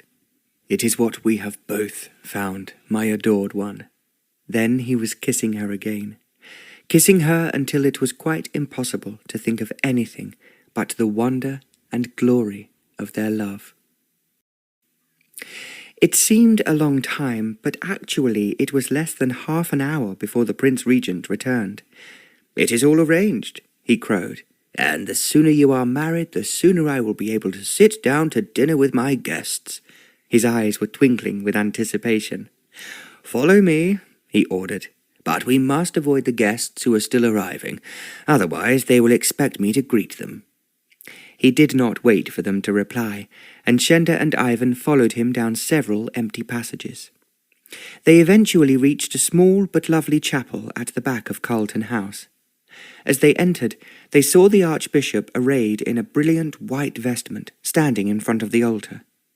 At the altar steps was the Duke of Wellington, and the Prince Regent called out, "Arthur will be the best man, Ivan, and I will give away the bride." Ivan walked forward to stand at the Duke's side, and the Prince Regent offered Shenda his arm. Slowly, they walked up the aisle. As they reached the altar, the Archbishop started the marriage service, and he performed it with a sincerity and simplicity that was very moving. After the Prince Regent had given Shenda away, the Duke took off his signet ring and gave it to Ivan. When he placed it on Shenda's finger, it was a little large for her, but she knew it joined her irrevocably with the man she loved. As they knelt for the blessing, she was certain that her father and mother were looking down from heaven, delighted that she had found the same love that they had had, and was no longer frightened and alone. It was suddenly very quiet in the chapel, yet Shenda felt that the angels were singing with joy overhead. When the marriage service was completed, both the Prince Regent and the Duke kissed her. Then the host of the evening hurried off to his other guests. "I expected this to be a very august occasion," the Duke muttered, "but I had no idea that a marriage would take place. I am happier than I can possibly say that you two are joined to each other." "We will come to see you tomorrow, if we may," said Ivan. "Now I am going to take my wife home." "God bless you both. I am only sorry that you will not stay for the rest of the evening. I think you will have quite enough admirers to tell you how magnificent you are, and how this party is only a very small expression of what the whole of Great Britain feels for you." "Thank you, Ivan," the Duke replied, "and do look after my protégée. She is a very special young lady." "I have learnt my lesson, sir, and I can assure you I will never lose her again." The Duke went off into the garden, and Ivan took Shenda back into the hall. Guests were still arriving in droves, eager to join in the festivities, and so they paid little attention to the newly married couple as they slipped out. By sheer good luck, they found that Ivan's carriage was parked not too far from the entrance. As they drove off, he took Shenda into his arms. There was no need to say anything. He kissed her until she felt as if she was floating up into the sky to join the angels who had just sung so beautifully at their wedding. Then, as the carriage came to a standstill outside a house in Berkeley Square, Shenda whispered, I have no nightgown with me." Ivan laughed. "I doubt if you will need one, my precious.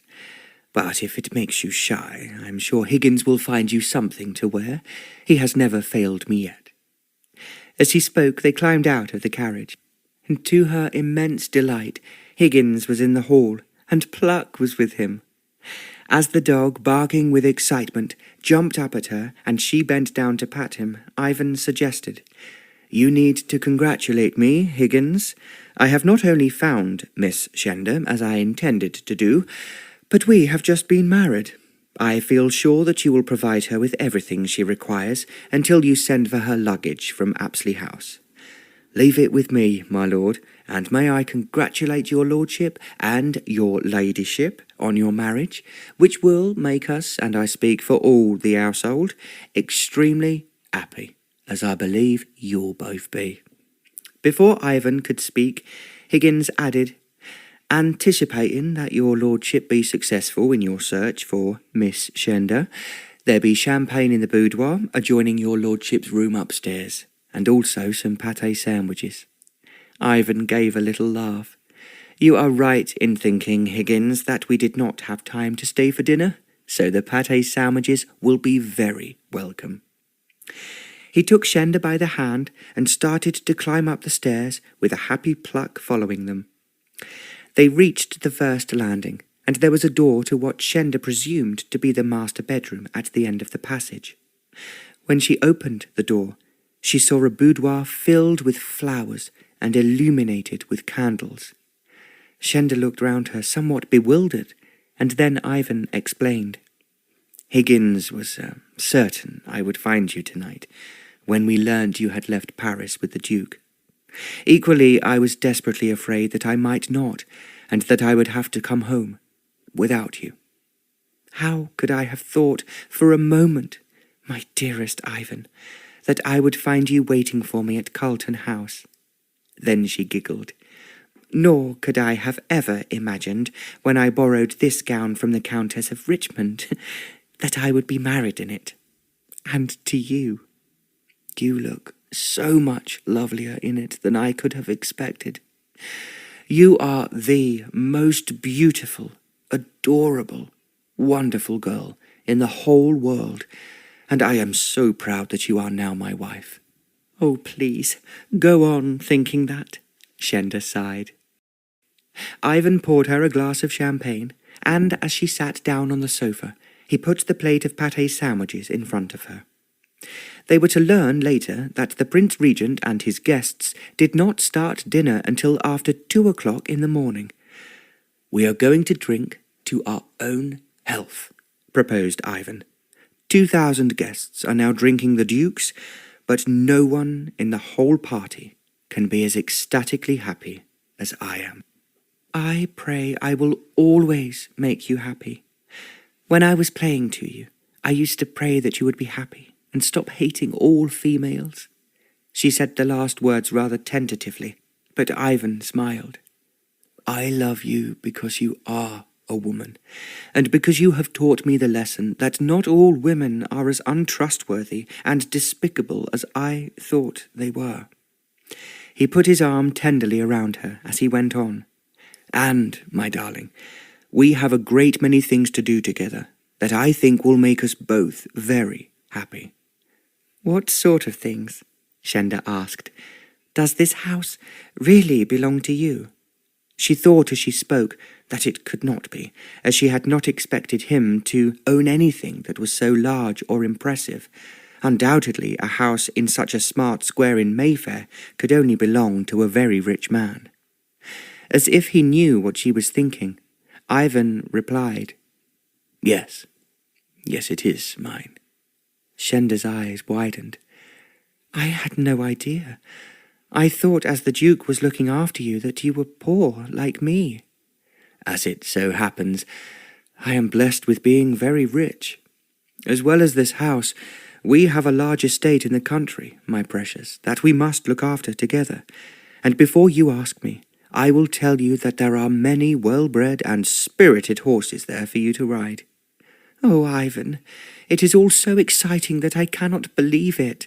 But how can we possibly have been married in such an extraordinary way? I think I'm dreaming. If you are dreaming, then I am dreaming as well. Incidentally, my darling, you are now because you are my wife. Very important, socially. Shenda looked at him questioningly. I did not understand when Higgins called you, my lord. I thought perhaps he was just making everything sound grander. You have no idea of my real name. Now there was a note in his voice that had not been there before. Yes, of course. It is Ivan Worth. Just for a moment he heard an echo from the past of Lady Helen saying to him caustically, No one would ever marry you but for your title. He had hoped that Shenda was still not aware who he was, although she might have been suspicious. Or maybe the Duke might have told her the truth. Now it dawned on him that what he had always wanted and searched for had come true. He had married a woman who had married him for himself, alone. Not for his title, which had dazzled every woman he met, so that she responded to his position and not to him. Then, as he looked down at the puzzled expression in Shenda's eyes, he sighed. My darling, my wonderful little wife, you have not only given me back my belief in myself, but you have shown me that not all women are as contemptible as I believed them to be. Of course they are not, but I still don't know if you have a different name from the one you used in Paris. That is only part of my name. I am actually the Marquis of Kenworth, and you, my darling wife, are now the Marchioness of Kenworth. For a moment there was complete silence, and then Shenda exploded. I don't believe it. Why were you pretending to be just Captain Worth? I was a captain, and very proud of it. But I joined the Duke at Waterloo because I had been disillusioned by a woman, and I told him I wanted to be just one of his junior officers. In fact, I wished to be just Lieutenant Worth, but at the Battle of Waterloo I was promoted to captain. After that, well, you know what happened." "What happened was that the maidenhair tree saved you. Please, my darling, the first thing we must do is to try to find a maidenhair tree to plant in your garden in the country, so that it can help other people as it helped you. It is truly the tree of love, my glorious Shenda, and you shall have 100 if you want them." He thought as he spoke that he must be the luckiest man in the world. He knew now that Shenda had married him solely for himself. She was not in the least bit concerned that she was a marchioness, only with how the wonderful maidenhair tree had saved him and could help others. How, just how, he now asked himself, could any woman be more lovable or more perfect in every way? He thought that they had won, the two of them, a Battle of Waterloo all of their own. Like the Duke of Wellington, they were completely and absolutely victorious.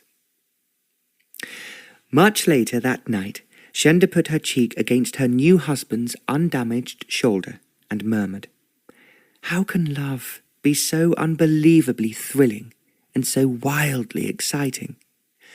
I too find it so utterly different from everything I have ever expected." "You are not disappointed, my darling Ivan?" she whispered, suddenly worried. "How could I possibly be?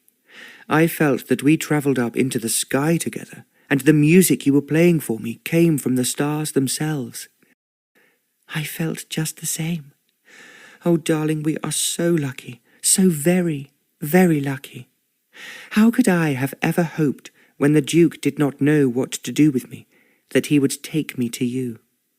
He has been our guardian angel, and at the same time, my precious, you are what I have been looking for ever since I was old enough to become aware of women. Yet until I found you, I was completely disillusioned. All I want, Ivan, is to make you happy.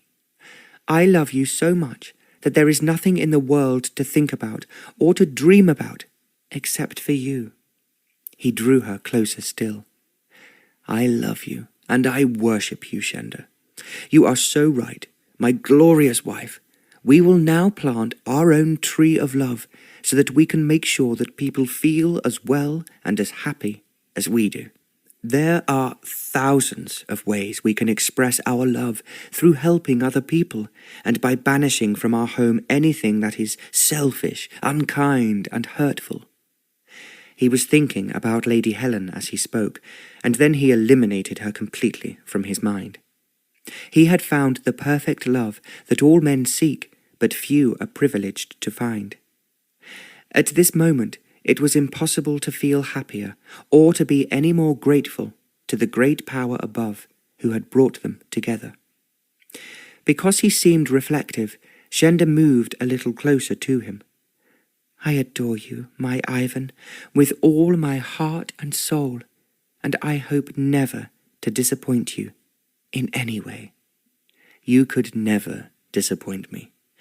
Our wonderful love, my precious, beautiful Shenda, will increase year by year forever." "You say such marvellous things to me, and you must teach me all about love, because as you realize I am very ignorant." "I don't want you to be anything else. The love I have for you, my lovely one, is perfect, and never again will I lose you or the love you have given me."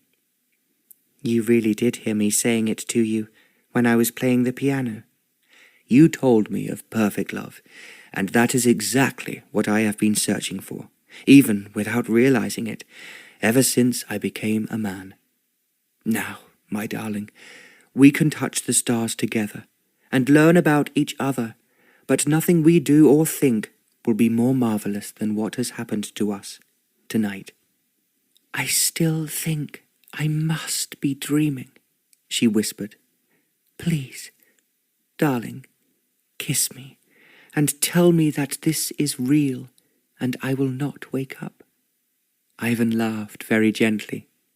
Then, as his kisses became more demanding, Shenda felt that once again the angels were singing. She and he were now moving up into a heaven of their own. As Ivan made Shenda his, they both knew that God had blessed them, and would go on blessing them, not only in this life, but for all eternity. The Tree of Love, written by Barbara Cartland.